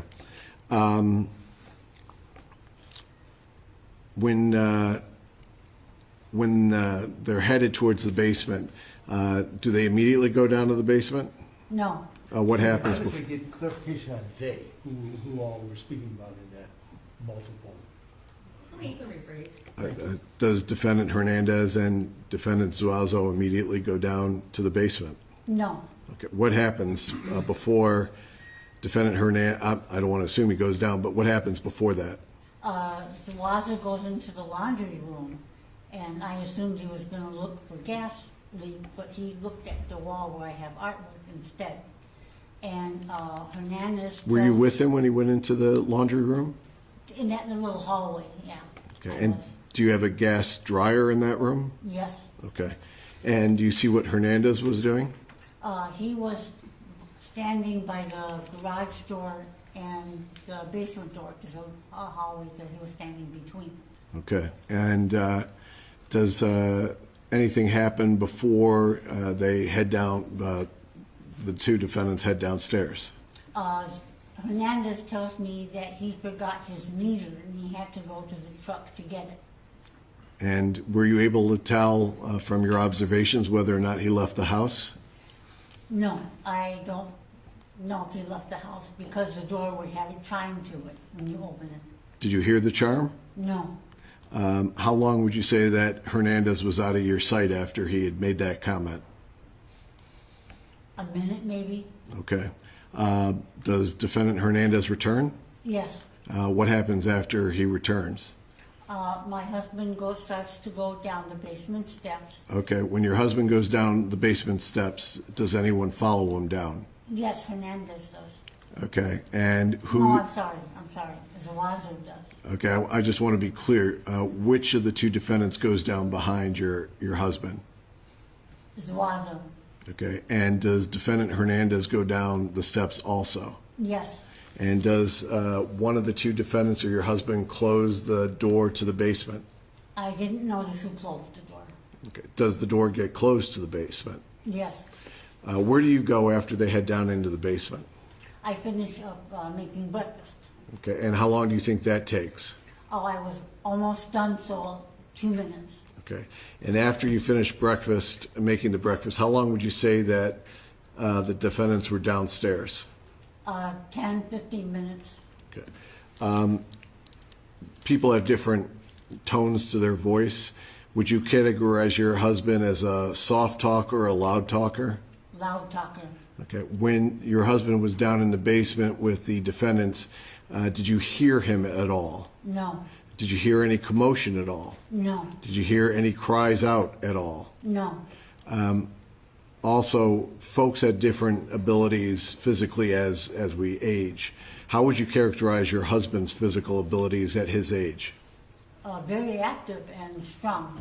He was a strong man? Yes. And he was still a strong man at his age? Yes. What's the first thing that you remember after that 10 to 15 minutes passes while the two defendants are in the basement? I was sitting at my kitchen table, and Hernandez comes up from the basement, and I stepped towards him to see if he needed something. And what happens then? Then he asks me, he says, "Where's the jewelry and where's the money? And where's the safe?" I'm sorry. And I said, "I have no safe." And he says, "Where's the jewelry?" And I said, "In the bank, in the safety deposit box." Then he says, "Where's the money?" And I said, "Just what's in my purse and what's in my husband's pocket." And how much money did you have, especially remember, in your purse that day? About $300. And how much would your husband typically carry on him in cash? About $5,000. And can you tell us, after you responded that way, what happens? Zuazo comes upstairs also. And So he comes up behind Defendant Hernandez? Yes, yes. And how long would you say the delay between Defendant Hernandez coming up and Defendant Zuazo is between that? Seconds. Okay. Were you still talking to Defendant Hernandez about your money and your cash and your husband's cash at the time Zuazo appeared, or was that part of the conversation over? That was over, and I asked him, "Where's my husband?" several times. Okay. Are you asking Defendant Hernandez where your husband is? I was asking both of them. Okay. And what happens when you're asking about your husband? Zuazo tells me that he's sleeping, and I notice blood on his vest, and I start screaming. Okay. And what happens as, let me ask you this, does Defendant Hernandez say anything in response after Defendant Zuazo says he's sleeping? Not that I recall. What's your response after you see the blood? I was screaming, and Hernandez hits me in the face to cover my mouth. Okay. And when you say he hits you in your face, there's a front, there's a right, and there's a left side of your face. Which side, if you can remember, he struck you? The left. Was it a hard or soft strike? Hard. Did you receive injuries from that strike? Yes. Did you later, after the events are over, end up going to get medical attention for the strike? Yes. Did you end up losing your front tooth at some point from related to the strike? Yes. How long was it after the strike that you ended up losing your tooth? About a month, 3 weeks a month. Okay. After you're struck, what happens next? He asks me if I will stop screaming when he removes his hand from my mouth and sits me at the kitchen chair. Okay. And what, if anything, is he saying to you at that point? Again, he's asking me, where is the safe? Where is the jewelry? Where is the money? And I would reply the same answer. At that point in time, where is Defendant Zuazo? He went up the back stairs, up to the master bedroom. Okay, and you saw him go up the back stairs? Yes. Okay. From your recollections of that day, did Defendant Hernandez ever go upstairs? No. What's going on as Defendant Zuazo is upstairs? What's going on with you and Defendant Hernandez? Hernandez is binding my hands and my ankles together. Okay. with duct tape. And is that against your will? Yes, Okay. Did you notice if any of your items were taken that day? yes. What was taken from you? When Zuazo came downstairs, I saw that he was carrying a drawer from my jewelry box. Okay. And that was without your consent? Yes, Was there anything taken from your purse that was without your consent? yes, What was taken from your purse? $300. Okay. Were there any other items that you were missing after that day? Well, my phone, Hernandez took my phone and put it in his pocket and took my iPhone watch and threw it across the table. Okay. And obviously there was police involvement. Did you ever recover your husband's Glock? Was that ever recovered? No, While Hernandez is in the kitchen, do you see what else he's doing while he's there? he nonchalantly goes to one of the kitchen drawers, opens it, looks at it, and shuts it. Okay. Do you see defendant Zuazo return? Yes, Okay. And after he returns, does he come down the front stairs or those back stairs again? the back stairs. How long were they in the house after defendant Zuazo returns from the upstairs? A couple minutes because Hernandez wanted to put me in the closet, but because I was bound, I couldn't move, so he sat me back in the chair. And what do you mean by he tried to put you in a closet? They wanted me to, Hernandez and Zuazo wanted to put me in the closet and shut the door, I imagine. Okay, and when you say they, I think you then specified, but what were each of those individuals doing at that point? Tell us specifically what was Hernandez doing to try to put you in a closet? He grabbed me by the shoulder and the arm, but then I was really wobbly and he sat me down in the chair. Okay. And can you tell me what defendant Zuazo was doing? He looked a little nervous and was like moving from foot to foot and told Hernandez, "Let's go, bro." Okay. I didn't hear that quote from the co-defendant. Ms. Murray, can you repeat, please? Zuazo asked Hernandez, "Let's go, bro." Okay, I'm going to show you what's been. And did they exit the house? Yes, How did they exit the house? through the garage door. Can I have just 1 second?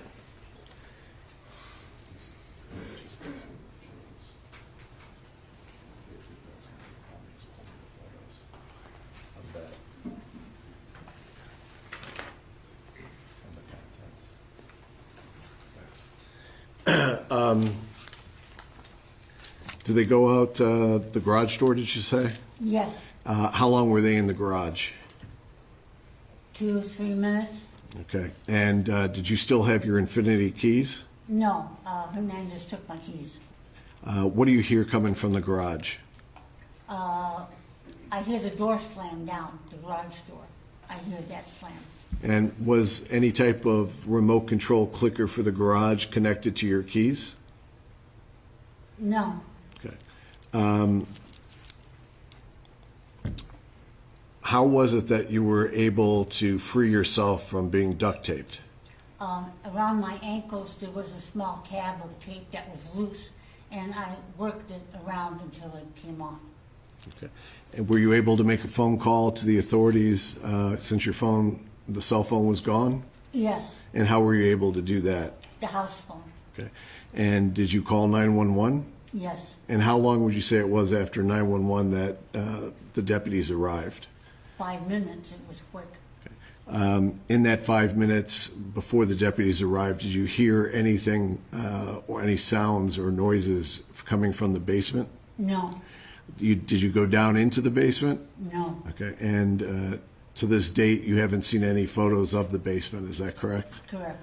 Okay. I'm not going to show you any photos today either, but I just want to ask you just a couple things. Did your husband wear any type of rings or jewelry? Yes, And what kind of ring or jewelry would he wear?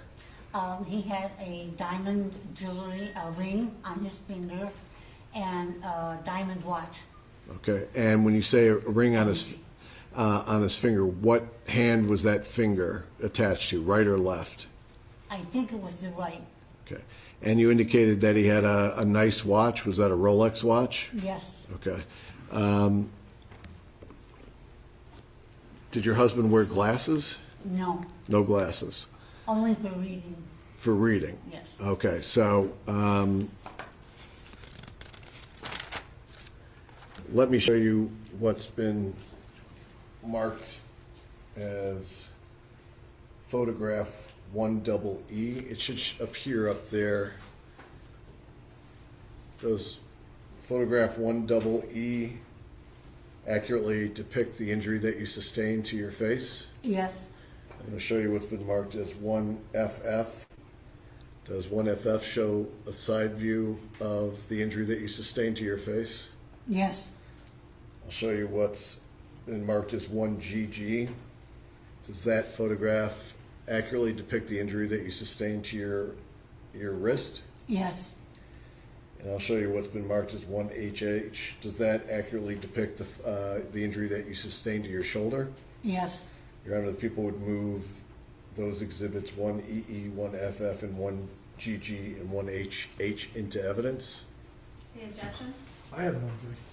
No. All right, they're in.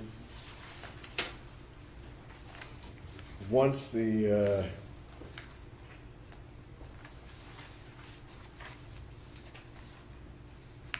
sheriff office got involved, they went through the house that day? Yes. Okay, and I'm going to show you some photographs. I'm going to show you what's been marked as 1D.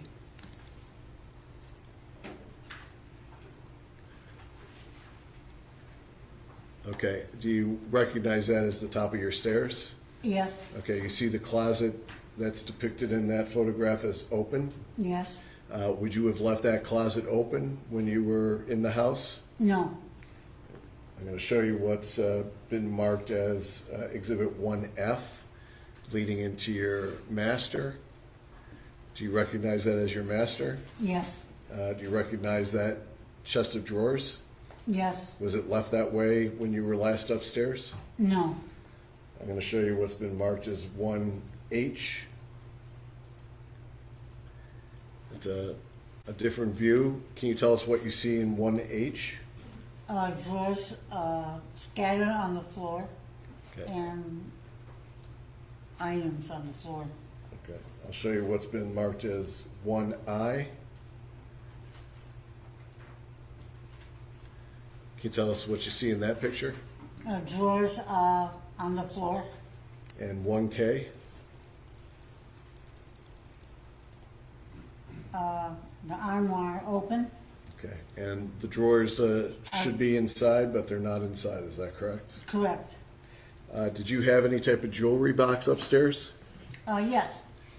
And where was that jewelry box kept? In my closet. Did you notice when you finally went through the house, was that jewelry box where it should have been? No. And can you tell us, do you recall where you found it? It was laying on the floor of the master bedroom. And were any of the drawers missing from there? Yes, one. And what was kept in that jewelry box? Costume jewelry. I'm going to show you what's been marked as 3BB, as in boy.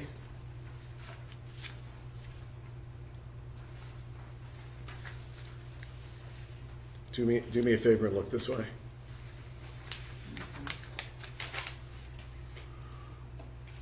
Okay. Do you see 3BB? Yes. Okay. Do you recognize that? Yes. And how do you recognize that? Those are my costume jewelry in my glass case. Okay. And the Sheriff's Department later recovered these items and showed them to you? Yes. Did you identify those items as what was in the house before the defendants came in that day? Yes. I'm going to show you what's been marked as 3CC. Do you recognize that as the contents of your costume jewelry? Yes.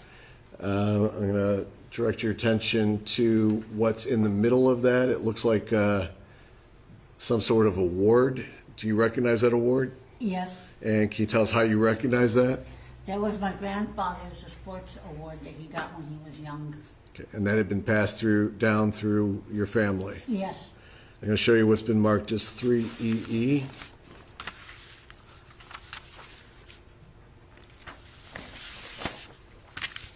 You recognize that costume jewelry as some more of the costume jewelry? Yes. All these items were taken without your consent? Yes. As this case has progressed, did you turn over the Ring camera video to the Sheriff's Department? Yes. And you had a chance to review the Ring camera videos both from the 10th and from the 11th of October? Yes. Did they accurately reflect what occurred and what you remember happening on those Ring camera videos? Yes. And you also testified to that at preliminary examination? Yes. Your Honor, the people would move the Ring camera videos that have been designated 5C, 5D, and 5E and request to publish those. All right, before we get to that, did you admit 3BB, 3C, the witness just testified to? I don't see that as being admitted previously in the sense. I didn't because the guy from Cato County is coming tomorrow, but I'll move those in today. Okay, I mean, it's not, do it as you see fit. I just want to make sure we're not missing something. All right, so the Ring cameras are which numbers? They got renumbered 5C, 5D, and 5E. They were all on just 5, but because of things, it got renumbered. Okay, and then the parties have seen the Ring camera. Is there any That is objection correct. to admission to it? No, Your Honor. Okay, all right, it's done. And that's Could we- 5C, 5D, 5E, correct? Yes. Permission to publish? You may publish.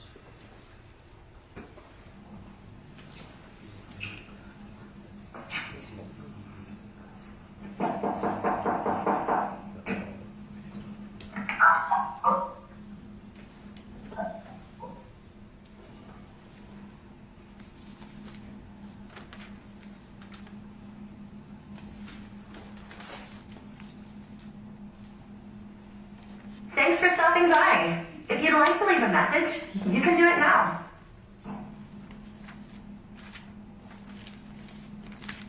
Or DTE.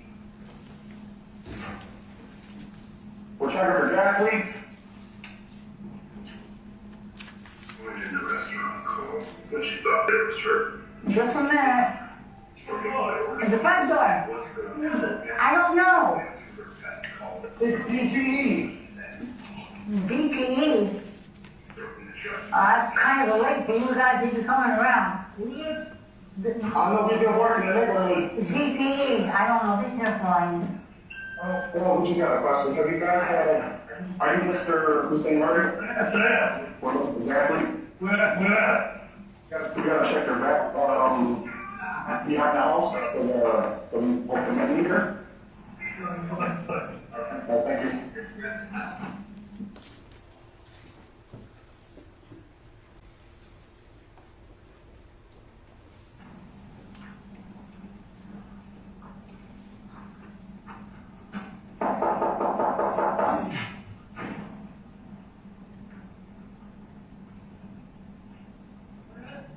On the seat.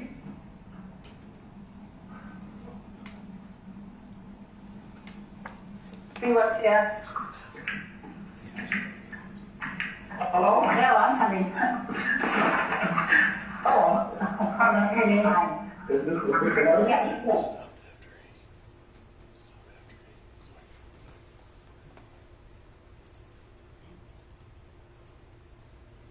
And just for the record, I just saw IC. So just, yeah, indicate it for the record, then just call up. And I didn't want to bother you guys for late, but we had to check the outside. We go home. And I didn't want to bother you guys for late, but we had to check the outside. Yeah, I understand. I understand. Listen, I said, how you doing today, sir? I'm alright. So, you want to read? What am I signing for? Just to give us consent to check the inside of the home. So what we have to do is we have to check for like cracks in the heat. And this next one is Exhibit 5D. Did you go for that? For the one? record, yes. And there's also a 5E, which is the garage video, which I didn't mention. Any objection to 5E? No, I've seen 5E, so no objection. Okay, same. All right, sir.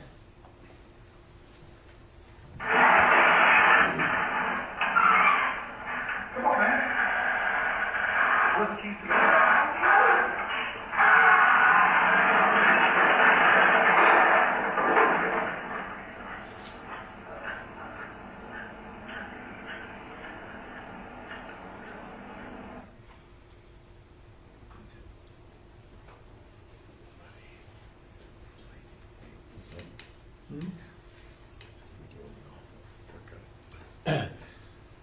Let me ask you just a few questions. When we were watching the video, the October 10th video, it looks like Mr. Hernandez is wearing like a N95 mask. Do you recall him wearing a mask? Yes. And was Defendant Zuazo also wearing some face covering at that time? Yes.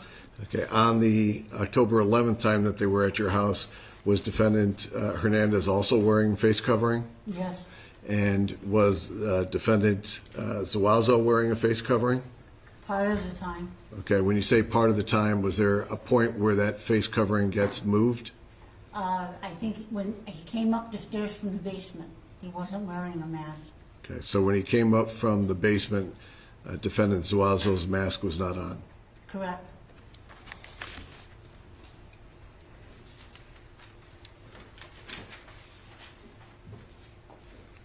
I don't have any other questions, Judge. All right, cross-exam Zuazo. Thank you, Your Honor.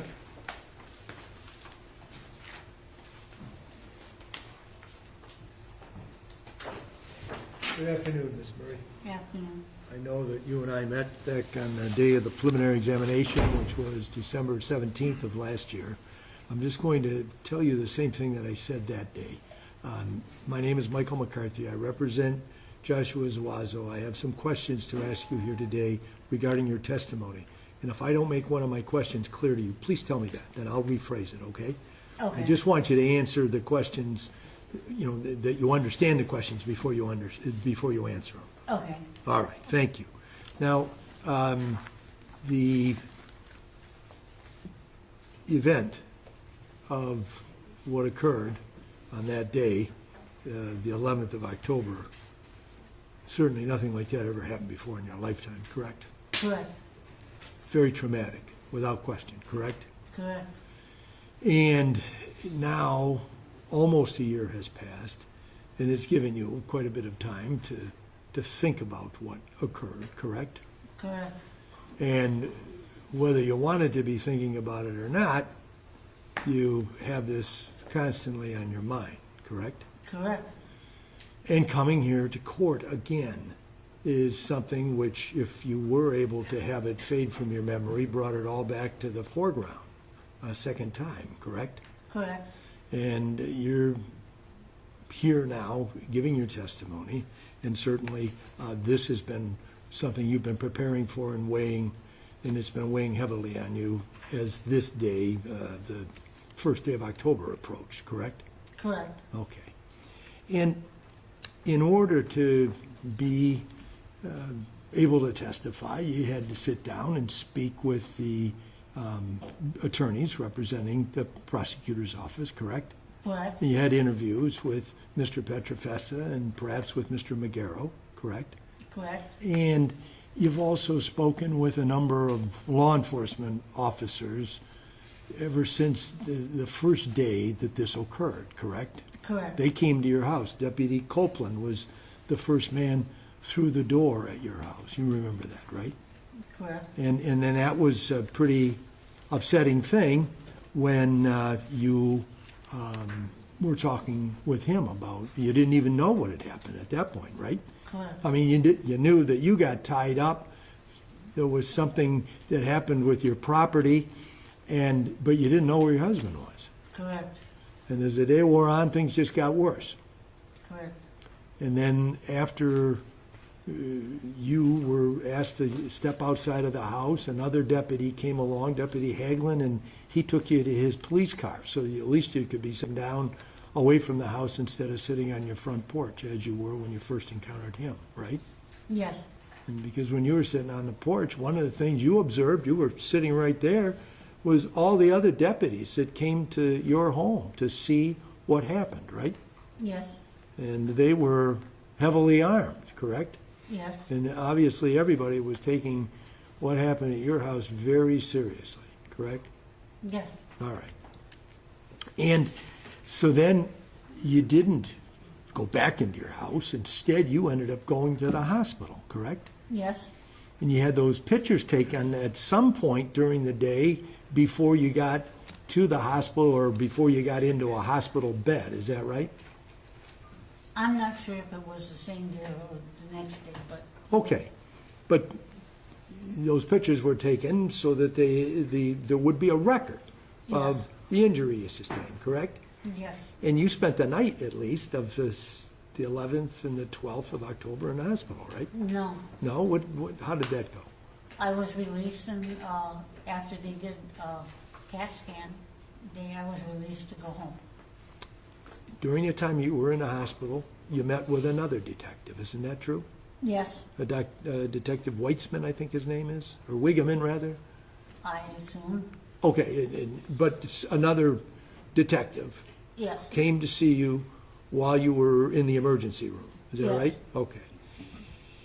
And then that same detective met with you some more times over the course of the next couple of days, correct? Correct. And those meetings were conducted at your son's home, isn't that right?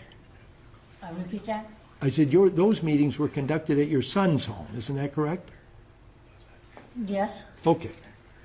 And so there was a lot of discussion about this incident at your house in those first few days. You would agree with that, right? Yes. And somewhere along the line, you learned what the name of the first person that had came to your door was, or had come to your door, rather, was Mr. Hernandez. You remember that? Yes. Can you tell the jury how it is you came to know what his name was? Police officer told me. Okay. And then at some point, you came to know the name of Mr. Zuazo, is that right? Yes. And how was it that you came to know his name? Through the police officer. Okay. Now, did you learn those names on the same day, or did you learn those at different times? In other words, did you learn about Mr. Hernandez's name and Mr. Zuazo's name at the same time, or were those two separate occasions? At the same time. At the same time. Do you remember when that was? A day or two after. Okay, so somewhere, this occurred on a Friday, so somewhere over that weekend or the beginning of the following week. Is that correct? Yes. Because while you were interacting with the detectives that were working on this case, you were giving information to them. They had questions for you, correct? Correct. But they were providing information to you. Isn't that correct? I'm not exactly sure what you mean. Well, they told you the names of the Yes. two people who were the suspects they were investigating. Isn't that correct? Yes.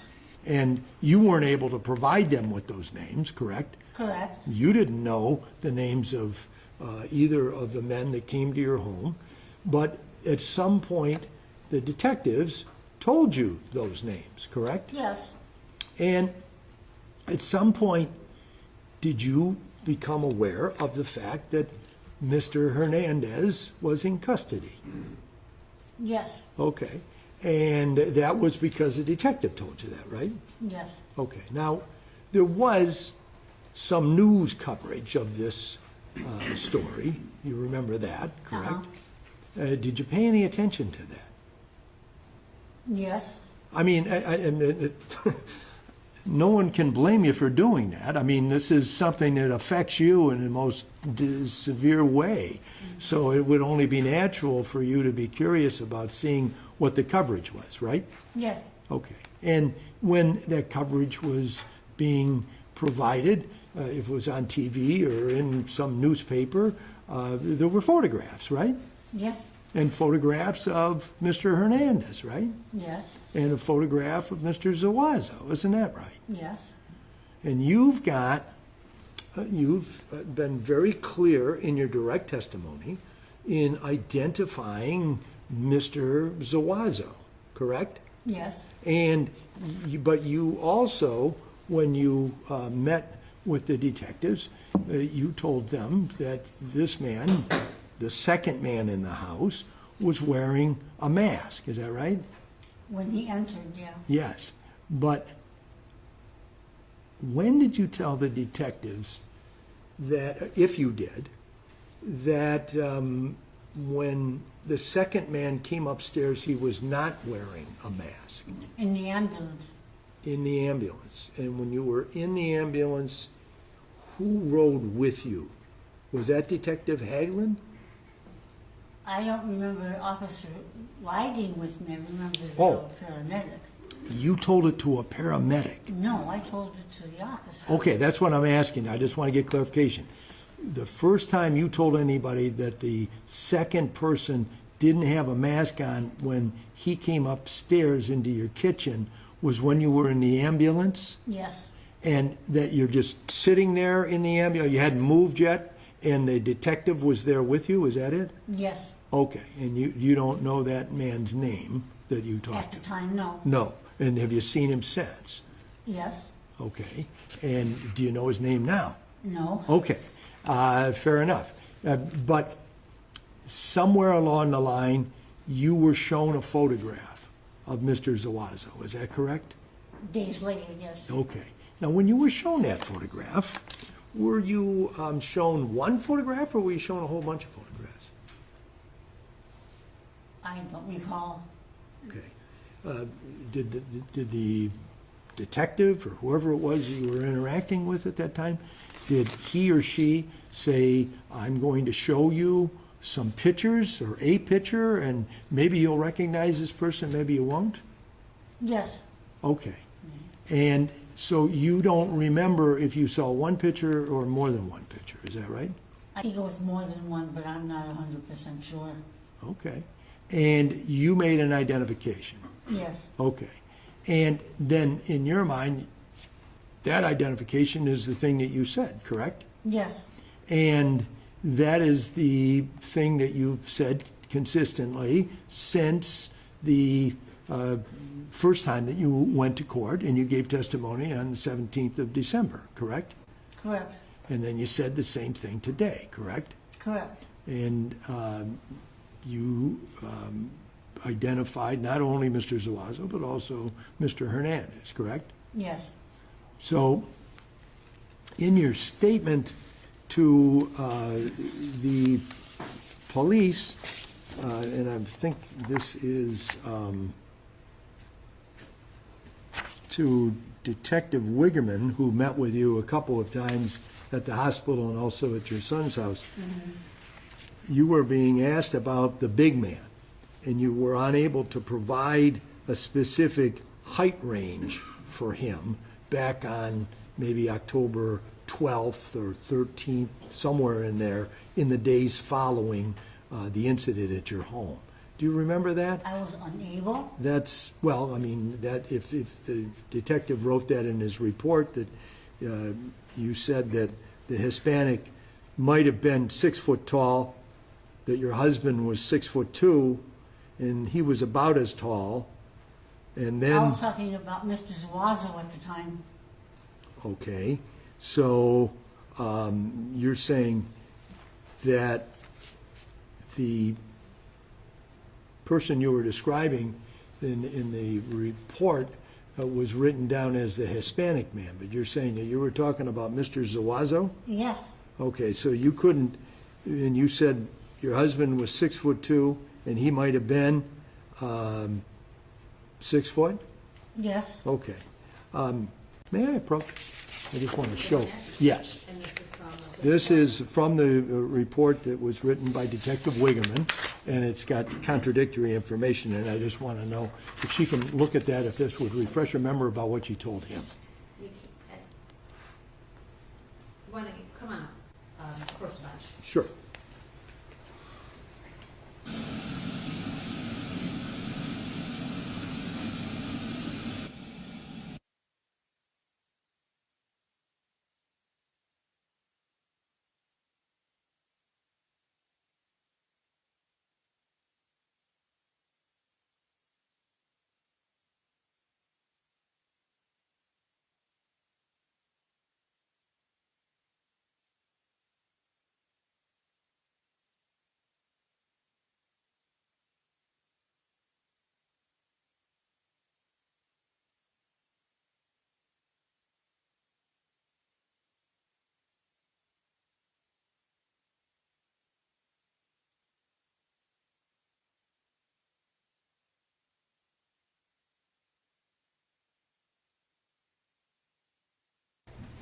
Sorry for that interruption. Let me just get this clear. You did not describe the man, the Hispanic man, to be 6 foot tall. Correct. I did. Okay. And if somebody wrote that down in their report that you said so, that person is wrong about Yes. what you told them. Yes. Is that right? Okay, that's fair enough. Thank you.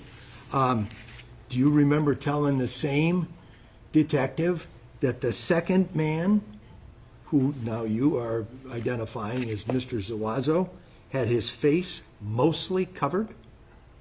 Yes. Okay, so which was it? Did the man have his face mostly covered, or was it uncovered at some point? I'm gonna object. She's already clarified. There's 2 different points in time. This is not a one-time question. Well, let me just make that very clear. I'm not trying to imply otherwise. You've said that there was a point where Mr. Zuazo had the mask off, correct? Yes. Did you tell that to Detective Wegman, if you remember? And I know you might not, and that's fair. I get that. I'm just trying to make, I want to understand what your position is opposed to what it is he wrote down in this report I'm reading. Okay, the mask wasn't completely off. Okay, and so when he wrote down had his face mostly covered, that would be inaccurate based on what you were reporting to him. Yes. Judge, Okay. I object again to the form. You can ask questions on redirect, all right? It just, if we could be more specific about to whom she's talking to, because I don't know if she. And I'll do that. Insert that, but just making sure we know, she knows who you're talking about. It's Detective Wigman, who you might not recognize or remember exactly. I know you saw a lot of police officers, or detectives. But this is during one of those interviews that you had either in the hospital or at your son's home. It wasn't at your home. I don't know if that helps to refresh your memory. It was in the ambulance. Okay. Then was this individual didn't write anything down about him having a mask off at a particular time. And so if you told that to him, he didn't write it down. Is that correct? I mean, you can't explain what he did, but what I'm saying is if it isn't in there, it isn't because you didn't tell him. Is that correct? Yes. Okay, fair enough. And it is your testimony today that he did not have, Mr. Zuazo did not have the mask on when he came up the steps. Is that right? Correct. Where was the mask? Do you know? I don't. Okay, was it like hanging? Recall. Pardon? I don't recall. Okay. Exactly. And I understand. It's a very traumatic and upsetting thing that's going on, and you're very much involved in that. You didn't see anything hanging out of a pocket or anything like that. No. And it wasn't laying on the floor. No. Correct? And it isn't something that, to your knowledge, ever was found in your home, correct? Yes. Okay. Excuse me just one second.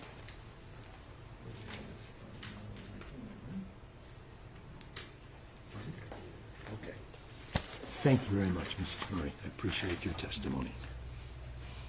Cross-exam for Hernandez. Yes,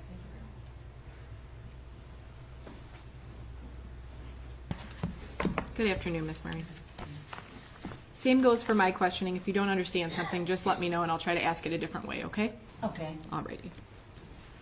Now, I know Mr. McCarthy kind of just touched on this.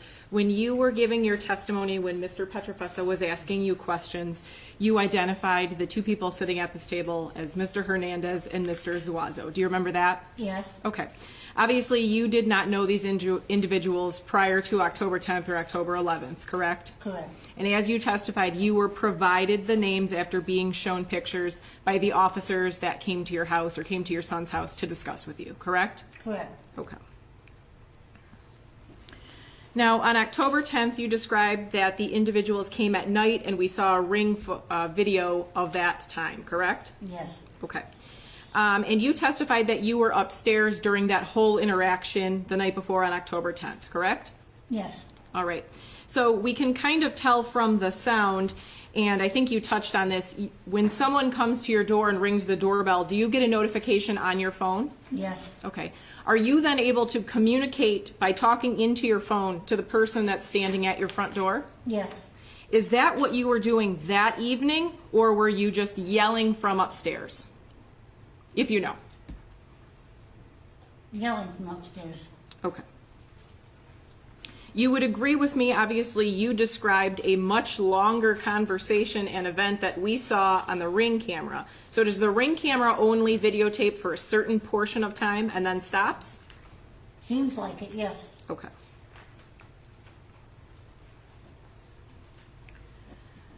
Now, you testified previously that at some point, due to the lateness in the evening, you yelled to your son, "Do you have your gun?" Correct? To my husband. To your yes. husband, I apologize.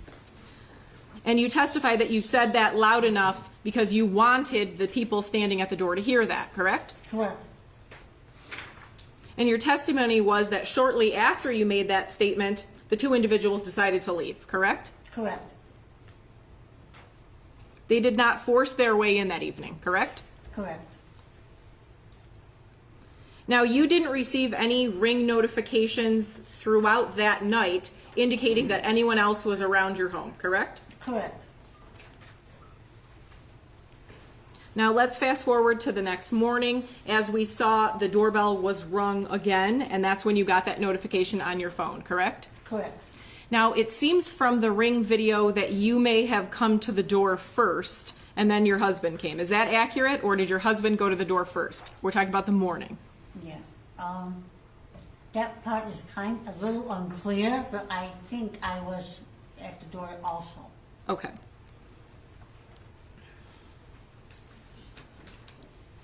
And again, your testimony is that Mr. Hernandez asked to come in the home, correct? Correct. There was no force to get into the home. There was simply a question, and then he was let in, correct? Correct.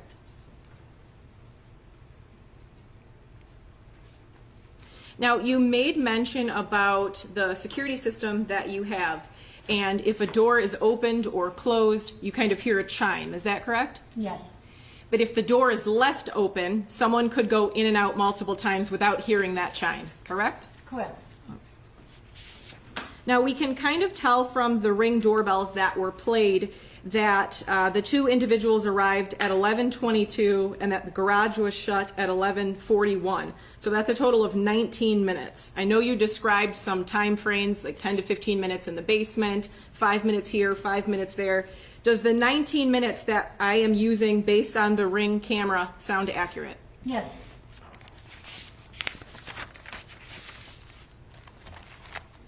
Never at any point during interactions with either of the two individuals did you see any weapons, correct?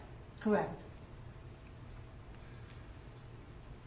Now, you described that there was some conversation about checking the furnace downstairs, correct? Correct.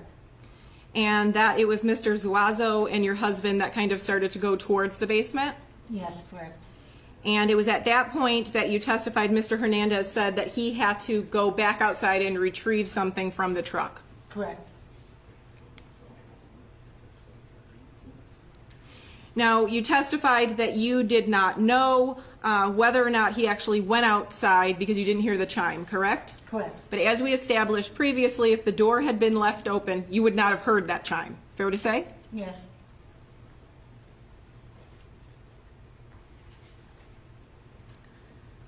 All right, your testimony was that once Mr. Hernandez was back in the house, your husband and Zuazo go downstairs, and then I believe you paused a little bit, and then you also said then Hernandez went downstairs. So prior to Mr. Hernandez coming back into the house, had Mr. Zuazo and your husband gone downstairs? No. All right. So was there a pause in after your husband and Mr. Zuazo go downstairs, then Mr. Hernandez, or were they all walking in a line? They were walking in line. Understood.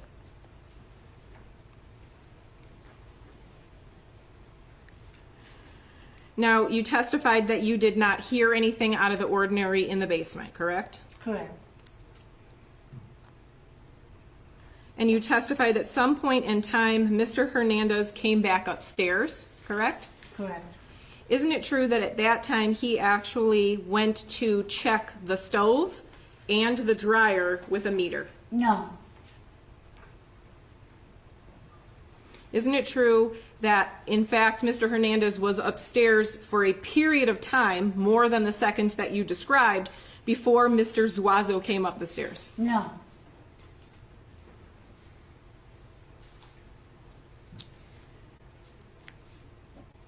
So your testimony is that once Mr. Hernandez and once Mr. Zuazo were back upstairs, that is when Mr. Hernandez started asking you about jewelry or money, correct? Correct. Okay. Where was Mr. Zuazo during that line of questioning? Behind Hernandez. Okay.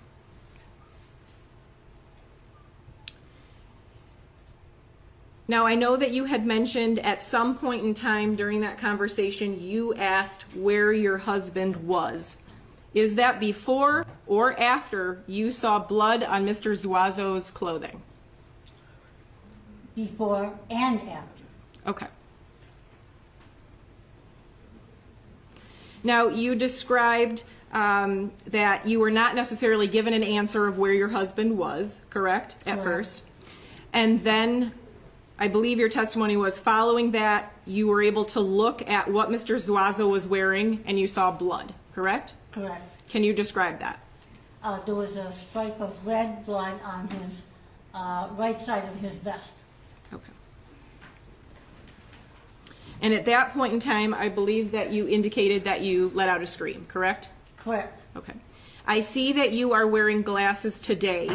Do you remember if you were wearing glasses during this time frame that we're talking about right now? Yes. Okay. You indicated that you were hit in the face. Were you wearing glasses at that time? Yes. Were your glasses pushed into your face? Yes.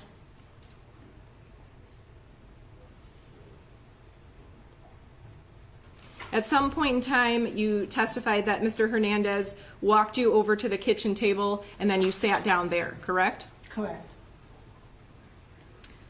Do you recall if he touches your arm to take you there? Yes. You then testified at some point in time that Mr. Hernandez took off your watch, correct? Correct. That was on your wrist? Yes. Obviously, he was close to you when he was doing that, correct? Correct. Were you watching him take your watch off? Yes. You then testified that he took your cell phone, is that correct? Yes. Where was your cell phone at the time? On the table. Was it close to you or far away? Close to me. Did you watch him as he took your cell phone and put it in his pocket? Yes. You then testified that Mr. Hernandez went through your purse. I believe you said he took your key and some cash, correct? Correct. How close was your purse to you? Inches. Did you watch him go into your purse? Yes. You testified that it was only Mr. Zuazo who went upstairs, and I believe you could hear things being thrown around. Is that correct? Correct. And your testimony was that Mr. Hernandez never went upstairs, correct? Correct. You testified that while all of that was going on upstairs, Mr. Hernandez was putting duct tape on your hands and feet, correct? Correct. I'm assuming he was pretty close to you since he was putting the tape on your body. Is that correct? Correct. Were you watching him as he put the duct tape on your hands and your ankles? Yes.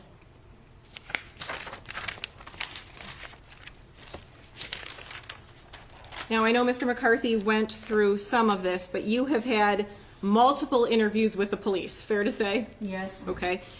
You've also, I'm sure, met with the prosecutors a number of times, correct? Correct. And you've previously testified in a court hearing, correct? Correct. Now, in all of those close interactions with Mr. Hernandez, you have never reported that you saw any blood on Mr. Hernandez, correct? Correct. There was some questioning about your husband having a gun. Do you remember that line of questioning from Mr. Petrofessa? Correct. Okay. You never saw that gun at any point after your husband went in the basement, correct? Correct. That gun was never pointed at you by either of the individuals that were in your house, correct? Correct. And again, you were never threatened with any weapons, correct? Correct. I have no further questions. Okay, redirect. Thank you, Judge. Just briefly. Is it fair to say the events of October 11th, there was a lot of police involvement, a lot of the sheriff's office involved in having contact with you? Yes. How many deputies or detectives would you say you had contact with either on that day or overtime? Total, what would you guess? 4? Okay. And how many of those 4 can you name? None. Okay. So they're kind of like you might have talked to some but not know the name of the people that you talked to. Is that fair? Yes, I'm sure they told me the name, but I don't remember who's who. Okay. When you gave your first statements to Detective Officer Haglin on that 212 on October 11th, did you describe the 2 individuals to him as one white or Hispanic male, tall and fat, very fat, possibly in his 40s, and one black male, average height, average weight? I believe he had a mustache or beard, possibly in his 30s. Is that how you first described him? Correct. Okay, and that was before any names were attached to him later on in the world when you learned of names Hernandez and Zuazo, is that correct? Correct. And on TV, they were also identified on the television that you would watch? Yes. Okay. And I want to try to be specific about this because you were asked several times by counsel about mostly covered versus uncovered. Are there different periods of time when you're dealing with defendant Zuazo when his face covering is different, or does it remain the same throughout the entire interaction on the 11th? No, when he comes up the stairs, it's different. Okay, and before he was mostly covered, is that correct? Yes. And after he comes up the stairs, he's not covered?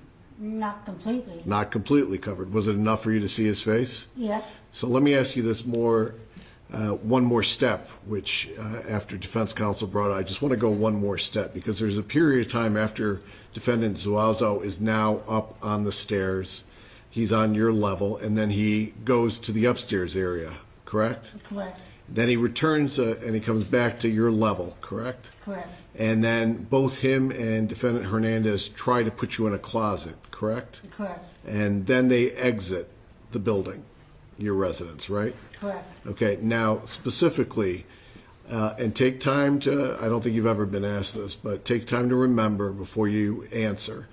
In that final time when defendant Zuazo comes down and they're trying to put you in that closet, how would you describe his face covering at that point in time? He was covered. He was back to being covered. Yes. You also identified the DTE truck. Could you tell us how it was that you were able to identify the DTE truck? How did you see it? When upstairs by my master bedroom, by the banister, there's a window, and I could see through that window. I could see the truck in front of the house. Okay, when you say you were upstairs, so we're talking about on the night of the 10th. Yes. Okay, on the day of the 11th, did you get a look at what type of vehicle was out there on the 11th? Yes. Okay, and how was it that you saw a vehicle on the 11th? Through the door. And let me just ask you, is there any doubt in your mind under oath that defendant Hernandez was one of the 2 men that was there both on the 10th and the 11th? No doubt. Is there any doubt in your mind that defendant Zuazo was one of the 2 men that was there both on the 10th and the 11th? No doubt. I don't have any other questions. Okay, all right, thank you, Ms. Murray. You may step down. Watch your step as you step down. And, Ms. Murray, be excused. I have no objection. All right, she's otherwise excused, and being a victim, she's allowed to Thank remain you, within Judge. the 4 walls. And that's understood. She can attend the rest. Yes. Judge, people, I don't know if you were going to say something.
Thank you, Judge. Good afternoon. Good afternoon. And can you tell us your connection with the family of the victims in this case? We're family members. Okay. And how are you connected to the family? He's my uncle's son. Let me direct your attention back to last year. Were you employed in connection with the family? Yes. And how were you employed? I was employed as the sales at Hernandez Joshua.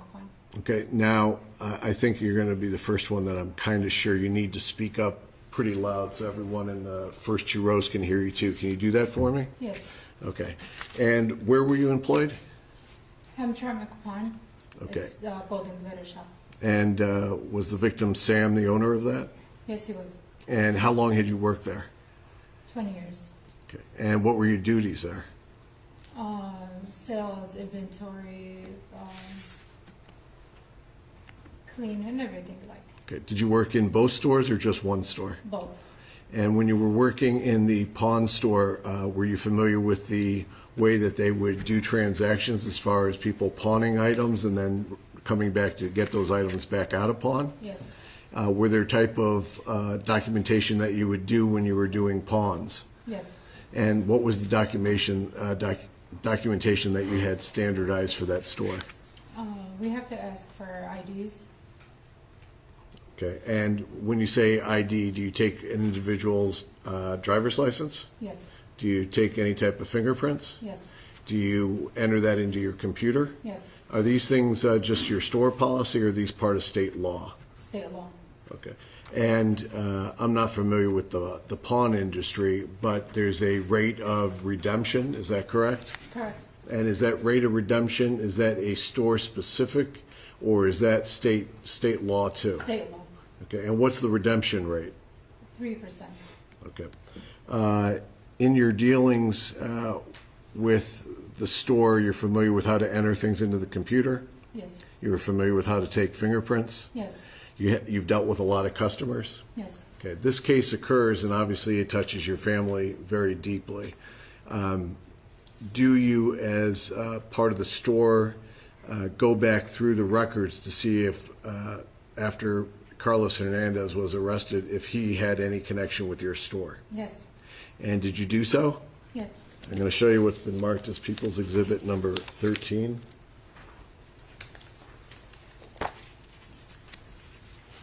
Come on. If I can approach, Judge. Yes. I'll ask you if you recognize this computer printout. Yes. Okay, and can you tell us whose name is on that? Carlos Hernandez. Okay, and do you have more documentation of pawns that were conducted by Carlos Hernandez and your store? Yes. Can you please look through those and tell us what you see in there as far as the documentation and the dates?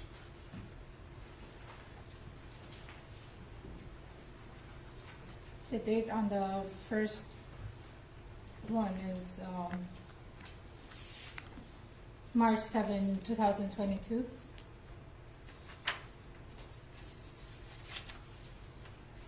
And the second page is a picture of his picture in the system, the ID.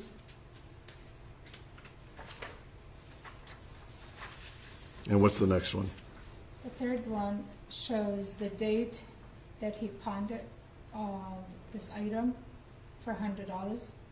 Okay. It was October 18, 2023, and it was at 2 o'clock, and it was 2:02:47. And does it say how much was pawned? It was pawned for $100. And the next page?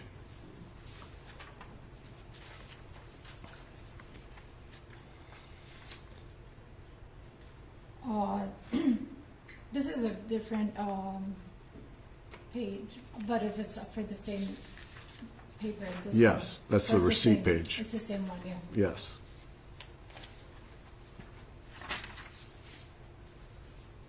And this ticket was also pawned on October 18, 206, $400.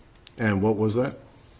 What was the item? This page does not show me what was the item, but there should be another paper that shows each one, each ticket. And the next transaction? This page also goes for that. The third transaction was on October 18, 2023 for $1,200. And does it say the item? On this page it doesn't. Does it say it on the next page? On this page.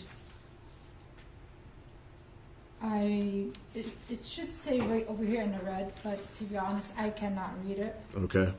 Oh, I do see, actually, sorry. I do see it's a pair of glasses. Are those Cartier glasses? Cartier glasses, yes. Okay. Is there another transaction?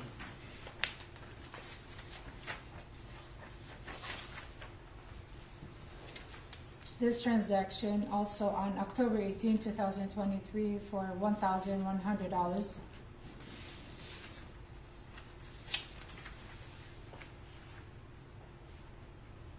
This is a charm, 10-karat gold charm.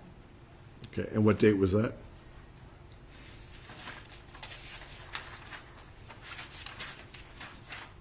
October 18. Are there any other 2023. Does that complete all the transactions? Yes. Are there any redemption documentation when he came back in to redeem any of those items?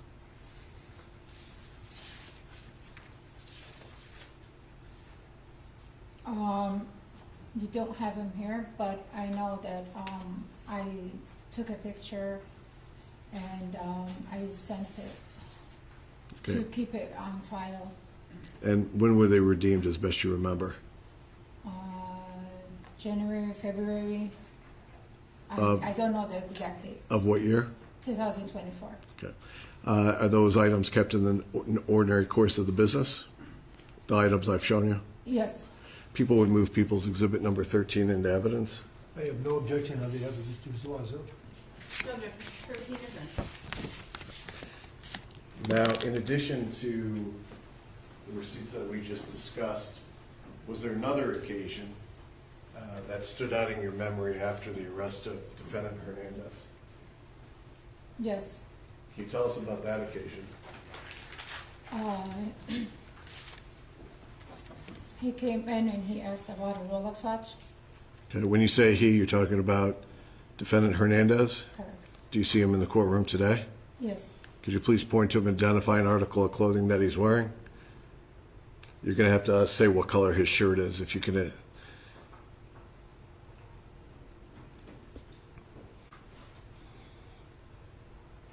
Beige. May the record reflect this witness has identified the defendant Hernandez? The record reflect the witness has identified the defendant Hernandez. Can you tell us what you recall about that occasion?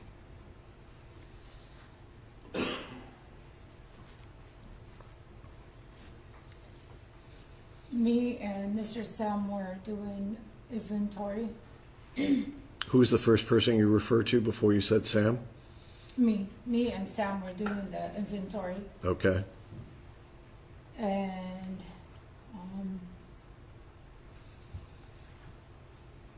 he walked in towards us and asked about Rolex watches. Do you have a special section in the store where the Rolex watches are kept? Yes.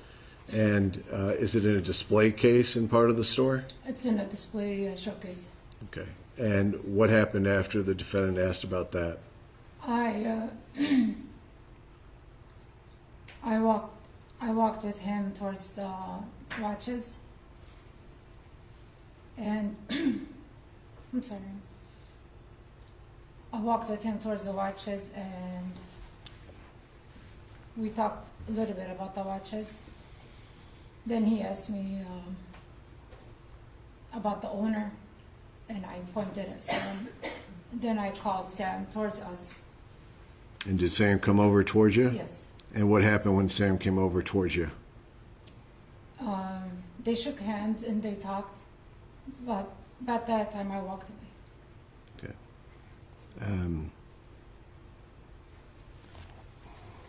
When defendant Hernandez had come in that day, was he accompanied by anybody else? No. He was alone? Yes. On the, I don't have any other questions, Judge. All right, any questions? That's all here. Yes, I do. Just to get some clarification, when this introduction was conducted with the Rolex watches. When did that occur? I don't remember the date. Okay, without a specific date, just in time. Was it before the transactions that are recorded in exhibit number 13 that you went through? I don't remember the dates. It could have been beforehand or afterwards? I don't remember. But you don't have any doubt remembering that Mr. Murray and Mr. Hernandez shook hands in Mr. Murray's pawn store? I do remember that. Okay. You just can't tell us when it occurred. Mm-hmm. Is Yes, that a I yes? do remember. So you recognize Mr. Hernandez because of them shaking hands and you talking to him about Rolex watches, correct? Correct. All right. And so when did you make that recognition? When did you see Mr. Hernandez's picture? When we looked him up on the computer to see if he was one of our customers. And you saw it, the identification card? Correct. Okay, thank you. I've got nothing further. Cross-examine defendant Hernandez. Good afternoon, ma'am. Good afternoon. If I ask you something that you don't understand, could you let me know and I'll try to ask it a different way? Correct. Okay. You stated that you worked at Hamtramck Pawn for 20 years. Is that correct? Correct. Is it a busy pawn shop? Not really. How many customers do you usually have on a day? It depends on the season. What's the busiest season? Around Christmas. Okay. So on an average day during Christmas, how many customers do you have per day?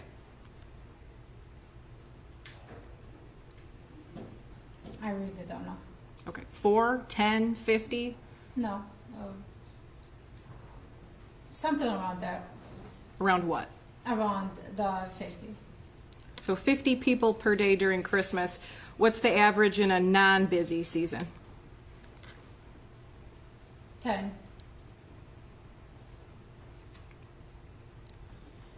Have you worked the same shift all 20 years, or does your shift vary?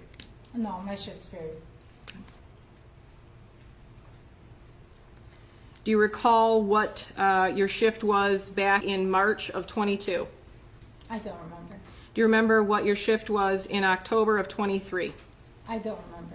Do you remember what your shift was on this occasion that you've just described, that my client came in and shook hands with the owner? I don't remember because as I said, I work with the family and I'll work with a flexible schedule. Now, you were provided copies of paperwork for the transaction when it's alleged Mr. Hernandez came in to pawn his items, correct? Correct. Okay. You then testified about a whole nother set of paperwork that you weren't shown today, showing that it was at some point in January or February where Mr. Hernandez came in again, this is 2024, and redeemed or picked back up his property. Is that correct? How long does the store keep the property? Usually we do keep them for like about a year. Sometimes like when special kind of cases, we hold on to the receipts till we are told we could get rid of them. Okay. Is the redemption paperwork the same type of records that you were just shown with the pawn? Is it the same kind of records? It'll be one of those papers, but it will have his signature that he picked up his items. Okay.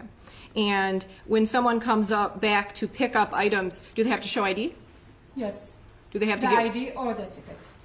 Okay, ID or the ticket.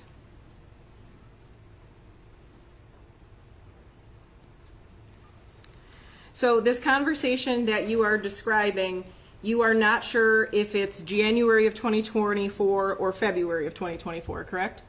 I'm not sure. Okay.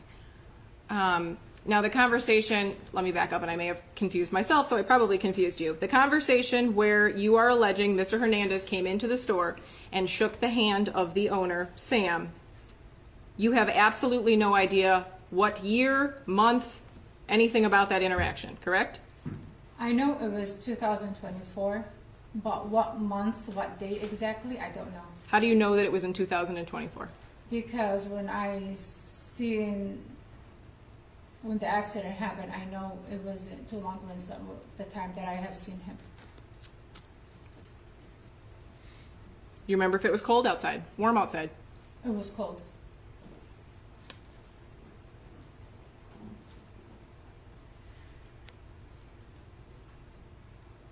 When you had this independent recollection of this conversation that you saw, did you alert police? No. Did you ever write out a statement and send it to the police saying, I think this is very important, here is what I know? About what? About him? About this shaking hand situation over a Rolex? No. You obviously think that detail is extremely important, correct? Yes. I have nothing further. Any redirect? Did defendant Hernandez stand out in your memory because of his size? Yes. I don't have any other questions. Okay, all right, thank you. You may step down. Any objection to the release of this witness? Oh, no objection at all. Can she remain in the courtroom to watch the rest of the proceedings if she desires to? Sure, there's no objection by Ms. Lofton. Recall. Your Honor, if we could reserve that for a potential argument at some further time, we could do that now. I would approach. Well, all right, why don't we ask Ms. Hussein out of the courtroom right now? And what we'll do, ladies and gentlemen, it's been about a couple hours, so I'd like to swap the juries as well. So let's take about a 15-minute break, and then we'll bring everyone back.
I just talked to Ms. Lofton. If she doesn't want that witness to remain here for whatever reason, I don't care. I'll just tell her she can't stay in here.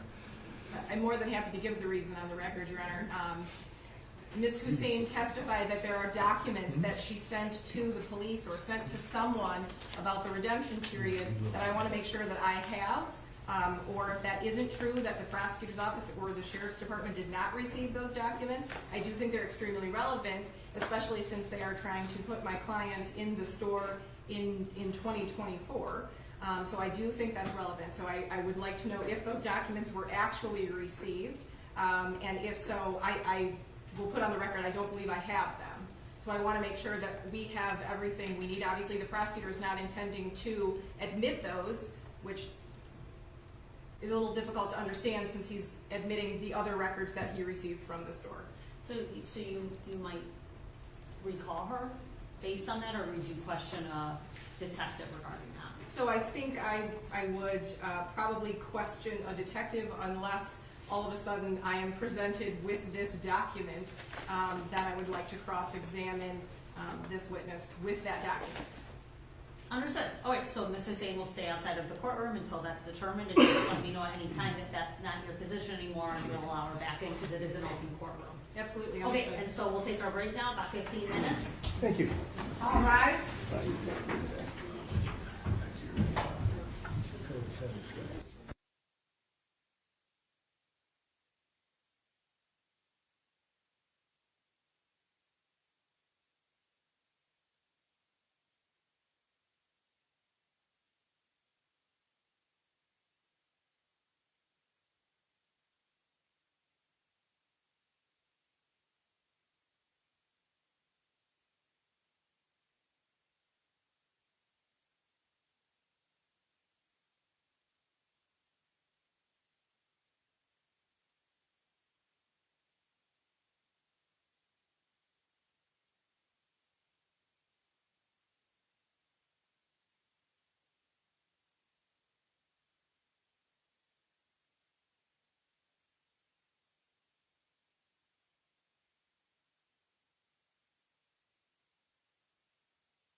has the redemption. Mr. Miller, are you?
All rise. Okay, thank you. You may be seated. Recalling People versus Joshua Zuazo, case number 2024-291-59950FC, and People versus Carlos Hernandez, case number 2024-291-945FC. John Petrofessa and Andrew McGarrow on behalf of the people. I was just going to say, I see everybody. Nobody's changed, right? We're all No. here. Okay. Mr. McCarthy, Ms. Lofton, both defendants. All right, we'll bring in the juries. Yes, I'm recalling Hannah Hussein for 60 seconds. The attorneys have all talked during the break. We just want to clarify one thing. Let's do it.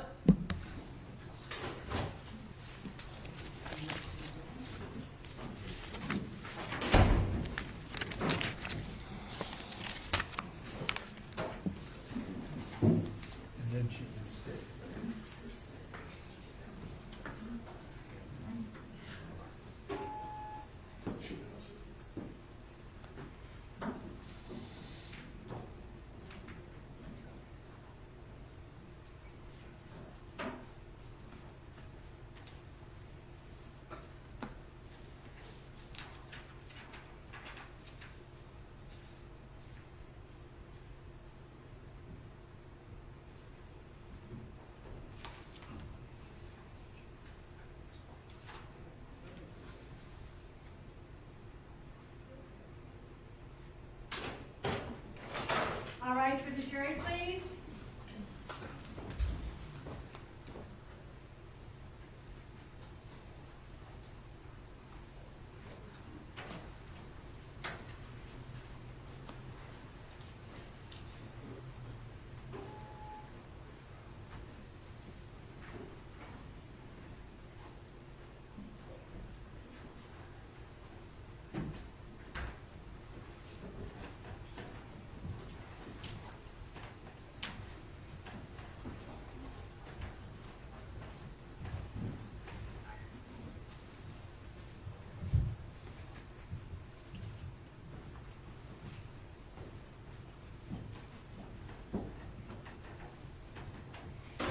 Welcome back. Please be seated. People are recalling Hannah Hussein. All right, we're calling Mrs.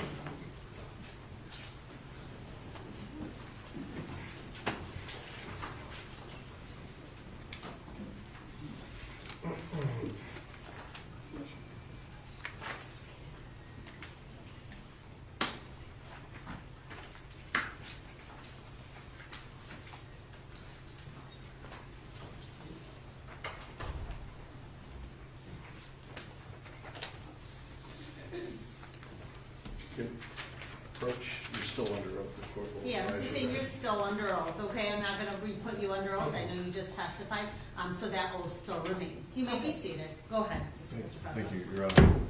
Hannah, at the break, the attorneys discussed exhibit number 13, and we just want you to clarify a couple things for the jury, okay? Sure. We talked to you about the redemption payments, and I think maybe we need to clarify that for the record.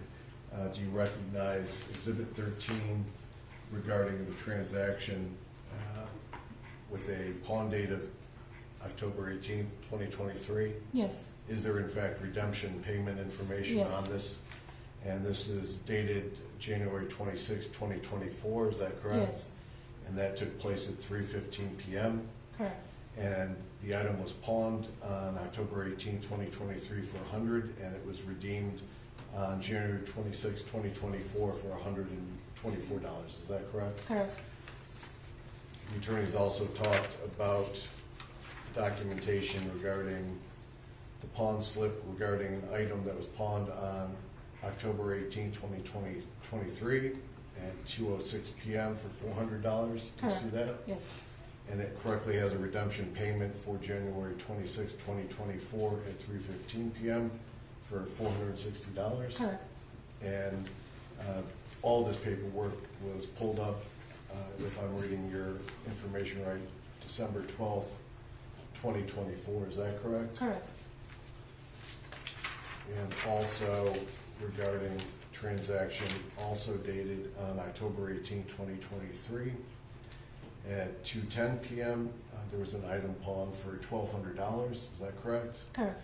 and there was a redemption that was received on January 26, 2024, 3:15 p.m. for $1,356. Correct.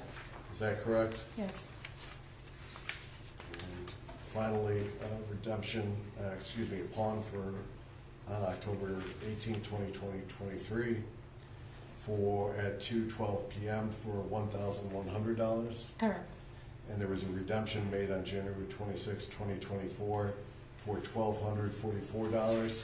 Correct.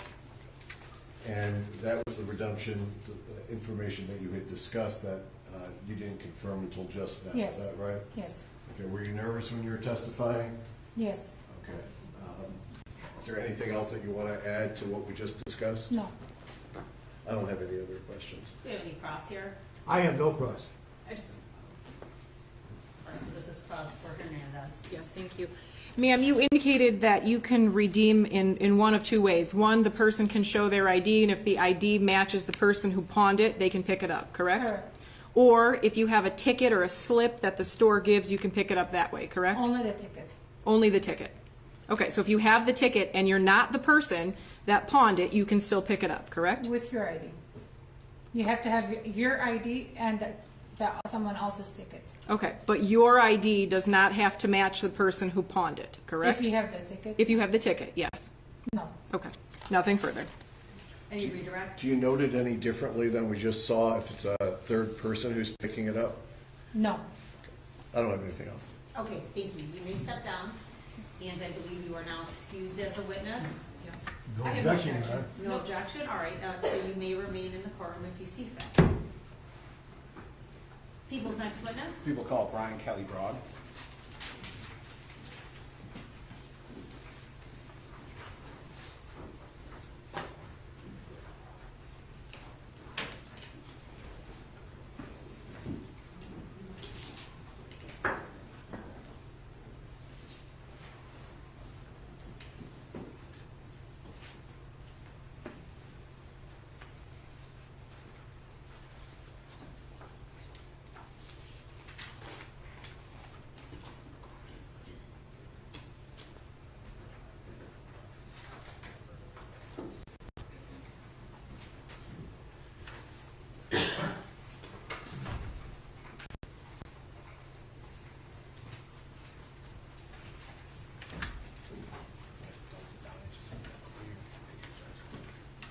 Good afternoon, sir. Go ahead and raise your right hand. I'll get you sworn in. Do you swear to affirm the testimony you're going to provide today is the truth, the whole truth, nothing but the truth, so help you God? Yes. All right. Put your hands on. Are those transition glasses? Yes. Okay, that's why they're a little bit dark. No problem. You Take can, a minute for them to change. okay, no worries. You can have a seat and just tell us your name.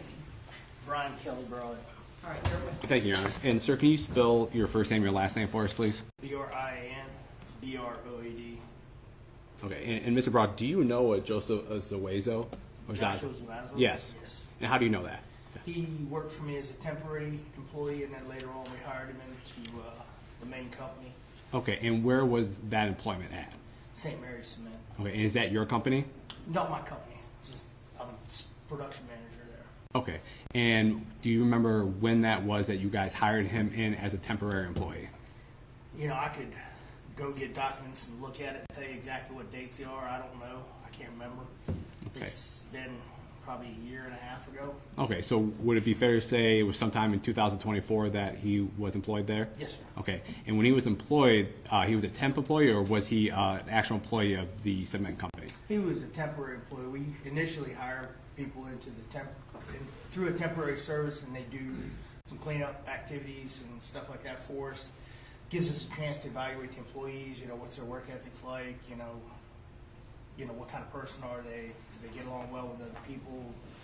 And then from there, we take the next step and bring them up into the employment of the company itself. Okay. St. Mary's Cement. And with Mrs. Zuazo, did you do the actual hiring of him as a temp, or was that just done outside of you? Well, they come in and they have to go through a certain amount of training, and we also interact with them, you know, kind of walk them through, kind of walk them around, kind of give them an initial interview and that stuff. And we have to do that because it costs us so much to train them. And we've had quite a few people. It's not a job for everybody. It's dirty. It's it's hard, it's nasty, it's hot in summer, cold in winter, and it's not for everybody. So we've had a lot of temporary employees that come in and take the training at $500 a crack and then not come back the next day. And So we use a process where we walk them out into the field so they can see what the other temps are doing, and so on like that. so would it be fair to say the temporary employees that are hired there during this process, are you intimately involved with their supervision and training at that time? Yeah, quite a bit. I actually have a supervisor that runs the crew, but I interact with them quite often. Okay.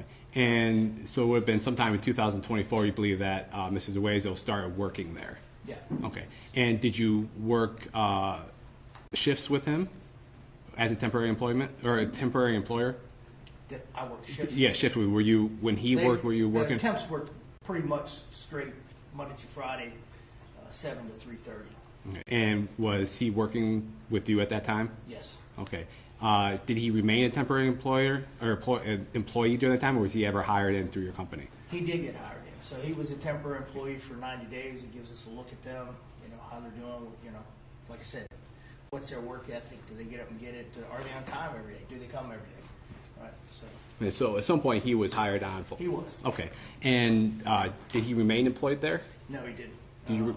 Do you recall how long he was actually employed as a employee of that company? It was approximately 60 days.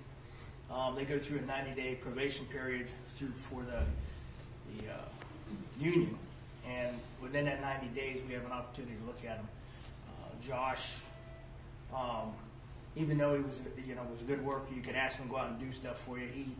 He had a problem with wearing safety gear and sometimes not doing the right things when it came to safety. He was, and I had several complaints about him being. Well, I'm going to object to complaints. What this witness knows that he observed, that's one thing, but talking about what somebody else says, it's hearsay. I agree. Redirect the witness. And Mr. Broad, at some point he was no longer retained through your company. That's fair to say. Okay. And do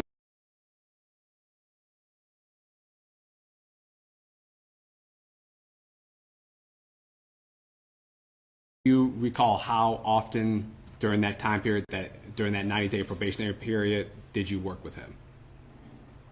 I saw him usually every day. Did you have lunch with him? No, I'm a manager. Okay. So I don't eat lunch with the guys. Matter of fact, I don't eat lunch at all mostly. So, Okay. no, But I would see him in the field when he was working, passing by, so on and so on. did you talk with him? Yeah, sure. Like, did you make small talk, become friendly with him?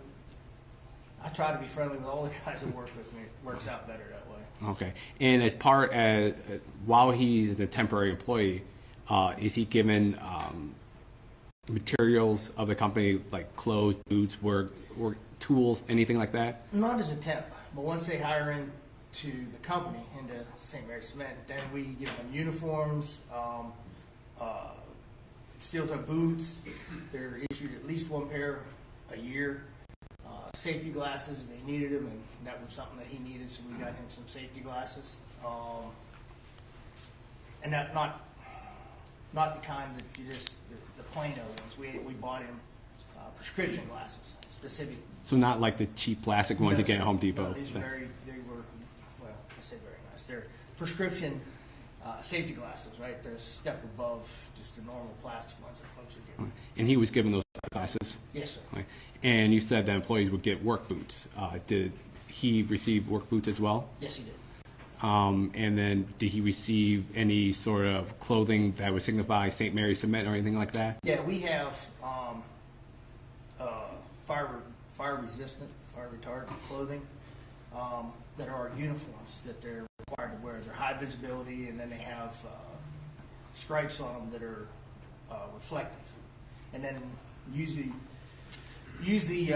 the guys get like a blue colored, I don't know, looks like a Carhartt class. They're actually Carhartt, but they look like khakis or something like that, or work pants, right? And if their services aren't retained after the period, do they give those items back or do they retain them? Well, we requested they give him back, but the circumstances in which Mr. Zuazo left employment were less than, he was pretty upset. So what would be fair to say? It would be fair to say that he probably had uniforms that he hadn't turned in, or he was actually in a uniform when he left, I believe. So you're unaware if you were able to collect those items from him? Okay. And while he was working with you, did you become familiar with his voice? Yes. Right. How about the way he walked? Yeah. Was that distinctive in any way to you? Different than, well, I mean, everybody walks different and has a different manner which they. Okay. And at some point back in October 2024, did you see Ring video camera through the media that caught your attention? Yes. Okay. And when you saw that, did you recognize, how did it draw your attention? When I saw it, I thought to myself, gosh, that looks like Joshua Zuazo. He had that same black hat, that floppy hat that he always wore to work, and that black satchel. And the uniform, I was like, God, that's our shirts.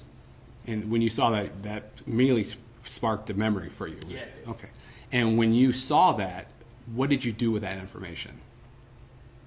I talked to Packmeyer.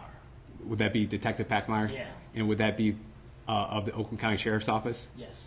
Okay. And did you explain to him what you saw and who you thought that was? Yes. Okay. And while you were working with him during that period, did you know him to have any other nicknames or names? Well, I'd heard guys talk about. Well, I'm going to object again. If it's hearsay, then I don't think he should be telling this jury what he heard other people say. What's your position about that? I don't believe it's hearsay. May I follow up real quick? Well, why don't you believe it's hearsay? I'm going to ask him a follow-up question regarding whether or not he knew him to go by a different name. Well, I think it's not hearsay, so I don't think it really goes to the truth of the matter asserted. So you can ask the question. Did you know him to go by any other names? I knew him to go by Yogi. You knew him to go by the name Yogi. Yes. Did you ever call him Yogi, or did you always call him by name? I always called him Joshua. Okay. I'm going to, 1 second, I'm going to play something for you. You can see that in your screen, okay? I'm going to play what's been marked as People's Exhibit 5. This previously entered 5? Yes. You should say you. And I didn't want to bother you guys for late, but we had to check the outside. Yeah, I understand. I understand. You were on edge. Listen, I did. How you doing today, sir? Good. I'm all right. So, you want to read? What am I signing for? Just to give us consent to check the inside of the home. So what we have to do is we have to check for like cracks in the heat. And that person that came walking up to the driveway and standing on a porch, is that the person you believe to be Joshua Zuazo that you were working with previously? Yes, sir. And what was it in that particular video that we just saw and that you previously watched that struck your... Well, what I noticed here is the way he's walking up, he's got that black satchel that he always carried with him to work and that stuff. There was a different video I saw in which he had that black floppy hat on. Just 1 second. And but are you pretty sure that's the person you know to be Joshua Zuazo in that video? Looks like him. I'm going to play, Your Honor, what's been marked as People's Exhibit 5 after that had already been admitted, Your Honor. Okay.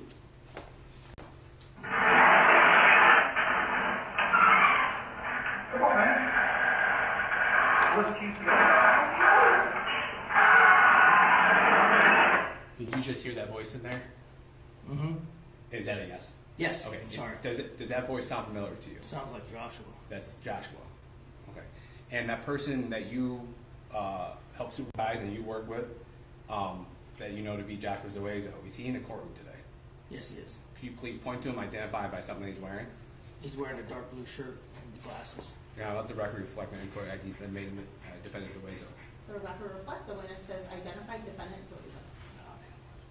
I have no further question, Your Honor. All right, cross-exam Zuazo. Thank you, Your Honor. Good afternoon, Mr. Broad. My name is Michael McCarthy. I represent Mr. Zuazo, and I have some questions to ask you here this afternoon regarding your testimony. Now, if I don't make myself clear to you with a question that I ask, please tell me that, then I'll rephrase the question, okay? Is that a yes? Okay, well, I understand it's a little hard to get used to this, but we are making a record. We got to use yes and no's for answers. So Mr. Zuazo was brought to the St. Mary Cement Company as a temporary employee through some agency that your company works with. Is that correct? Yes, sir. And so you said that, excuse me, when he was hired in as an employee, after 90 days, your company issued things such as boots to him. Is that correct? So, yes, the 90 days that I was speaking of originally was as a temporary employee. While they're temporary employees, there are some folks that we've had to buy boots for because they couldn't afford to buy boots and they were in horrible condition. That wasn't the case for Joshua. He made the 90 days. He always had his, his boots and all that stuff and clothing. He did use, I can't remember whose it was, but sometimes we'll have extra clothing there, and he would use those shirts that were not being used by somebody else, right? You mean while he was a temporary employee? Yes. Okay. And so then, after he became an actual hired employee of St. Mary's Cement Company, then these Wolverine steel toe boots were issued to him. Is that correct? And the reason that your company didn't have to provide him with footwear prior to that time was because when he came to work, he had the appropriate footwear to do. Now, he was in the cleanup aspect of the concrete production? Cement, sir. Cement production. Yes. And so this is making the powder that goes into concrete mix, and he worked in a factory, is that right? An industrial environment. I guess it's a factory. When you say factory, a lot of people think GM, pharmaceutical. Well, I'm just thinking. It's not clean. I didn't ask you whether it was clean. I take your word for it that it's dirty, but it's a place that is it's a regular spot that people go to every day where cement is produced, correct? And so he was not on the production side, he was on the cleanup side, correct? Originally, yes. And then eventually he moved up to being on the production side? Yes, sir. While he was on the cleanup side, were you the supervisor of the cleanup people, or were you the supervisor of the production people? No, I'm the manager of production. Manager of production. I have people that are supervisors below me. There is a supervisor that manages a cleanup crew every day, and I've got a couple other supervisors that manage things. So you have another supervisor that manages the production then too, is that right? Yes, I have You're a higher up, couple levels above the laborers, correct? Yeah, well, yeah. I mean, if you got people working for you that are supervising other people below them, then you're a couple levels up, right? Sure. Okay. I mean, I'm not putting words in your mouth. That's the reality of your job, correct? Yeah, I'm not quite sure where you're going with this, but if you're going with, I'll ask the questions, and if I ask you if you're wrong about knowing them, I'll get to that, okay? But right now, I ask the questions and you answer them. And the last question I asked is you were 2 levels above Mr. Zuazo and the other workers that were at his level, correct? I was 1 level above him. Well, I thought you said you had supervisors working below you. Different places. Well, how about in cleanup? There was 1 person that supervised the cleanup that worked directly for me. Okay, and below that person was the workers, right? Yes. So that's 2 levels. You've got a supervisor working for you who is in charge of the workers at the lowest level, correct? So that you're 2 levels above, right? Okay. No, it isn't okay. You can add, can't you? You got the little people down on the bottom. You got the supervisor that you hired or you put in place, and then you're that supervisor's boss, right? Yes. Okay. So now, how much time would you be spending with a guy that's 2 levels below you in what you refer to as the field? I spend quite a bit of time in the field. Actually, about 50 to 60% of my time is spent in the field. So I grew up in a family of construction people, and I spent a lot of time in what we called the field. And the field was where the construction was actually being done, the job. But what you're telling me is that you're calling your factory situation the field. Is that right? Yes, sir. Okay, but that's indoors or in a yard, correct? Yes, both indoors and outdoors, several different buildings. And there's all kinds of activity going on. Is that Yes, right? sir. But you're 2 levels above the workers who are doing the cleaning. How often would you be out there seeing whatever it is that Mr. Zuazo was doing as a temporary employee? Quite often, because Well, how often? Not quite often, but are you doing that every day? every day. Every day. Every day I'm out in the field. I spend at least 50 to 60% of my time out in the field, sometimes even more. How many men or women or both work out in the field? There's 4 people on shift. There's 6 to 7 temporary employees that do the cleanup, a supervisor, and a control room operator. He's not actually in the field. He's in the So, and then how many of those supervisors are you on top of? the cleanup supervisor, And the production. CRO, and the production supervisor actually works at night shift. Okay. So, and you're not there at night because you're working during the day? Yes, sir. So you're seeing, you're interacting with, it sounded like 7 people in the cleanup crew and then the supervisor and one other job that you mentioned. So you got about 9 people there, right? Yeah, usually. And then this is a big place, right? Yes, sir, I guess. Well, I don't want you to guess. I haven't been there. The jury members haven't been there. Is it a big place or is it some little tiny thing where 7 people are all shoulder to shoulder in the factory? It's not like that at all. All right. There's a lot of moving around because you said some of it's outside and some of it's inside, right? Mm-hmm. And Yes, that's sir. a yes. And so the fact is, and you're supposed to be checking out what's happening and making sure that the production is going correct. Yes, sir. Also seeing that the cleanup is being done correctly, Yes, sir. right? Because if the cleanup isn't done right, then that affects the production, correct? And many times the cleanup requires somebody to go by and troubleshoot why we have cleanup needs. You know, what's spilling, diagnosing what the problem is. You know, does the skirting need adjusted? Is the belt tracked over? Why are we having that spilling? And you're doing that, right? Yes, sir. Okay, that's your job. That's your primary function of being the supervisor there, the manager, whatever the title that you said earlier that I forgot. Production manager. Production manager. It's making sure that that cement is being produced so that it can go where it needs to be in order to become concrete, right? Yes, sir. And you got contracts that there's demands for this stuff, correct? Yes, sir. So your real important responsibility is make sure that that cement is going out the gate of the factory operation. Yes, sir. And making sure that all the machinery is working correctly, right? Yes, sir. And in the meanwhile, you got 7 people there that are working at Mr. Zuazo's level.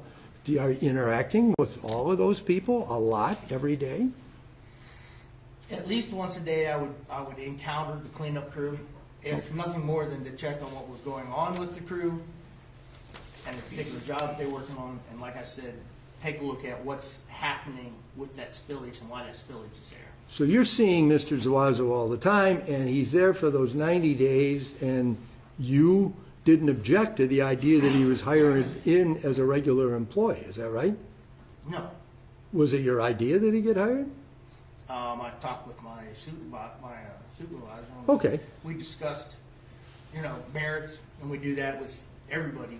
Okay. That we hire in, just so that we have a sounding board for, if what I'm seeing is what he's seeing, right? Okay. And whatever it was that was being observed was good enough for him to get hired, right? Yes, sir. So he wasn't a bad employee at that point.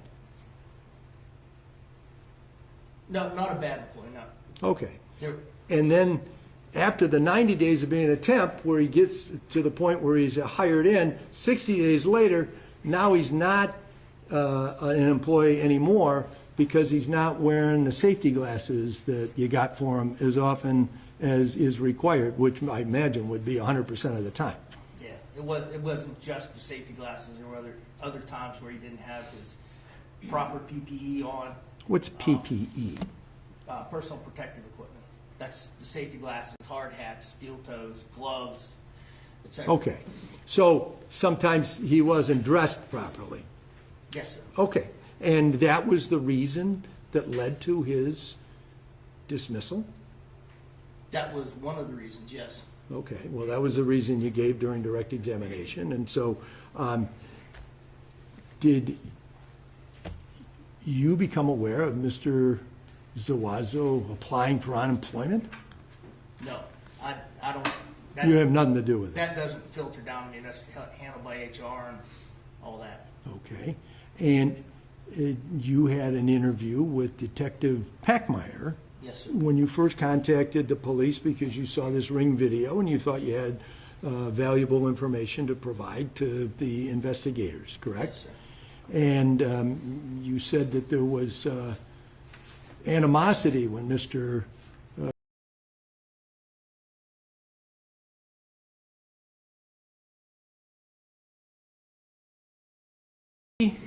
Threatened to kill you, but he didn't kill you, did he? No, he didn't. That didn't happen. And this occurred, this you getting let go, when was that? Or not you letting go, him being let go. This was like February or March of 2024? I believe so. I couldn't tell you without looking at the actual documentation and what the dates are. And that's fair enough. But it's at least 6 months later that you see this video on the news. Is that right? Yes, sir. And of course, there hasn't been anything bad that happened to you in between the day that he was dismissed, correct? No. And you don't know anything about his unemployment request being objected to by your company? I never even heard anything about Okay. that. I mean, that's not your responsibility there at the job. When he threatened you like that, did you go to the police and tell them that I discharged this person and he threatened me? The reason I didn't go to the police. Why? The question is not why, yes or no. And it sounds like the answer is no. It would be no. Yes. And then here this time goes by, and you remember this man, Mr. Zuazo, if for no other reason than because he said something to you that was unsettling. Is that correct? Threatened to kill you? You're going to have to rephrase that because I don't understand All right. what you're saying. When you saw the video, you recognized, you say, Mr. Zuazo, right? Yes, sir. And this is this guy who threatened to kill you when he got let go from your company, right? Is that a yes? Yes, sir. Because we're making a record. I know you're saying yes, but we got to just get it. I'm with it. I apologize. All right, no problem. And so that was something that stuck in your mind. You didn't forget that, right? What, did he threaten to kill me? Yeah. Okay. I mean, I've had several employees that we've terminated that have threatened to kill me. I mean, I had one that called and texted for 4 or 5 months afterwards saying they were going to kill me. And the reason I didn't call about the police for Joshua was because I called the police on the other guy, and I couldn't get anybody at all to give me any help. Nobody. Not Taylor, not Downriver, not the Detroit police, none of them. So, But, in fact- in my mind, I wasn't going to get any help if I called. So you got to understand that there's Okay. reasons behind why I didn't call. That's fair enough. Nevertheless, you say that regardless of whether you told the police, you did tell it to Detective Packmeyer that he made that threat against you. Mm-hmm. Is that a yes? That's a yes. And by doing that, then this trouble comes Mr. Zuazo's way, right? Because you're making this identification. Yes, sir. All right. And you feel a little bit of justification about that, correct? No, sir. That's No? not the reason I called. All right. Now, in your written statement, because when you met with Detective Packmeyer on the, I think it was like the 17th or the 18th of October, and you wrote out this statement, you said that what you heard Joshua Zuazo say on the Ring video was, "Come on, let's go." You remember that? Yes, sir. All right. But the person who's doing the speaking, you saw the video just a few moments ago, right? Mm-hmm. Is that a yes? Yes. And what the person who's doing the speaking and walking away from the garage says is, "Come on, man." Did you hear that? Yes. I mean, it was in the video. Well, did you note that? Did it impress you that he said that? "Come on, man." That's the only statement that's made by whoever that speaker is. Not, "Come on, let's go," like you wrote in your handwritten statement that you gave to Detective Peckmeyer on whatever date it was, October 18th. You're asking me to say exactly what I heard on the video, but I'm not asking you. Well, let me just, hold on just a second. May I approach? I'm going to show you your statement. I know what I said. I know what I wrote on there. You don't have to approach me with it. Well, did you see the part where you just, that statement, "Come on, let's go," is in quotation marks? Your handwriting, right? Should be. Well, let's get it verified. May I approach, Your Honor? Are you having difficulty remembering, sir, what's on there, on your statement? I don't know. I wrote the statement a year ago. I mean, Okay, all right, if that helps refresh your memory, you may approach. Take a look at that. I'm just going to ask you, is that the statement or a copy of the statement you wrote for Detective Peckmeyer? Sure looks like my handwriting. Well, you remember writing it, right? I remember writing the statement, yes. Okay. And, Exactly what I wrote in the statement, I don't remember from a year ago, but well, is it your handwriting that says, "Come on, let's go"? yes, Those quotation marks, were those yours? yes. Is that the way that you customarily would quote somebody, by using quotation marks? If you were writing something out? Usually that's what they taught me in English in school. Well, I understand that. I'm just asking you because you meant that to be a direct quote, correct? Otherwise, you wouldn't have put those quotation marks around it, right? Okay, yes. And you wrote that right after you were sitting in the squad car or the police car with Detective Peckmeyer, and he showed you the Ring video on his laptop computer. Isn't that right? Yes. And that was bright and early, or not bright and early, it was before sunrise on the morning of the 18th of October. Yes. Okay. And isn't it true also that you were wearing a uniform from St. Mary's Cement Company at that time? Yes. And on that uniform, over, I believe it is the right side, is a kind of a green color name tag. Is that? No, we don't No? have name tags. Do you have some kind of green emblem there? No. A patch of some nothing sort? over here. How about up on the upper left side? Yeah, there's a St. Mary's tag up here. Okay, so it's not your name. I watched the video. I couldn't read it. I could just see it. But that does identify it as St. Mary's, correct? The uniform that you wear, the shirt that you wear? Yes. Okay, thank you. And that shirt is different than what you observed in that video, correct? Yeah, it looks like somebody removed the St. Mary's patch on it. So They're not hard to remove. if you take the St. Mary's pack off of a uniform that you or customarily wear, it looks like any other jersey then, right? There is one other identifying thing. If you can bring the video up, I'll show you on the right pocket. There's a small patch sewed on there. It says Carhartt, or has a Carhartt emblem and has FR beside it. Okay, well, we can run it again, if that's, it might be You were appropriate. asking me, I was telling you how else to identify. That's what you would say, but, I mean, that's what you say, I understand that. You have, the fact is,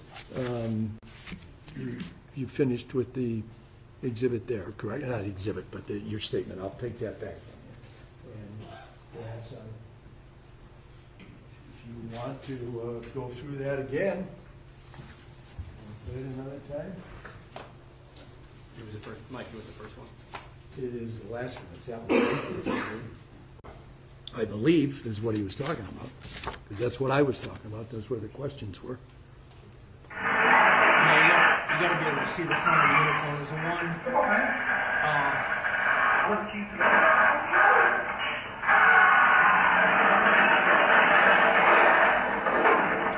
So on that one, there's no front of the uniform. No, sir. All right.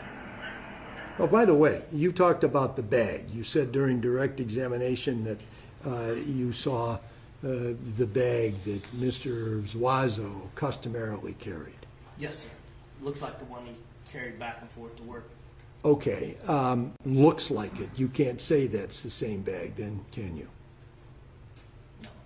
And you don't know where that bag that you see in that video came from, correct? No. And the bag that you say that Mr. Zuazo would bring to work with him, you don't know where that came from either, correct? No. And you can't say for absolute certainty that the boots you see the individual in that ring video wearing are what you described as these wedge toe boots. Not wedge toe, steel toe, but by a company that begins with a W, correct? Pardon, Wolverine. You can't say that those are, for certain, Wolverine steel toe boots, can you? They sure look like it. They look like it because they're brown, isn't that right? No, sir. No? It's the style. It's the sole. It's the way the boot looks. You can see that it's an actual steel toe, the way the front of the boot is formed. So your testimony, just like those are Wolverine steel toe shoes, is the same as what we just talked about here. Come on, let's go. Same thing, right? You're sure? Yes or no? I'm sure what, that the boots look like Wolverine boots? Yes. Yes. Just like you're sure when you wrote that statement what that man in the video said. Come on, let's go. Nothing further. Thank you. Appreciate your answers. Okay, thank you. Cross-exam Hernandez. I have no questions. Thank you. Redirect people. Yes. And so I want to play that video that we played earlier for you, okay?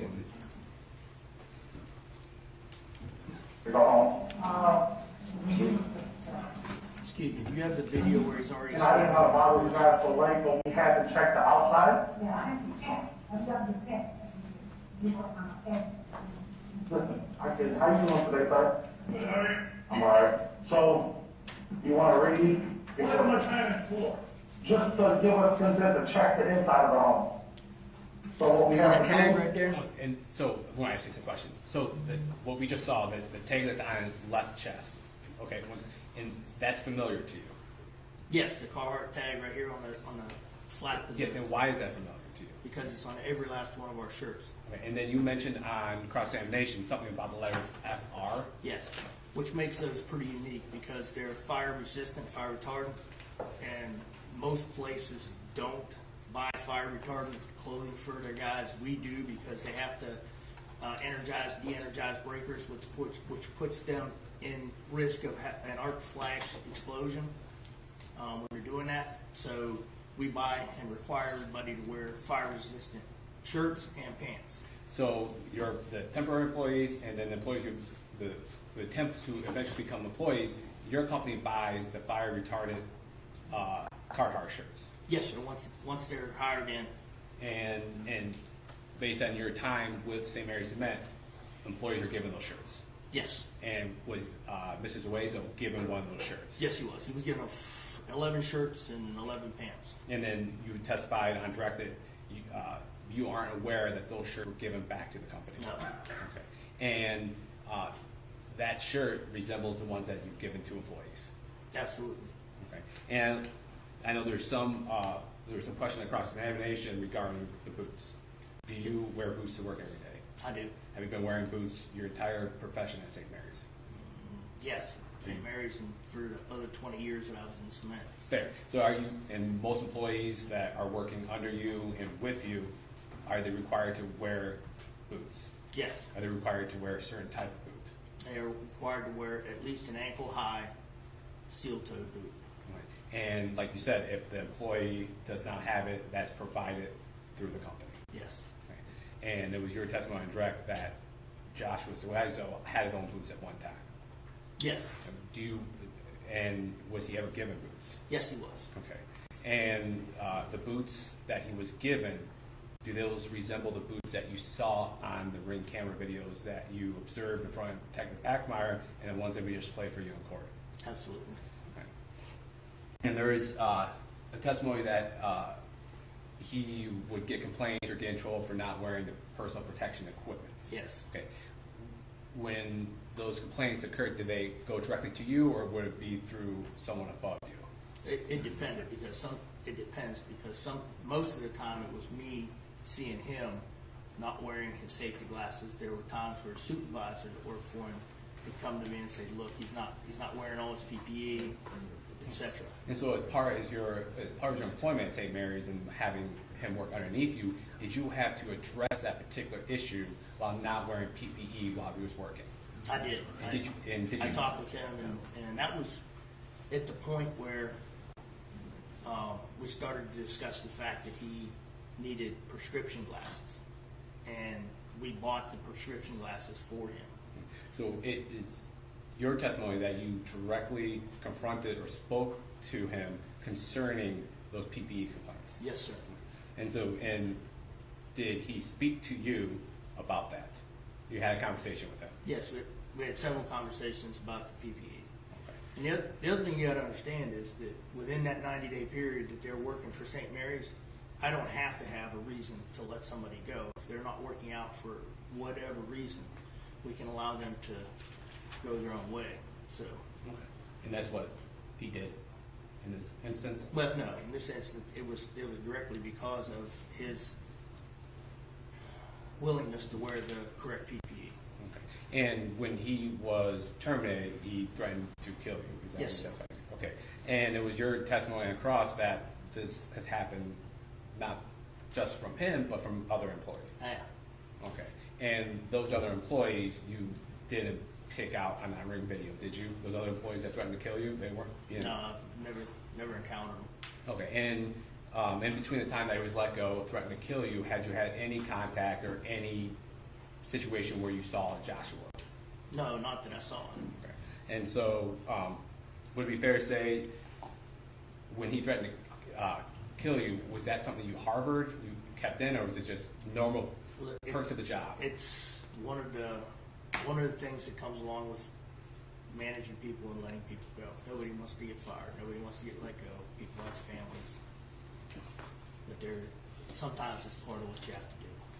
And you testified across that when he threatened to kill you, that wasn't the reason you called Detective Packmeyer. No. Okay. What was the reason you contacted the Oakland County Sheriff's Office? Because the video I saw, it looked like Joshua Zuazo. I knew the guy. He worked for me. I felt that I needed to tell somebody that this is what I believe was going on. Why did you? That I knew this guy. Why did you feel it was necessary to tell the police that it was somebody you knew, someone that worked for you, someone that you knew in the past? Why did you feel that was necessary? Because I feel it was the right thing to do. I feel that, somebody had to speak up about it. It wasn't just me that recognized him on that video. It was Well, objection to that last statement, I asked it to be stricken. It's stricken. Thank you, Judge. 1 second.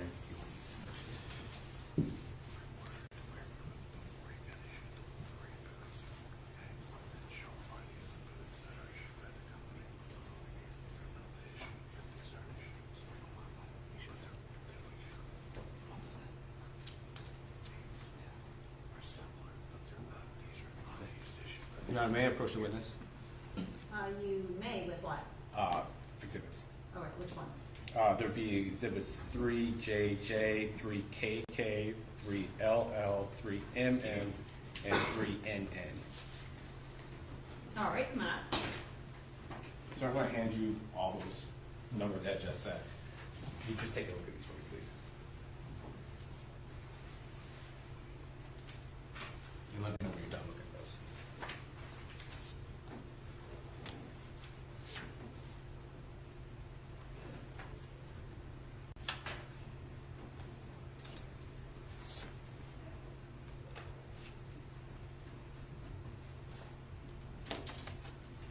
Do those at all look familiar to you?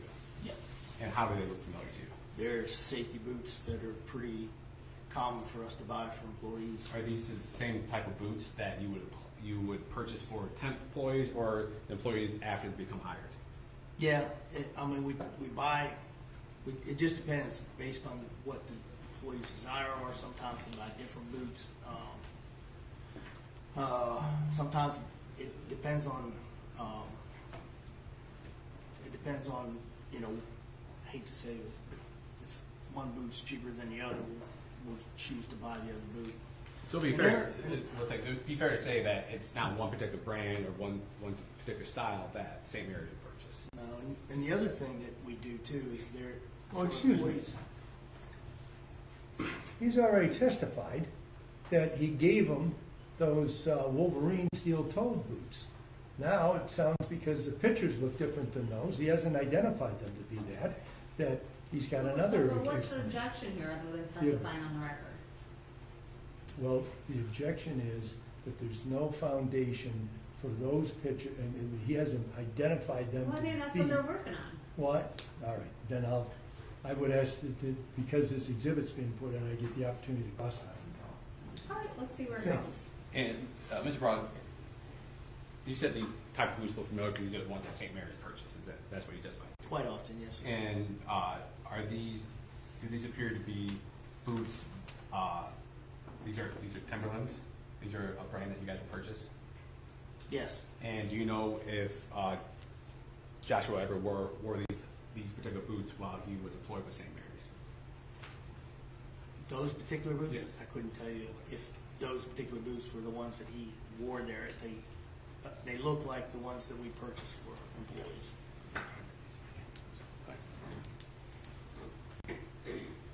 There's a third method by which they get boots through us too. They can go out and buy their own boots and then get reimbursed for them. And then St. Mary's would reimburse them for it, yeah. Okay, that was, the questioning was outside the scope of your original direct. And So I'll allow follow-up questioning. I'm not going to move to them if these. Okay, so I'll allow follow-up questioning by Defendant Zuazo. Thank you, Your Honor.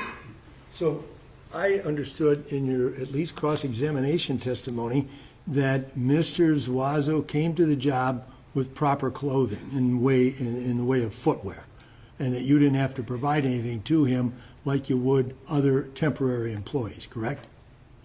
Yes. And then when it was decided that he would actually be employed, then the Wolverine steel-toed boots were purchased for his benefit and given to him, correct? Yes. I actually have the receipt for purchasing the boots, and I can tell you exactly what boot was purchased for.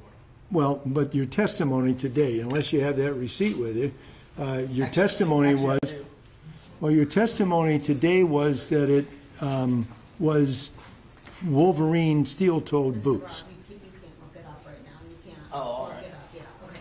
Go ahead. So are you changing your testimony about the Wolverine steel-toed boots that you bought for Mr. Zuazo when he began working as a full-time employee? No. Okay. And he had his own shoes when he came on the job, correct? He did. And you said that you couldn't say that the pictures that you just were shown were pictures of boots that you ever saw Mr. Zuazo wear, correct? No. The only thing you can say is that you think those boots in that video from front of the garage are, which it's not up there anymore, change it to a different one, but the boots that the man in that video from the garage are wearing are Wolverine steel-toed boots, correct? They sort of appear to. They They appear do. like those too. They all look quite similar. That's a very good point. Brown boots look pretty similar, don't they? Especially when all you're seeing is the toes part of it and the heel part of it, because the individual wearing the boots is also wearing long pants. So let's go back to the video's right there. The question was, If we look at those boots right Excuse here, me. look at those boots, they look identical. All right, we're doing question answer format here, and let's not keep asking the same question over and over again, Mr. McCarthy. Is there another question? well, I'd like to get an answer to the one that I just What asked, was which that? was, the reason the boots look similar is because all you're seeing is the toes and the heel part, the soles, and because the person who's wearing them is wearing long pants too, right? No, you can see the toe and everything on these boots right here. That's what I just said. The toe, the heel, the sole, that's what you get to see, right? Not the tops. Yes, sir. Is that true? Yes, sir. Okay. Thank you. I have no further questions. Thank you, Your All Honor. right, and you redirect based on that? No, Your Honor. Okay, all right, Mr. Brock, you are all set. You can step down, sir. You didn't have any questions, did you, Ms. Lofton? I did. Okay. All right, can this witness be excused? No objection. Oh, okay, all right. Who's next? Detective Packmeyer. Okay.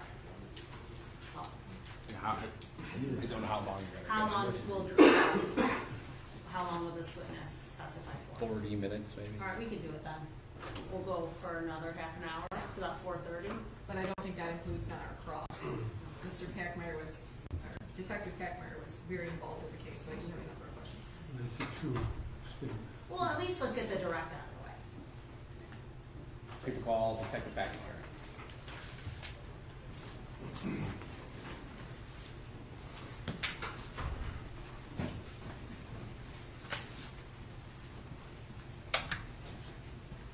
Good afternoon, Detective. I'll get you sworn in. Go ahead and raise your right hand. Do you swear from the testimony you're going to provide today is the truth, the whole truth, nothing but the truth, so help you God? Yes. All right, thank you. Please be seated and tell us your name. David Packmeyer.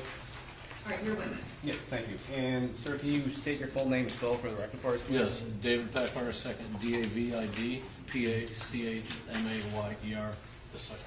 And sir, where are you employed at? Old County Sheriff's Office. And how long have you been with the Oakland County Sheriff's Office? Since 2016.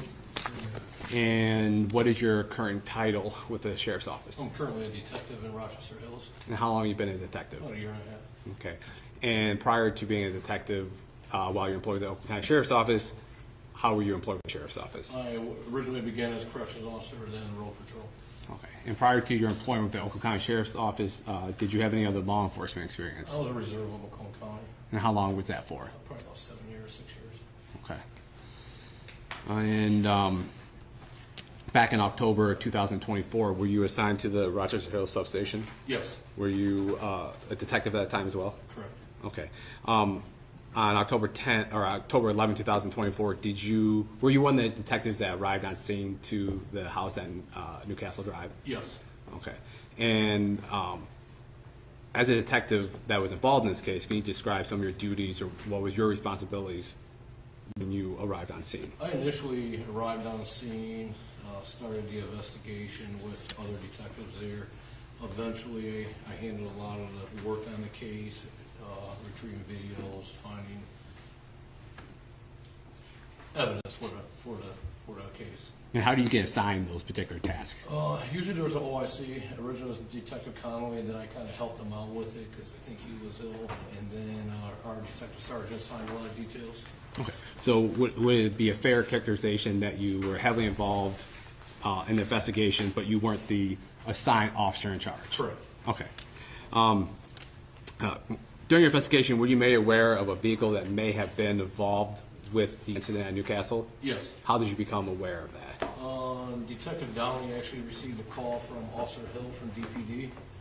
He mentioned that earlier in the day, around 12:15, he came across a vehicle fire. Right. So there was you got a contact by the Detroit Police Department about a vehicle that was on fire. Correct. And how did it come to be that this particular car that you thought to be involved with this incident? That officer there on scene took some pictures at that time while it was burning because he thought it was suspicious, and he sent it to us. Right. And prior to that, did you guys put out any information regarding what type of vehicle it could possibly be? I believe there was a vehicle put out. Okay. And then you were contacted by another law enforcement agency that that vehicle may be important in your investigation? Correct. Okay. And when another detective in your office received that information, what did you do personally with that information? Actually, myself and Detective Downey went down to the DPD impound yard to look at the vehicle. And where is that impound yard at? I can't recall the exact crossroads on it. It was in the city of Detroit? It is. Okay. And do you recall what day you went down there? It would have been the same day, October 11th. And what did you observe about this vehicle that you saw in that impound lot in the city of Detroit? The vehicle matched the description that was captured on a Ring camera on Newcastle. The vehicle also had a DTE license plate on it. I found out through Lean and SOS.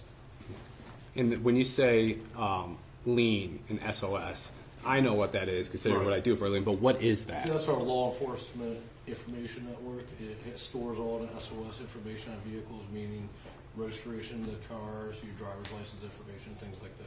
And when you say SOS, what is that? Secretary of State. Okay, so this lien that has data regarding license plates, registration, cars, things like that. And when you got that license plate number off of that car that was in an impound lot, what was the information that you gathered from that? That plate came back to a DTE truck. Okay. At that time, it came back to a DTE truck. Correct. Okay. And I think it was a Freightliner. Okay. And did that car or that truck remain at the impound lot? No, actually, I stayed there with Detective Downey. We watched it get loaded up on a flatbed. It was taken to buyer's towing in Rochester City. Okay, so it came back to your jurisdiction. Yes. And there, did you look through the car, or did you notice anything about that car? Did you take time to investigate it? We did look at it, yes. Okay. Were you able to receive a VIN number off of that car? Yes, the truck was poor. It was badly burnt out, but we were able to find a hidden VIN on it and recover that. Okay. One moment, Your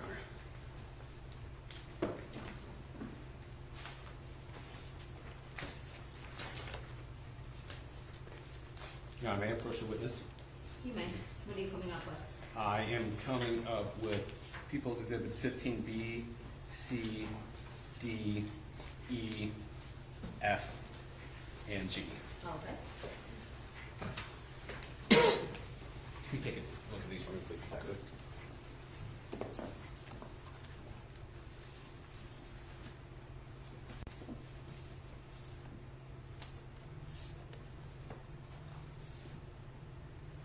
And do you recognize those photographs? Yes. How do you recognize that? These are photographs taken from the scene by the original tow truck driver that took it to the DPD lot. But is that fair and accurate description of the truck that you saw that day that was in the impound lot and eventually made its way to buyer's towing lot in Rochester? It is. Okay, they haven't been changed or altered? No. Okay. You know, the people need to admit these. So it's 15B through 15G. Any objection? No, Your Honor. No objection. Okay, they're in. Okay. And may I just stay up here and ask a couple questions? Yeah, of course. Detective, in this one, what is that depicting? That would be the inside cab of the truck, where the steering wheel, dashboard would be, the front seat. Are you saying where it would be? It's not in there? No, it's not. And why is that not in there? It is burnt out. Okay. And then you, what's already been marked, or admitted as 15F. Is that the license plate that was attached to the vehicle when you observed it? It is. And is that the license plate that you ran through your lien system that corresponded to a DTE truck? It is. Okay. And 15E, is that fair to say just another picture of the burnt truck? Correct. In the same state that you saw it? Yes. And then 15D? Driver's side, same state. And 15C? And passenger side, same state. And then 15B? Yes. That would be the, underneath the hood where the engine would be. Okay. And so it was your testimony that this car was pretty badly burned? Yes. Okay. Was there, when you were observing this vehicle, was there any DTE markings or anything on there? Not when I observed it, no. Okay. And after observing this truck and going through there, when you got the VIN number, what did you do with that VIN number? At that point in time, when I got the VIN number, I ran it through Lean, SOS again, and it came back to a stolen truck. Right. And so this lien information when a car is stolen, how does that get in? If there's a report made, not that the car is stolen, but if a report is made, how does that get placed in lien? Yes, if your car is stolen, you make a report. Law enforcement will enter the information for that vehicle into our system, lien, and we'll get notified if we enter that VIN number in that the vehicle's stolen.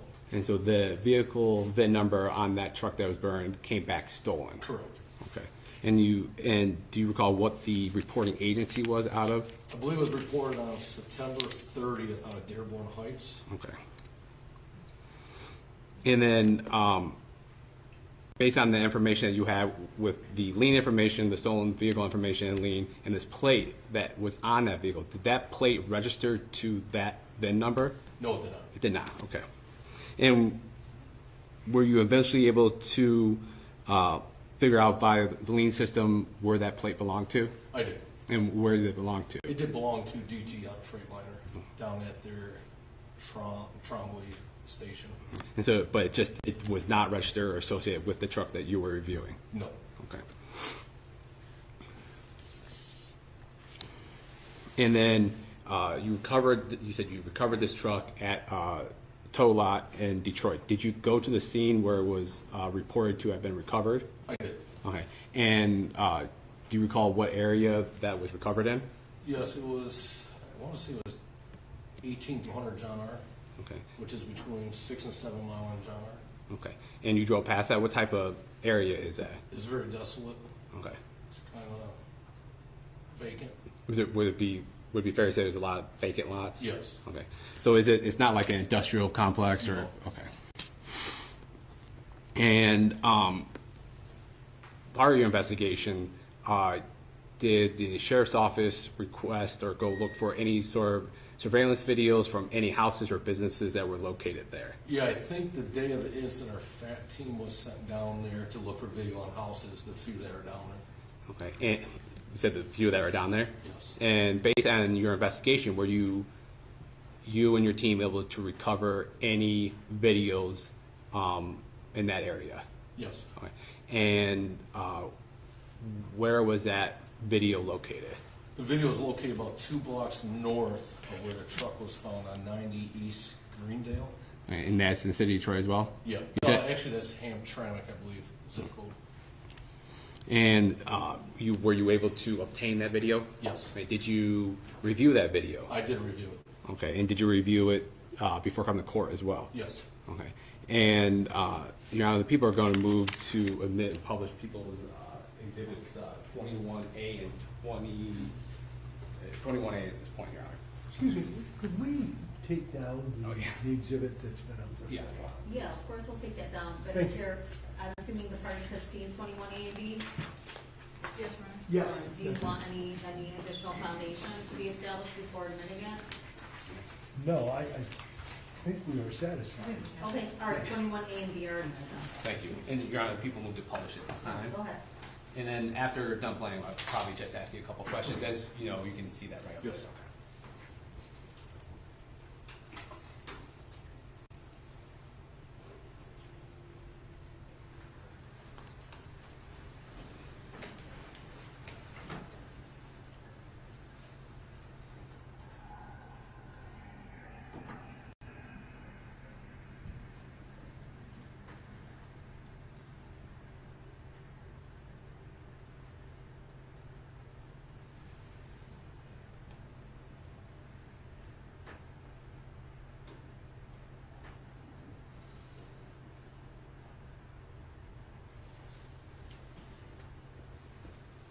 And Detective, do you recall what time of day this video was that was recording?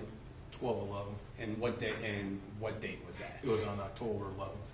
Okay. And so about 12 o'clock afterwards, was that after the 911 call that came through from the Newcastle address? Yes. Okay. And when we were watching that video, we see a truck drive up and to the left of that video. Would that be fair to say? Correct. It was driving westbound. Westbound. Is this that street? Is this a two-way street, one-way street? It is a one-way street. You want to go west. Okay. And so west of what we just saw there, what's over there? It would be John R. Okay. And it was your testimony that it was a couple blocks away that this burned out car that you review was located there. Correct, it would be south of there. It would be south of there. Yes. Okay. And I'm going to play 21B at this time.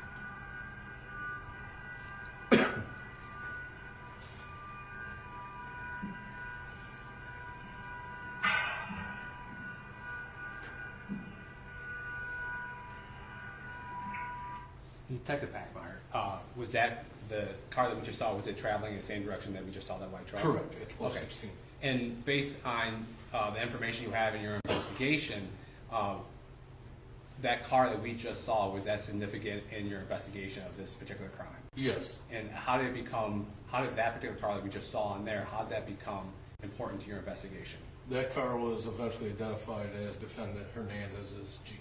Right. And what type of car was that? It's a Grand Jeep Cherokee, I think it was a 2020. Okay. And so during your investigation, that car came to be linked to the defendant Hernandez? Correct. Okay. And do you recall what time of day, this clip that we just watched, what time of day that was after the first one that we saw? That was 5 minutes after the DTE truck went by, 1216. Right. So the first video showed the DTE truck, and then the second video shows a car that resembles a car that was associated with Ms. Hernandez. Correct. Okay. And then just off the screen, a little while later, that car is recovered, burnt out. Correct. You know, you would hear the explosion in the video. That's the sound that you believe you were hearing? Yes. Okay. And then at some point, were you made aware or were contacted by Home Depot Asset Protection, or how did that come about? Yes. Detective Durfee actually contacted Home Depot Asset Protection to see if they could link up purchases of certain items at the same time, which he requested a high-vis vest in Gorilla Tape. Okay, so would it be fair to say you had information or items that would potentially be associated with the Newcastle address or your investigation? Correct. And that information was then relayed to Home Depot? Correct. Okay. And would it be fair to say that Home Depot then reached out to you guys and provided video and possibly receipts? It was requested. We requested Home Depot to look up these certain items, see if they were purchased, and then look into the video. And as a detective, is that common practice or something you have done in the past during investigations? Yes. Okay, so you reaching out asking for a reverse item lookup, this wasn't outside of your normal standards of investigation? No. Okay. So be fair to say that certain items are given to an LPO or asset protection person from Home Depot. They do what they do and then potentially submit either video or in-store receipts related to those items. Correct. Okay. And then after receiving items and other investigations, you can review videos and see if that matches anything that you guys are looking for. Correct. Okay.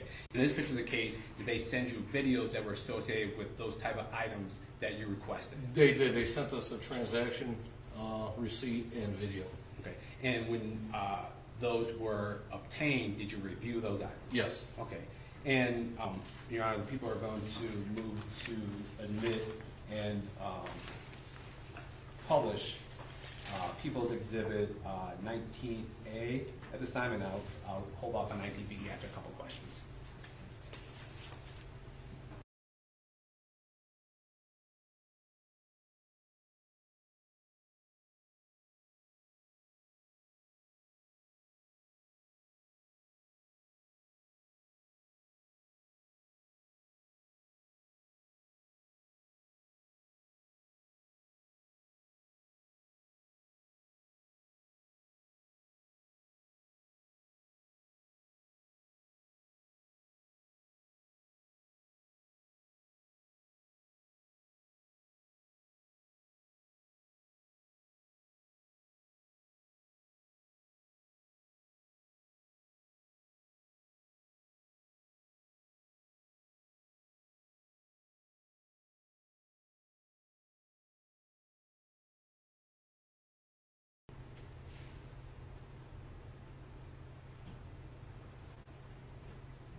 And is that the only video that Asset Protection from Home Depot sent you? No. Is that the one from, this is the one from Allen Park, though, right? Correct. And then were you, Your Honor, may I approach? Okay. I'm handing you what they marked as People's Exhibit 19B. Yes. Do you recognize this? That is a receipt that they supplied. When you say they, is that the Asset Protection from Home Depot? Correct, from Home Okay, Depot. And then, has that been changed or altered or any way since Home Depot Asset Protection sent that over to you? No. So that's a fair and accurate copy of what they gave you concerning transactions that you guys were looking for? Correct. Okay. And based on the information you had, that based on the video they sent you, those transactions correspond to the people around who you were looking for at that date and time? Correct. Okay. People moved to admit and to publish at this time. This is 19B, any objection? No, Your Honor. No objection. All right, it's in. And I'm going to publish on here so you can see. Not too clear a copy. What on this receipt, Detective Packmeyer, based on your investigation, are there any items of note during your investigation on this receipt? There's multiple items.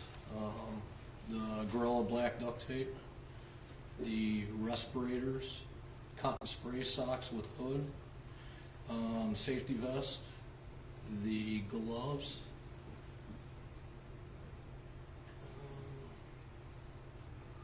I believe the poncho. And why were those important or significant to your investigation? The Gorilla Black duct tape was used at the scene of the crime. The suspects were wearing the respirator with the high-vis safety vest and the gloves, along with the cotton spray sock. And that's based on your observation of the Ring video camera that was taken from the Murray's household from the night of the 10th and the 11th? Correct. Morning of the 11th. Okay. Yeah, may I approach the witness? Okay.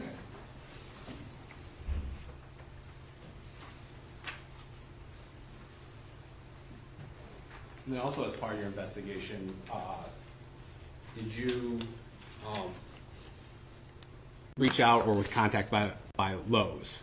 We did reach out to Lowe's after learning information. Yeah, and why did you reach out to Lowe's? I ran the white Grand Cherokee that belonged to Hernandez through our flock system. And then real quick, what is, I know we had someone testify a little bit for flock. What is flock and what is that used for in investigations? It is a license plate reader camera, so it'll tell us where people are that have warrants, or maybe if we're looking for a certain vehicle such that we were in this incident.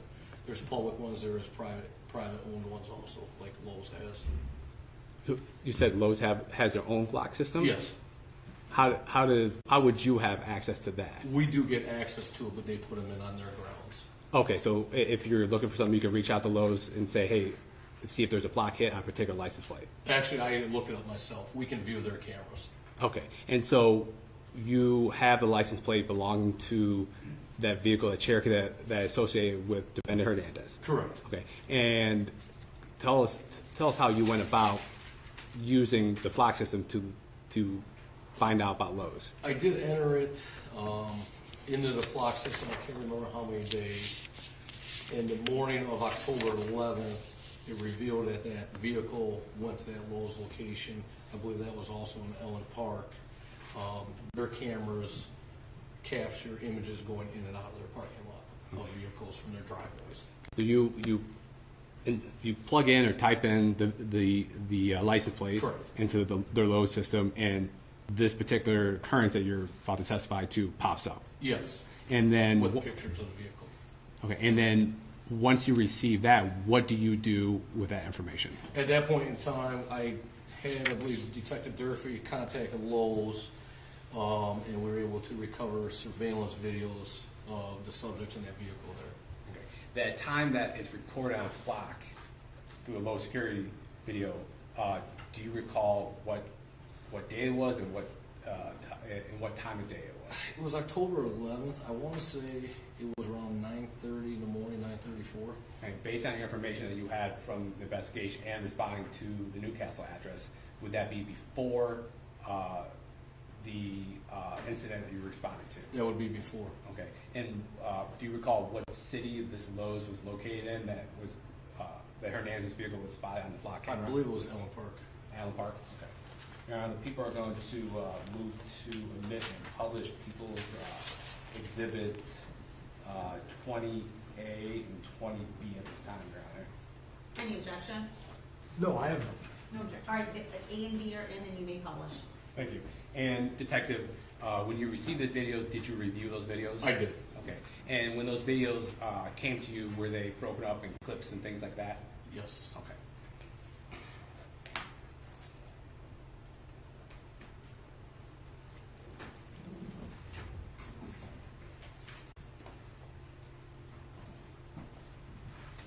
And Detective, is that the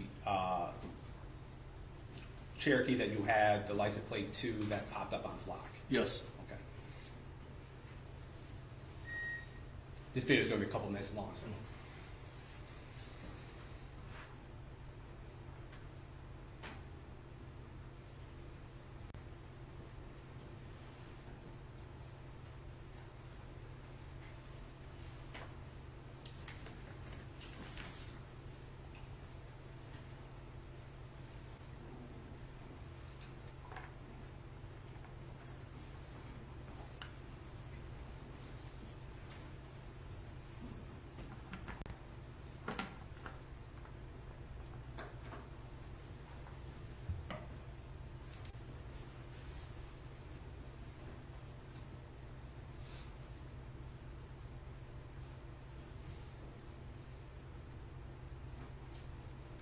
And Detective Packmeyer, is that a timestamp down the bottom of the screen?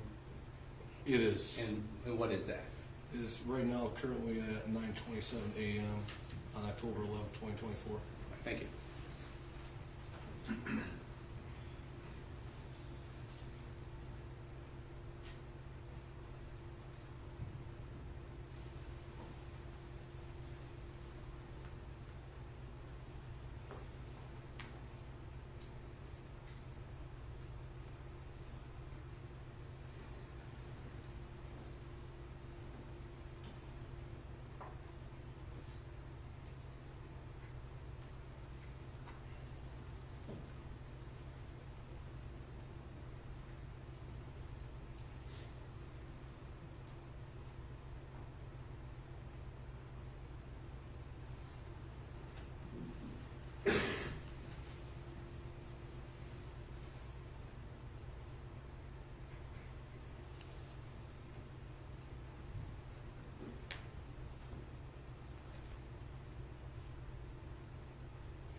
Detective Packmeyer, they all came over the clips, and it would be fair to say that I just presented these all together. Yes.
approach the witness? I'm handing what's been marked as people's.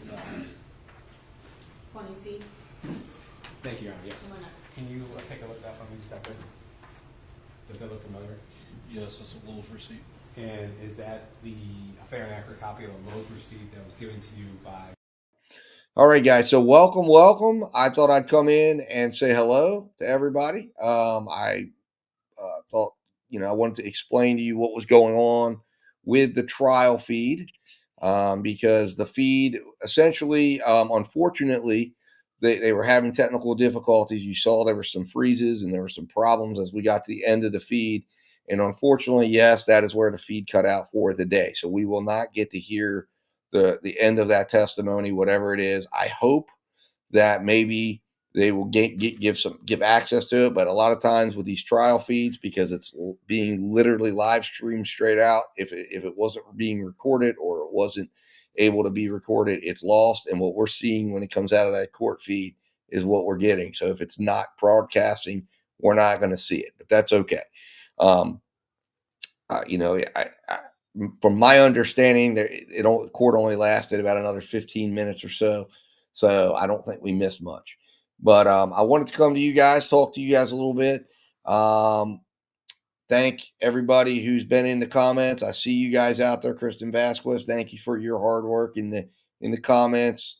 Denisha Blyther, thank you for being here. Toby Walker, Angel Rogers, Debbie Pollum, SCV Troy. Just looking back here in the chat here as I see.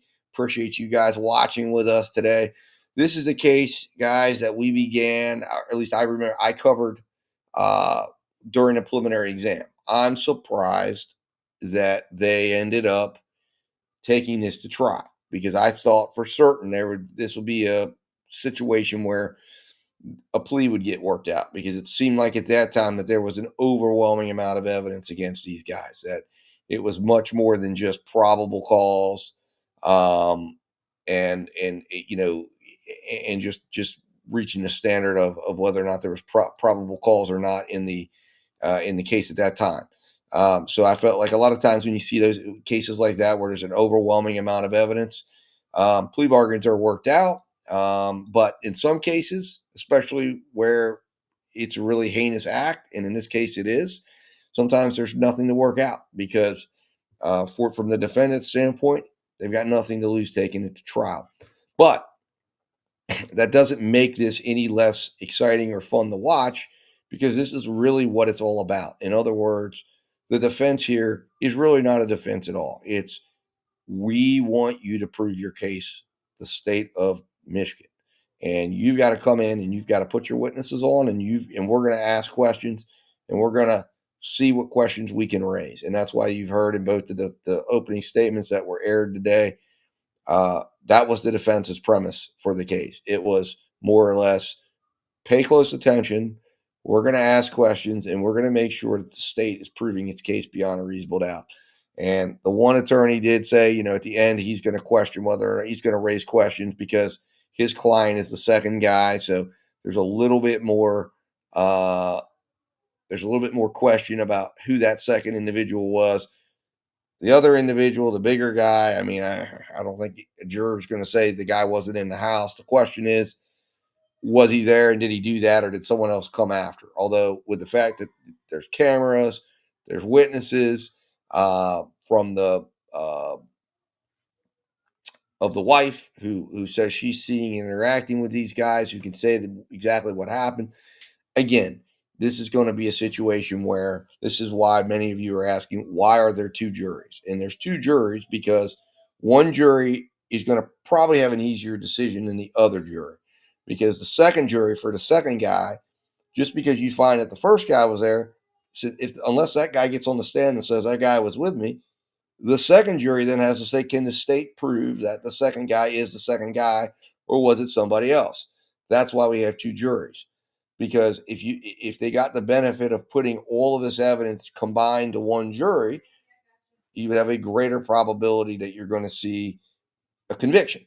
So in this case, you need two juries, and they want to save time and expense, because there's going to be a lot of witnesses that are going to be able to come in and testify at the same time. But there's going to be times and moments as you're watching this trial unfold where they're going to remove the jury, one jury, and they're going to have one jury in the room listening to evidence that the other jury doesn't get to see. And there's good reason for that, because some of that evidence can't be used against the other guy. And it's going to help sanitize that. So this trial, in my opinion, is really about the second guy and watching his attorney, who you can tell is a pretty good attorney. At least I think what he's doing is questioning how he's handling things. You can tell he's a pretty competent attorney. And he's got the case to be made. I feel like the bigger dude, I think that's the tougher case. And I think that's more one of where this is a situation where the state just has no interest in offering a plea bargain. And really, when you get down to it, what's the plea bargain you're going to offer? So this is a scenario where we're going to see the state be forced to meet its burden. And sometimes there are times where that can manufacture something that happens, and suddenly a piece of evidence isn't admissible, somebody doesn't show up, something comes out, something occurs, and therein lies the defense, which is the state didn't meet its burden because they weren't able to bring the complete picture to the jury, and thereby you have something to argue when you get to your closing arguments. One example I will tell you that when I remember talking to my father about this, and he would always tell the story to people that would say, just because you think somebody's guilty, you never stop fighting, you never stop asking questions. And he had a case, very famous case in my area, where he had an individual where they had a ballistics test. They had matching, basically the evidence against the individual was they had the gun, and they had a report that matched the bullet to the gun. And that was the evidence. And it was pretty strong evidence. However, my dad challenged, you get a lot of attorneys will sometimes waive the preliminary exam. My dad didn't do that. He asked for a preliminary exam.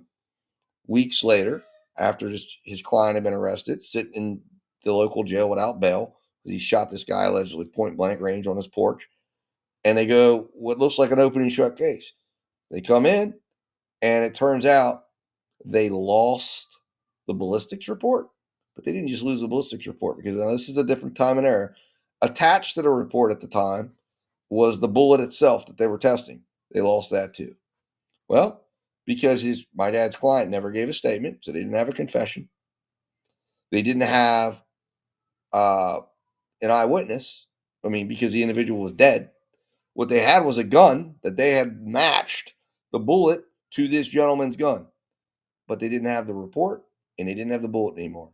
And when that came out, that they had lost the report and lost the bullet, and that only came out because the investigator was put on the stand who said, I actually took that, and the sheriff asked for the report, and I put it on his desk. And then that led to the sheriff having to be brought into court.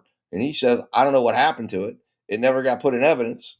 And next thing you know, this comes out in court. There's a record made. It's public, and the case gets dismissed. And this guy walks out of jail having shot somebody point blank range. So that's an example of where if you waive the preliminary exam and they discover that, and stuff happens behind the scenes, and there's various things that can be done, but at that particular moment, the only evidence they had was that. So bye-bye case. And in this case, again, I highly doubt you're going to see anything like that happen in this case, but that's the benefit of saying, well, we're taking it to trial. We're going to make you bring your evidence. We're going to make you show how you got your evidence. We're going to test it. We're going to make sure it was done constitutionally. And again, there's a word for that, and that's called due process. And we're going to make sure that due process is followed for the individual charged. And we're going to make sure that they have the right to confront their evidence. We're going to make sure the evidence was constitutionally collected. We're going to ask all those things. And you know what? If everything was done properly, 9 out of 10 times, it's just going to go through, and from the casual observer, they're going to go, why is this happening? This is an open and shut case. It is an open and shut case, but there's always that time when you find out that something wasn't done right. An I wasn't dotted, a T wasn't crossed. And it's those moments that suddenly now somebody who you thought was a no-brainer, slam dunk, and therein lies the defense. So that's why every person should activate their right to go challenge the evidence, even if you think it's an open and shut case, because sometimes it's not. Sometimes it is, but it's not, because something happens that causes a problem. So that's kind of how I'm looking at this case. I'm surprised it went to trial for both of them. I was thinking it was just one of them when I first saw this pop up, but then I saw both of them are sitting there, and I thought, wow, interesting. But we'll see how this plays out, because you never know. And like I said, I think the strongest case is going to be made for the second individual. But like I said, it'll be interesting. I do believe, from what I see, this case should be done probably by early next week. Although with the two juries being in effect, remember, you're going to get to see how all that unfolds. Things are going to be extended a little bit, because they've got to move between the jurors, and there'll be times when they've got to move the jury in and out of the room. They're looking at logistics. You saw the judge earlier today talking about how they're rotating the juries in and out of the box. So there's just little things that will make this a little bit longer, but it's an interesting thing when you see how they run a trial. And it's also interesting for us as the observer, because we're getting to see all the evidence. So we're getting to see things that one jury might not be able to see, because we're seeing the complete picture that's being put on for both defendants. So for us, unfortunately, we're biased jurors in terms of how we look at the case. Now,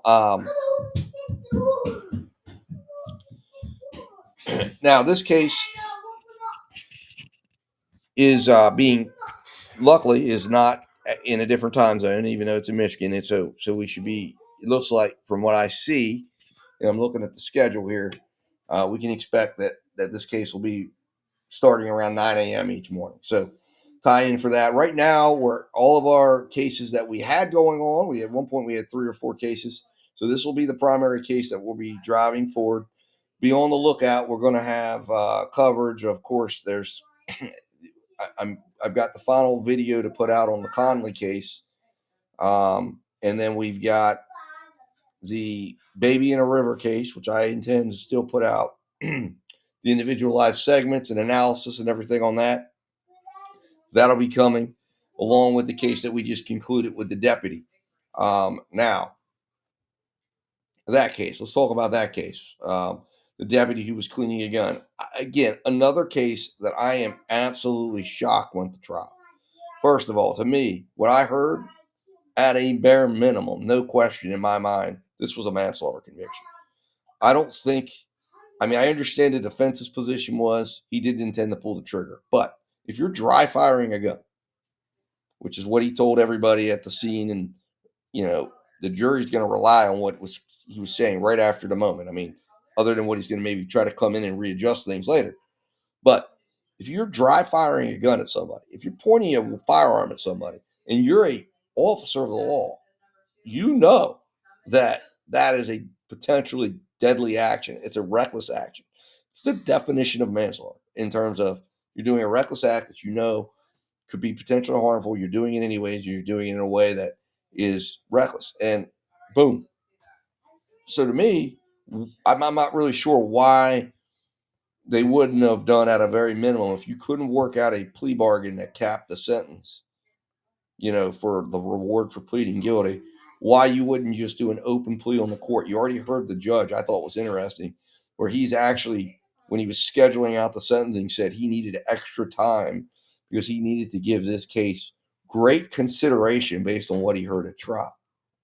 So to me, this would have been a case that you would have shown that you accept responsibility, and you go in and you try to work something out that allows probation or a lighter or a minimal prison sentence be on the table, so that you can argue that at least and see if the judge will have mercy given the circumstances that happened. Now, maybe there was no plea bargain to be had. Maybe the state wouldn't even consider that. But to me, there's always the way in Florida you can do that, because they have a mitigation process for sentencing. And we've seen a couple of those. I've covered them here and that is the open plea. You take the open plea and then you ask to have the sentencing guidelines, modified because in Florida, you have a lot of room. Judges can do anything. I mean, we saw that in the Ty Tucker case where they did that as part of that plea bargain there. And the judge has the absolute right to do a downward departure, and they can do that. In fact, the unique part about the Tyrone Tucker case, when Franklin Tucker went before the judge, was they didn't make Franklin Ty do that. They actually went in and just moved it down. And that's why I was talking to Ty about it, and he was talking about it, was all worried about how it would be perceived. I said, point people to the fact that the judge didn't even demand to hear it. They just downward departed you, from what your score sheet said to where you got time served. And that speaks volumes as to how they perceived your case and what they were really doing there in that instance. But anyways, in this instance, his attorney could have done that. Now, again, maybe he'll get it anyways. It seems like the judge is going to be very amenable to potentially considering leniency here in this case. At least that's how I interpreted his words and his responses from what he saw in the case. But we'll see what he does. So with that said, anyways, guys, like I said, I just want to jump on here, say hi. It's been a little while. I'm intending to be more of a presence here. Come in, drop in, say hello, talk about these cases with you guys. And I want to do more. Give me one moment.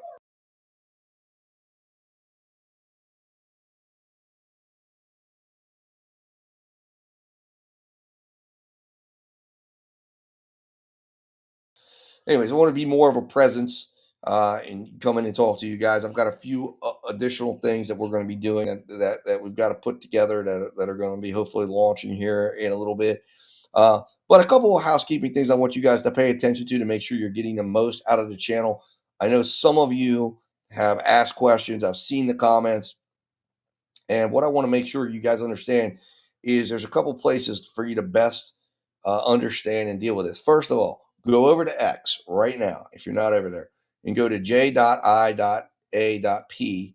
All right, that's the handle at j.i.a.p. Okay, justice is a process. Because over on Twitter, that is going to be the spot where the Justice Breakdown reports, which I do link in descriptions and I do put them in premieres, but they're over there in a very nice readable format. Also, you're going to find anytime we release a video, it goes up on the X page with a nice thing, and you can click right into it and it will bring you right to the video and bring you right into the funnel of case coverage that we have. If we're launching a new case, we're going to announce it over there.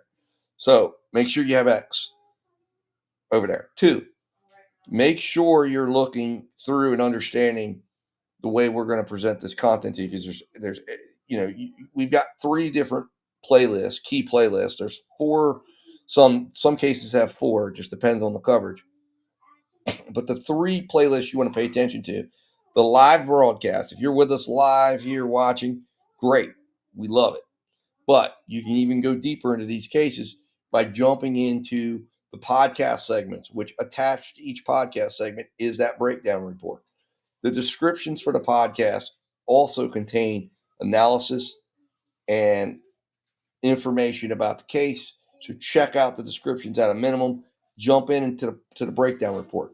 Now, once the video is live and it's not premiering, the breakdown report is also hyperlinked to key parts and key sections of the podcast segments to help you understand things better. So if we're talking about something in the report, there's a hyperlink to it. You can click it and it will take you right to that section to rewatch it with the greater context. 2, so you want to be in and always checking out the podcast segments. Even if you've already seen that segment of the trial, check it out, check the descriptions out, check the Justice Breakdown reports out. And then, of course, we have our no breaks edition. So that's for those of you who might miss the lives. We try to do it for every trial. We will cut the breaks out, and to give you the idea of the reason why I put these out is because what I enjoy doing, especially if I'm covering multiple trials, I want to see them.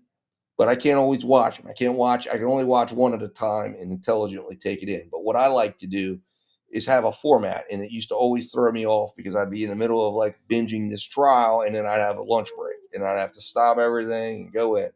The point of the no breaks edition is creating a format that takes the trial to 2 to 3 to 4 hours, sometimes 5.5 hours at tops. You remove all the breaks. Now you turn it on 1.5 times speed, 2 times speed. You can watch that trial in 1 to 2 hours, and it's just going to run you straight through. The descriptions of those, it just depends on how many trials we're covering, but I try to put the witness list in there to let you quickly get to a witness testimony you want to see. And then I will always link in the justice breakdown reports if there's one done for that day. It just depends on production wise. Sometimes there's one done, sometimes there isn't. But the most important part of using the no breaks is to binge the trial. So if we're covering multiple trials, don't feel stressed. We're going to try to put the no breaks out for you so you can quickly get caught up.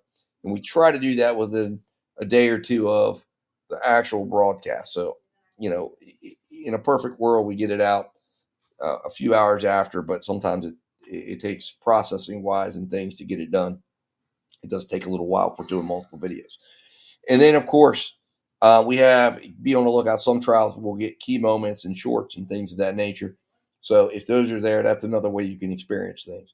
But the best way to have an organized way of looking at the complete content that is generated by justices in the process is if you get access to and become a Justice Watch member. Now, every Justice Watch member for every case gets access to the Justice Watcher Toolkit. And I will put up the toolkit on the in a members only post when the trial goes live. I'll send it out. And in fact, I've got to send one out for this case today because I did create it earlier today, but it'll be going out later today. And that is going to give you access to the folder that has all the justice breakdowns in chronological order. It has the background reports. It has any addendum reports that we do throughout the coverage of the trial. Important case documents that we find, we will put in there. And anything else that we think helps for greater, broader understanding. So you get access to that. If you go to the community page or you go to the members community page, I try to keep the clutter down to a minimum. So you should be able to easily go back and find the links to all of those. And once you get the link to the folder, you're in, and there it is. And you can go in, and for each case, you can have it. And it lets you download the reports. You can do anything you want with those reports, and there they are. And every time there's a new upload, it'll show up there first. Sometimes even earlier before the video gets out, you'll see the folder start filling up. So if you pay close attention to that. Anyways, that's the best way for you to cover these trials or follow these trials. Look for the playlist. Go on the playlist page. Anytime we're covering a new trial, we will try to update the front page. I've got to get this one up there today. Right now, that will be the featured trial because the Conley case is done. I don't think we ever put that one was too quick, the police officer case. But that will be the main trial, which is this one right here, the DTE power case.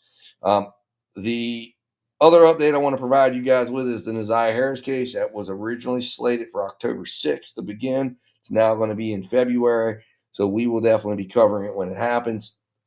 It looks like there's going to be a probable cause hearing that's coming up later this month. I think it's the 10th, if I'm not mistaken. But that's going to be on some other unrelated charges that might be too juicy for YouTube. I don't know. I will evaluate that. I may release that. I don't know if I'll go live or not on it because YouTube gets crazy, especially if it's primarily about one particular subject, which that one's going to be. It's going to be really nasty. Not to say that the Neziah Harris, he killed the young lady, but some of the things that are going to be talked about, it's going to be just all of that. And I don't know if I will survive the YouTube filter. We'll find out. And I'm not even certain that it'll get broadcast because some of those, the judges don't even, especially because they can't say names and they can't do all that stuff. It becomes hard to put the broadcast out because of all the restrictions that come along with it. But I'll make that evaluation as we go. But anyways, I want to throw those things out there. I'm going to be putting a video out that will better explain how to use the resources of the channel.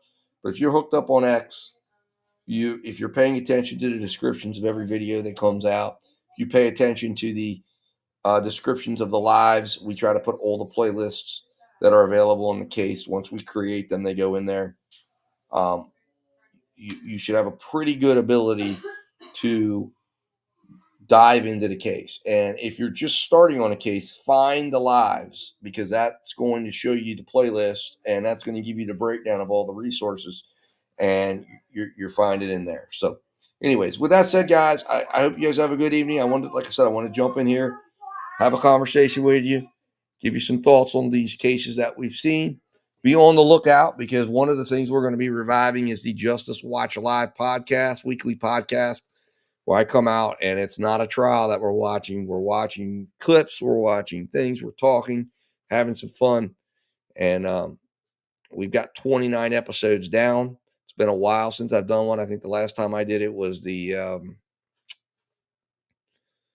It was a case out in LA. Gosh, why is it? Oh, ASAP Rocky case.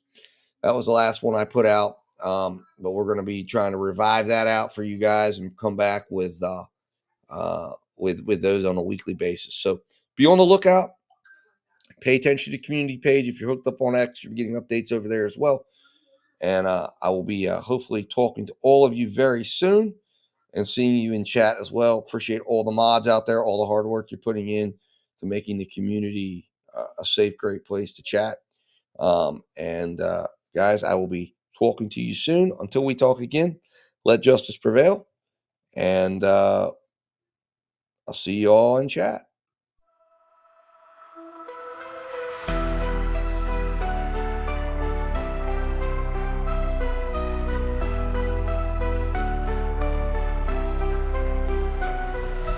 The system's rigged, man, it's time to break free. Eyes wide open, gotta see what I see. Standing on the front lines, fighting for the truth. Lift the veil of lies, it's time to be the proof. Take a stand, don't you back down. Raise your voice, let's shake the town. We're the voices that won't be ignored. Breaking chains, yeah, we're ready for war. With the power of the people, we'll make them see a world of justice, united and free. United and free. United and free.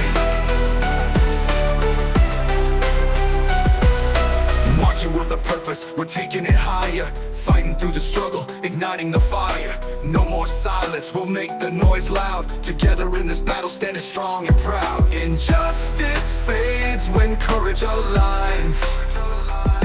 Rise up together, break the confines. We're the voices that won't be ignored. Breaking chains, yeah, we're ready for war. With the power of the people, we'll make them see a world of justice, united and free. United and free. United and free. So rise up now, it's our time to shine. Together we'll write a new paradigm. You paradigm, you paradigm. Whoa.